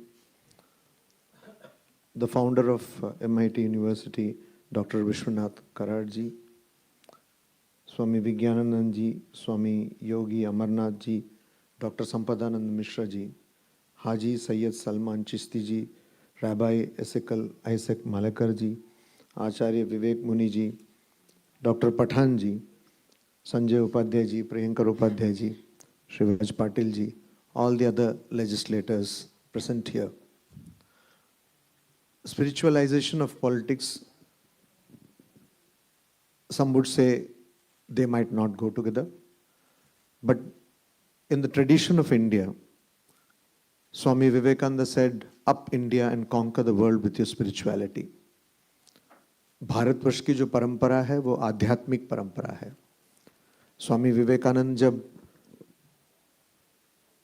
विदेश यात्रा के बाद, विदेश में 4 साल काम करने के बाद जब भारत लौटे 1897 में, जिसकी हम अभी 125वीं वर्षगांठ मना रहे हैं 1 साल से, तो भारत में जब लौटे तो स्वामी जी ने एक व्याख्यान परंपरा की। अभी जो श्रीलंका में कोलंबो है वहाँ से आज उत्तराखंड में जो अल्मोड़ा है वहाँ तक, those lectures are available as lectures from Colombo to Almora. वहाँ स्वामी जी एक बहुत महत्वपूर्ण बात कहते हैं। स्वामी जी कहते हैं कि हर राष्ट्र का एक स्वभाव होता है। कुछ राष्ट्रों का स्वभाव राजनीति है, कुछ राष्ट्रों का स्वभाव दर्शन है। स्वामी जी कहते हैं कि भारतवर्ष का स्वभाव, भारतवर्ष की जो रीढ़ की हड्डी है वो आध्यात्मिकता है। और स्वामी जी कहते हैं कि अगर ये संभव हो कि गंगा जो गोमुख, उत्तराखंड में गोमुख से उत्पन्न होती है और पश्चिम बंगाल में गंगा सागर में जाकर समुद्र से मिल जाती है, अगर ये भी संभव हो कि इसका प्रवाह बदल दिया जाए, उसका पथ बदल दिया जाए, ये असंभव है, पर अगर ये भी संभव हो तब भी ये कभी ही संभव नहीं होगा कि भारतवर्ष की जो रीढ़ की हड्डी है, उसका जो चरित्र है, आध्यात्मिकता, उसको बदला जाए। इसलिए आज का जो विषय है राजनीति का आध्यात्मिकीकरण, ये विषय बहुत प्रासंगिक है और मैं धन्यवाद ज्ञापन करना चाहूँगा विश्वनाथ कराड़ जी का, उनके सुपुत्र राहुल कराड़ जी का, जो इस स्तर पर कभी जो नहीं हुआ, मुझे नहीं लगता किसी भी राष्ट्र में हुआ, और भारतवर्ष जैसे राष्ट्र में जो मैं समझता हूँ वास्तविक तौर पर सही मायने में एक राष्ट्र है जहाँ पे हम लोकतंत्र की बात कर सकते हैं, वास्तविक स्तर पर यहाँ पे लोकतंत्र है। तो यहाँ पे जब बात आई है आध्यात्मिकरण राजनीति की, तो यहाँ पे मैं दो बातें रखूँगा। जैसे मिलिंद जी ने कहा समय का थोड़ी कमी है समय की। In 1899, there was a plague in the city of Kolkata. Then it was called Calcutta. And Swami Vivekananda appealed to the general public to support the cause of relief of plague. And he wrote a manifesto for that, an appeal for that. And he starts this appeal in this manner. He says, when you are suffering, we suffer. When you are happy, we are happy. Sanskrit में एक शब्द है सहानुभूति, भले ही उसका कभी अंग्रेजी में अनुवाद करते हैं empathy, but it is not close at all. सहानुभूति, सह अनुभूति, आपके साथ मैं अनुभव करूंगा। अगर आप दुखी हैं तो मैं भी दुखी हूं, अगर आप सुखी हैं मैं भी सुखी हूं। I believe democracy should be rooted in this principle. Public governance should be rooted in this principle, not thinking about what the governing people think, but thinking through the eyes, through the lens of the governed. And then it becomes true democracy. And also, Swami Vivekananda famously said that India, the two ideals of this nation are renunciation and service. They are kind of two, the obverse and reverse of the same coin. एक ही सिक्के के दो पहलू हैं. And channelize this nation into those channels, and everything else will be taken care of. These two principles, I think, should be cardinal principles in public administration. Swami Ranganathananda ji, who spread, and I learnt only last month in a function at our center in Kochi, where Honorable Governor of Kerala, Shri Arif Muhammad Khan, he said that he used to listen to the lectures of Swami Ranganathan ji, who is my guru. I have been blessed by his initiation. So he was the 13th president of Ramakrishna Math and Ramakrishna Mission. He coined a word, and that word is, he was for a long time the secretary of our center in Ramakrishna Mission, Delhi. He said, public administrators or legislators like most of you here should have what he called imaginative sympathy. And he used to, for many years, give classes on ethics at the staff training college at Mussoorie. And in those lectures also, he made it a point to, what is this? What does he mean by this phrase, imaginative empathy, imaginative sympathy? In Shastri Bhavan, Central Secretariat in Delhi, somebody is sitting, and that person gets an application of family pension. And for that person, it means just some, वो तो केवल कागज है उसके लिए, some papers. And that person looks at that and thinks whether to approve it or not. Swami Ranganathan ji, echoing the ethos of Swami Vivekananda, said that he should apply the mind and imagine that this is not just a paper, but it is the means of livelihood of some person who is sitting in some remote village in some corner of the country, and have sympathy, have empathy, and put in that person's place and think that my one signature will bring a big change in that person's life. So I would like the esteemed panelists here and also you to deliberate upon these three things. First is that spirituality. It has been highly debated whether India is a religious country or not, whether religion will be here to stay or not, etc. But we are talking about spirituality, which might not be the same as organized religion. One. Second thing is the twin ideals of the country, that is renunciation and service. And the third, whether we have the quality of sahanubhuti, whether as administrators, people do think of the person who is the last user or the last beneficiary of all your schemes. So I request all the people here and once again thank the MIT family for having organized this wonderful, unprecedented event. And I expect that it is replicated only in grander ways in the future. Thank you. Thank you. Thank you so much. Thank you so much. Good round of applause for Swami Narasimhananda ji. Fantastic. Thank you so much. May I now next request Swami Vijnananand ji to express his mind. सभी panelist और सभी को नमस्ते। देखो, politics English word के रूप में आप जाएंगे, ग्रीक एंड फ्रेंच में तो थोड़ा प्रॉब्लम होगा। यदि आप भारत में जाएंगे, संस्कृत में इसको राजधर्म कहा गया है, तब वो अपने आप में ये स्पिरिचुअलाइज्ड हो जाता है। महाभारत के अंदर बहुत अच्छा उपदेश देते हैं भीष्म पितामह युधिष्ठिर को, कहते हैं सर्वस्य लोकस्य जीवनस्य राजधर्म परायण। सभी लोगों का जीवन जो है राजधर्म के ऊपर डिपेंडेंट है ना। और यह कहता है त्रिवर्ग समासत्व, सभी चीज इसके अंदर प्राप्त भी होता है। यहां तक कि उसी के अंदर एक जगह कहते हैं सर्वे विद्या राजधर्म से युक्ता, सभी विद्या राजधर्म से युक्त है, इसके बिना सभी विद्या अधूरी हैं। सर्वे लोका राजधर्म सुप्रविष्टा, यह राजधर्म सभी लोकों में प्रविष्ट है। सर्वे त्यागा राजधर्म सुत्यागा, इसमें सभी से ज्यादा त्याग है, इससे बड़ा त्याग कहीं नहीं है।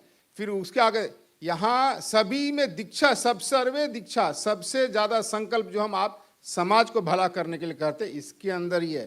फिर कहते हैं सर्वे धर्मा राजधर्मे प्रधान है, सभी धर्मों में प्रधान है, क्योंकि सभी धर्म इसी के द्वारा रेगुलेट कंट्रोल मॉनिटर होते हैं, है ना। इसलिए कहता है सर्वे पदा हस्ति पदे निबंगना, यह जैसे हाथी के पैर में सबके पैर आ जाते हैं, इसके अंदर सभी आ जाते हैं। अनफॉर्चुनेटली क्या है कि भारत के अंदर जो हमारी राजधर्म की जो परंपरा थी, जो राजनीति की परंपरा थी, नीति मीन्स क्या है, उसको ले जाने वाले राजधर्म जिससे प्राप्त होगा वो नीति है हमारे यहाँ। नियति अनायति नीति वाली, मैं टेक्निकल शब्द में नहीं जाना चाहता। तो ये समस्या क्या कि हम इन सब चीज़ों को भूल गए हैं। मैं आपको बता रहा हूँ, डेमोक्रेसी स्वामी जी बात कर, हमारी परंपरा कितनी उत्तम है। कण्व ऋषि की पत्नी शकुंतला को लेकर के दुष्यंत के किले में जो महल है, महल में सुबह सुबह अर्ली मॉर्निंग 4 पर जो भी 4, 5, 3 जो भी पहुंचती है, तो गार्ड पूछता है आप किस लिए आए हो, तो बोलती है मैं हमें राजा से मिलना है। तो वहाँ गार्ड, देखो गार्ड भी हमारा गार्ड है, मैं सॉरी टू से आई एम यूजिंग गार्ड, अब अंग्रेजी में वही हमारे पास शब्द और तो कुछ नहीं, उसके पुराने समझ क्या चौकीदार नहीं है? हाँ दरबान है, हाँ संतरी कह सकते हैं। हाँ गेट के ऊपर नहीं, सेवादार गेट के ऊपर गार्ड जैसे दरबान कहता है, हाँ हाँ, द्वारपाल, सही कहा, द्वारपाल। द्वारपाल आपने कहा, सही शब्द है, द्वारपाल शब्द है। हाँ, द्वारपाल कहता है। यहाँ घंटा है, जैसे घंटा बोल रहे हैं ना, वहां बोला एक घंटा है, इसको बजाओ। आविश्रो में लोकतंत्राधिकार है, तुम्हारा अधिकार है, परमानेंट अधिकार है, राजा दौड़ के आएगा। ये हमारी परंपरा है। तो समस्या क्या है कि हम अपनी सारी परंपराओं, विद्या, प्रैक्टिसेस को भूल गए और unnecessary bogus critical theory, Marxist theory, post modernism, और ग्रामर्स की हेजोमनी, इन सारे मकड़ जाल में ऐसे फंस गए हैं। उससे जब तक बाहर नहीं निकलेंगे तब तक हमारा दिमाग क्लियर नहीं होगा और हमारा स्पिरिचुअलाइजेशन नहीं होगा। इसलिए आपको हमारे यहाँ भरा पड़ा है। मैं तो घंटों इस पर आप पढ़ेंगे सुकृति सार, कौटिल्य शास्त्र। कौटिल्य शास्त्र में तो सीधे कहता है सुख से मूलम धर्म, धर्म से मूलम अर्थ, अर्थ से मूलम राज्यम, राज्य से मूलम इंद्रिय, इंद्रिय से विजय, इंद्रिय जय, इंद्रिय से विनय, विनय से वृद्धोप सेवा। सब आपको वहाँ मोक्ष तक ले जाता है ना। तो सब कुछ है। मैं इतना ही शॉर्ट में बताता हूँ कि हमें अपनी परंपरा के अंदर जो ज्ञान है उसको थोड़ा रीइग्नाइट करना है, थोड़ा पढ़ना है, उसको प्रैक्टिस में लाना है। नमस्ते। वाह, थैंक यू सो मच। पंडित वसंतराव जी कह रहे हैं कि ये जो लोगो है उस पर लिखा है हमने कि विधानम राष्ट्र धर्म। तो आपने जो बात कही वही हमने कहा है कि राष्ट्र धर्म सर्वोपरि है। धन्यवाद पंडित जी, थैंक यू सो मच। अगले मैं विनती करता हूँ आचार्य विवेक मुनि जी को कि वो अपने विचार संक्षिप्त में रखें।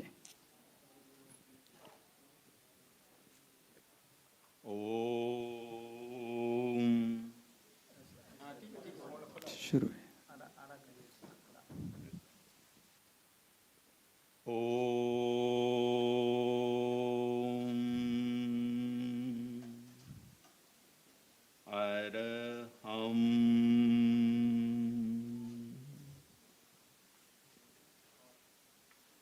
आदरणीय राज्यपाल आरिफ मोहम्मद खान जी,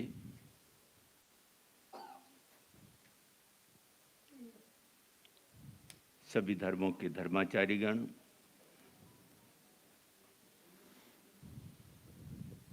उपस्थित सभी गणमान्य लोग, बहुत ही सुंदर विषय रखा गया है,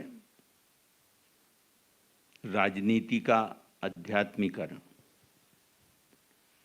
वैसे देखें तो भारतीय संस्कृति में राजनीति और अध्यात्म बहुत गहरे में जुड़ा हुआ है। चाहे इतिहास की बात करें, राजा जनक से लेकर के जो भी राजा हुए हैं उनको मार्गदर्शन कुलगुरु और राजगुरु करते थे, जिससे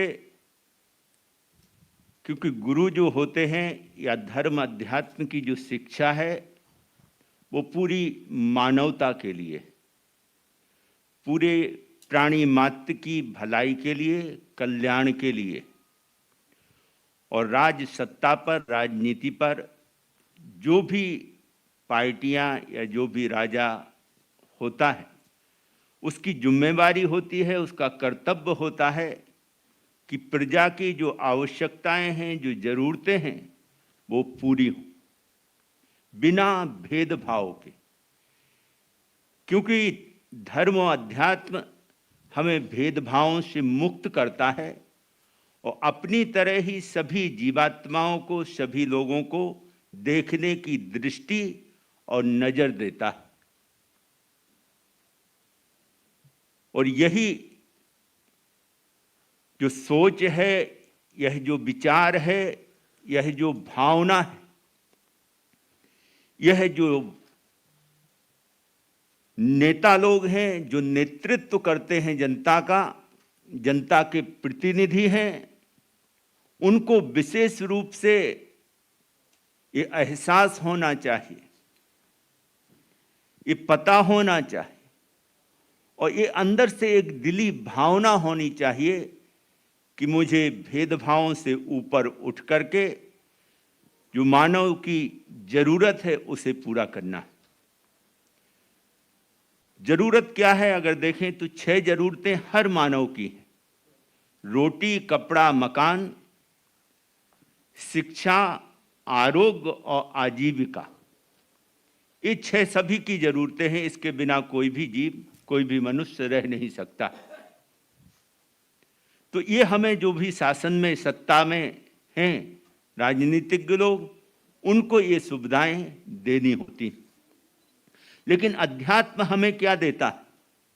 अध्यात्म हमें शांति देता है, अध्यात्म हमें शिक्षा देता है, अध्यात्म हमें वह बुद्धि देता है जहां हम बुराइयों से, चाहे वो बाह्य सामाजिक जीवन में हो, चाहे हमारे अंदर जो बुराइयां हैं उनको हम समझ सकें और अपने जीवन से उन बुराइयों को दूर कर सकें और अपने जीवन में नैतिकता के गुणों को, धार्मिक गुणों को, मानवता के गुणों को विकसित कर सकें।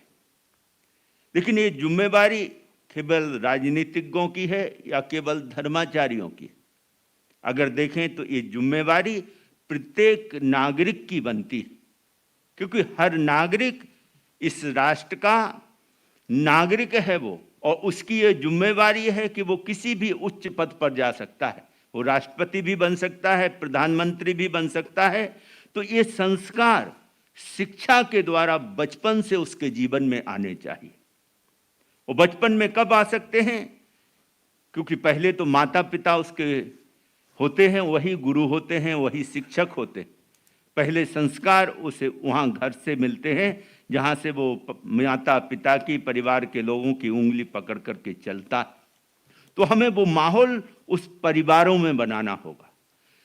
हमें जहाँ से जो शिक्षा के जो मंदिर, जहाँ से उनको एजुकेशन दी जाती है, आज अगर वर्तमान में देखें जो शिक्षा की स्थिति है वो केवल रोजगार की शिक्षा दी जा रही है कि कैसे उससे रोजगार मिले और कैसे वो अपने रोटी, कपड़ा और मकान और शिक्षा और आरोग्य की व्यवस्था कर सके। लेकिन उतने से ही मनुष्य जीवन की जिम्मेवारी पूरी नहीं होती। मनुष्य जीवन सभी प्राणियों में सर्वश्रेष्ठ जीवन। उस जीवन की जिम्मेवारी अपनी जरूरतों को पूरा करने के साथ साथ पूरी कायनात की, पूरी प्रकृति की जो घटक हैं, पंचभूत हैं, क्योंकि पंचभूतों से जो बनी हुई सृष्टि है उसे भौतिक कहते हैं। और जो आत्मा है और परमात्मा है, चाहे उसे ईश्वर कहें, चाहे कोई अल्लाह कहता है, कोई गॉड कहता है, उस तक पहुंचने का जो मार्ग है वह है अध्यात्म। लेकिन वो हमारे जीवन से परिलक्षित कैसे होगा? तो अध्यात्म के आत्मा का जो मूल गुण है अगर देखा जाए तो अनंत शक्ति है, अनंत ज्ञान है, अनंत दर्शन है और अनंत आनंद है। ये मूल रूप से आत्मा के गुण। लेकिन ये गुण हमारे जीवन में अभिव्यक्त कैसे होंगे? अहिंसा के द्वारा होंगे, प्रेम के द्वारा होंगे, करुणा के द्वारा होंगे, दया के द्वारा होंगे, भाईचारे के द्वारा होंगे, सर्वधर्म सद्भावना की भावना के द्वारा ये अभिव्यक्त होंगे। और ये अगर हम संस्कार बच्चों में बचपन से दे सके तो हम उनके लिए एक उनको मानव बनाएंगे। वो सच्चा जो मानव होगा, सच्चा जो इंसान होगा, वो अपने जीवन का भी विकास करेगा और अन्य जीवों के लिए, अन्य प्राणियों के लिए, अन्य लोगों के लिए भी वो सहयोगी होगा, हितकारी होगा। तो बहुत जरूरी है कि हम राजनीति के आध्यात्मिकीकरण के लिए ये प्रयास, जो आज जो कार्यक्रम हुआ राष्ट्रीय विधायक सम्मेलन, जिसको हमने भी अटेंड किया और बहुत ही सुंदर लगा, क्योंकि ये जो प्रयास है करात जी का, ये बहुत ही जरूरी है। क्योंकि आज जैसे पूरे देश का वातावरण अगर समाचारों के माध्यम से हम सुनते हैं तो यही लगता है कि बहुत ही नफरत, बहुत ही घृणा परस्पर राजनीति की के पार्टियों में। लेकिन आज जो यहाँ पर देखा कि सभी अलग अलग पार्टियों के, चाहे वो क्षेत्रीय पार्टी हो चाहे राष्ट्रीय पार्टी हो, सभी के विधायक यहाँ पर उपस्थित थे और सभी आपस में संवाद कर रहे थे। और संवाद से ही समस्याओं का समाधान होता है। तो मैं इस अवसर पर ज़्यादा कुछ ना कहते हुए यही कहूँगा कि अध्यात्म भारत का प्राण है और उस प्राण को सिंचित करने के लिए, उसका बीजारोपण करने के लिए हमें शिक्षा में उस अध्यात्म शिक्षा को जोड़ना होगा, जिससे बचपन से ही बच्चों को वो संस्कार मिले। और देश का भविष्य वह बच्चे होते हैं जो आने वाले राष्ट्र को और ऊंचाइयों पर ले जाएंगे। यही मेरी भावना है और यही मेरा सुझाव है। मैं पुनः करार जी को और उनकी पूरी टीम को विशेष रूप से हार्दिक बधाई और शुभकामनाएं देता हूं और सफल प्रोग्राम की बहुत बहुत बधाई। ओम शांति। Thank you so much sir, thank you so much. मैं विनती करता हूँ श्री अरबिंदो के डिवोटी और माता के डिवोटी डॉक्टर संपन्नानंद मिश्रा जी को, वहीं से आप, हाँ जी प्लीज यस इट्स ऑन। ओम इदं नमः ऋषिभ्य पूर्वजेभ्य पूर्वेभ्य पथिकृद्भ्य नमः सभाभ्य सभापतिभ्यश्च। हमारी ऋषि परंपरा को प्रणाम करते हुए मैं दो शब्द आपके सामने रखना चाहता हूँ। जैसे स्वामी विवेकानंद जी ने कहा कि हमारे देश में the rishis were the true leaders, never the kings, never the monarchs. एक जनक थे तो उनके पीछे अष्टावक्र ऋषि थे, एक रामचंद्र थे तो उनके पीछे विश्वामित्र और वशिष्ठ थे, और आगे चलकर एक छत्रपति शिवाजी थे तो उनके पीछे एक समर्थ रामदास भी थे। तो ये ऋषि परंपरा में ऋषि कौन है, ये ऋषित्व को अपने अंदर अभिव्यक्त करना, यही अपने आप में अध्यात्म है। एक ऋषि का 3 गुण होता है। एक ऋषि दृष्टि संपन्न होता है, जो अपने अंतर्दृष्टि के बल पर सत्य को देख पाता है। एक ऋषि श्रुति संपन्न होता है, जो अपने अंतःश्रुति के बल पर सत्य के वचन को सुन पाता है।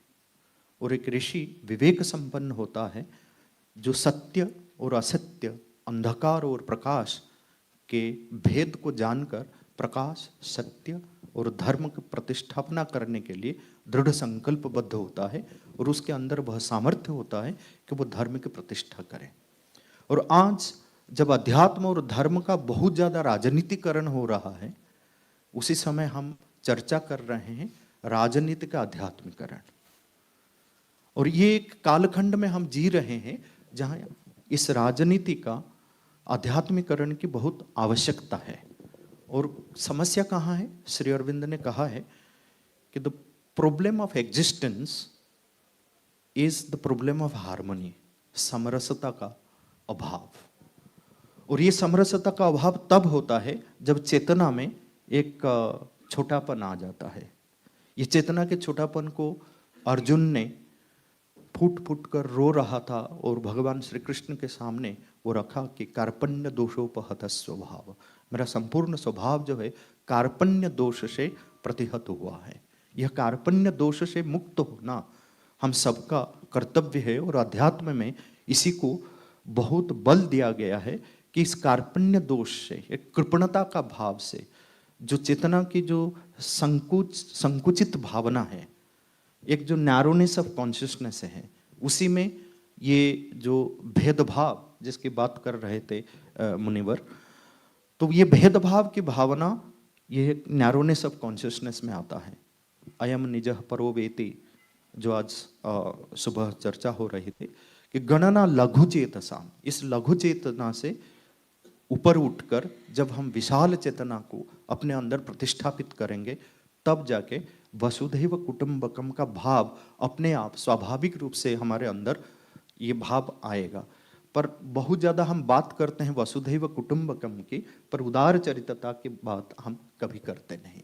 तो ये लघु चेतस से उदार चरित्रता को अपने अंदर जब हम विकसित करेंगे, तब सब कुछ अपने आप अध्यात्म ही डूब जाएगा। इन्हीं शब्दों के साथ पुनः एक बार आपका धन्यवाद करते हुए मैं अपनी वाणी को विराम देता हूँ। धन्यवाद। बहुत बहुत धन्यवाद। Thank you so much, thank you so much. और अभी मैं विनती करता हूँ रबाई इज़ेकेल इज़हाक मालेकर साहब, आप अपना संक्षिप्त में अपना गाइडेंस दें।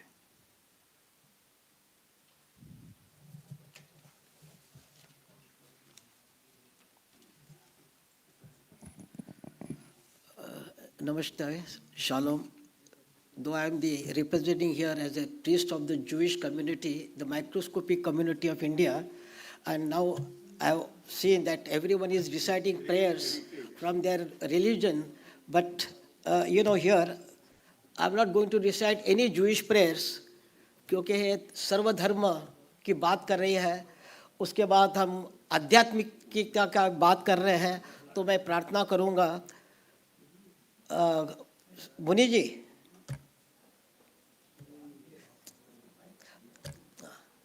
हाँ, तो मैं यहूदी धर्म का धर्मगुरु जरूर हूँ, परंतु ये सर्वधर्म की बात कर रहे हैं, तो मैं एक कबीर जी का दोहा कहूँगा पहले। राम रहीम में अंतर नहीं, वह है सबका साई, अपने प्रभु का नाम लिए जा, अपने खुदा को याद किए जा, सारा जग जिसकी परछाई, राम रहीम में अंतर नहीं।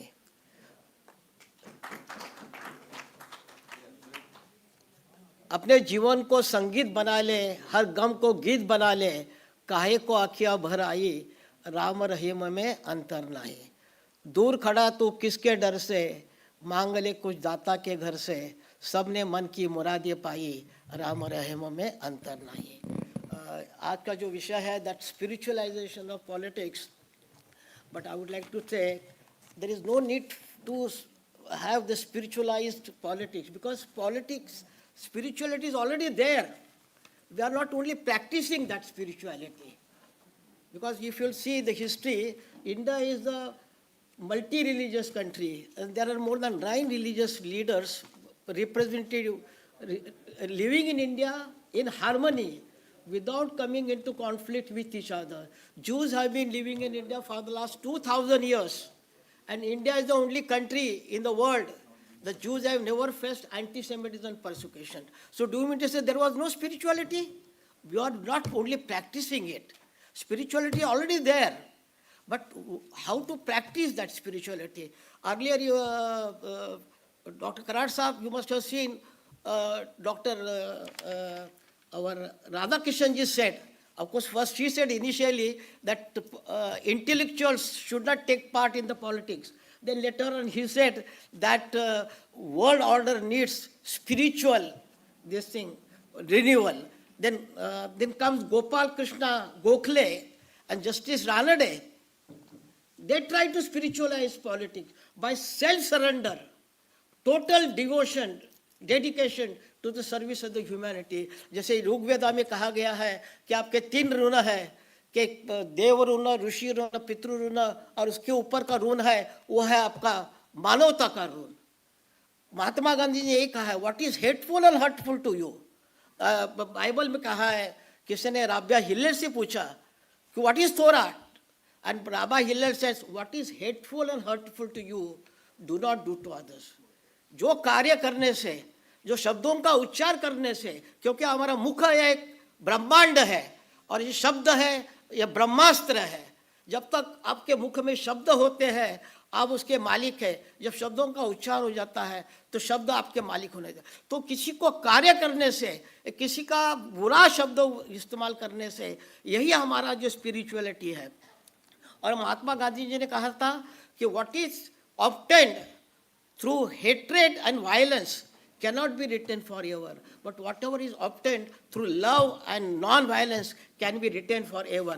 मैं ये भी कहना चाहता हूँ, because as a religious leader also, I was very fortunate to have worked with the 5 Chief Justices of India, and I learned so much from them that how many amendments, our constitution, we are talking about the social justice, political justice, economic justice, but above all, when we talk about the spirituality, we want the spiritual justice. There is no spiritual justice, unfortunately. So we must have the spiritual justice. And I would like to say that in the Bible, I was just going through the very appropriate paragraph. आपसे मैं निवेदन करना चाहिए, मैंने तोरा से लिया है कि call for the spiritual justice. Justice, justice shall you pursue. You shall not pervert judgment, nor favor persons. Neither shall you take a bribe, for a bribe blinds the eyes of the wise and perverts the words of the righteous. Hear the causes between your brothers. Judge righteously your brothers and the strangers. You shall hear the small and great alike.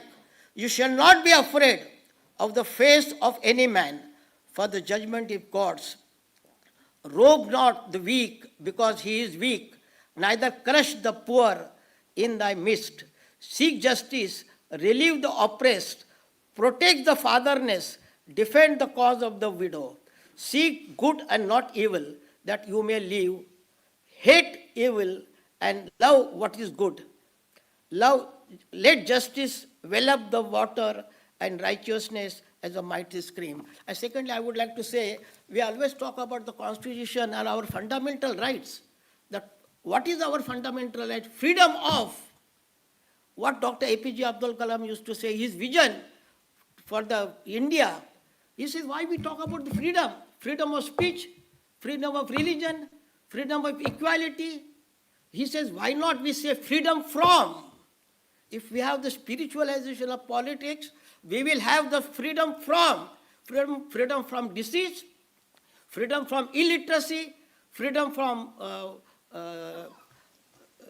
you can have freedom from poverty, freedom from hunger. So why not we only talk about the freedom of?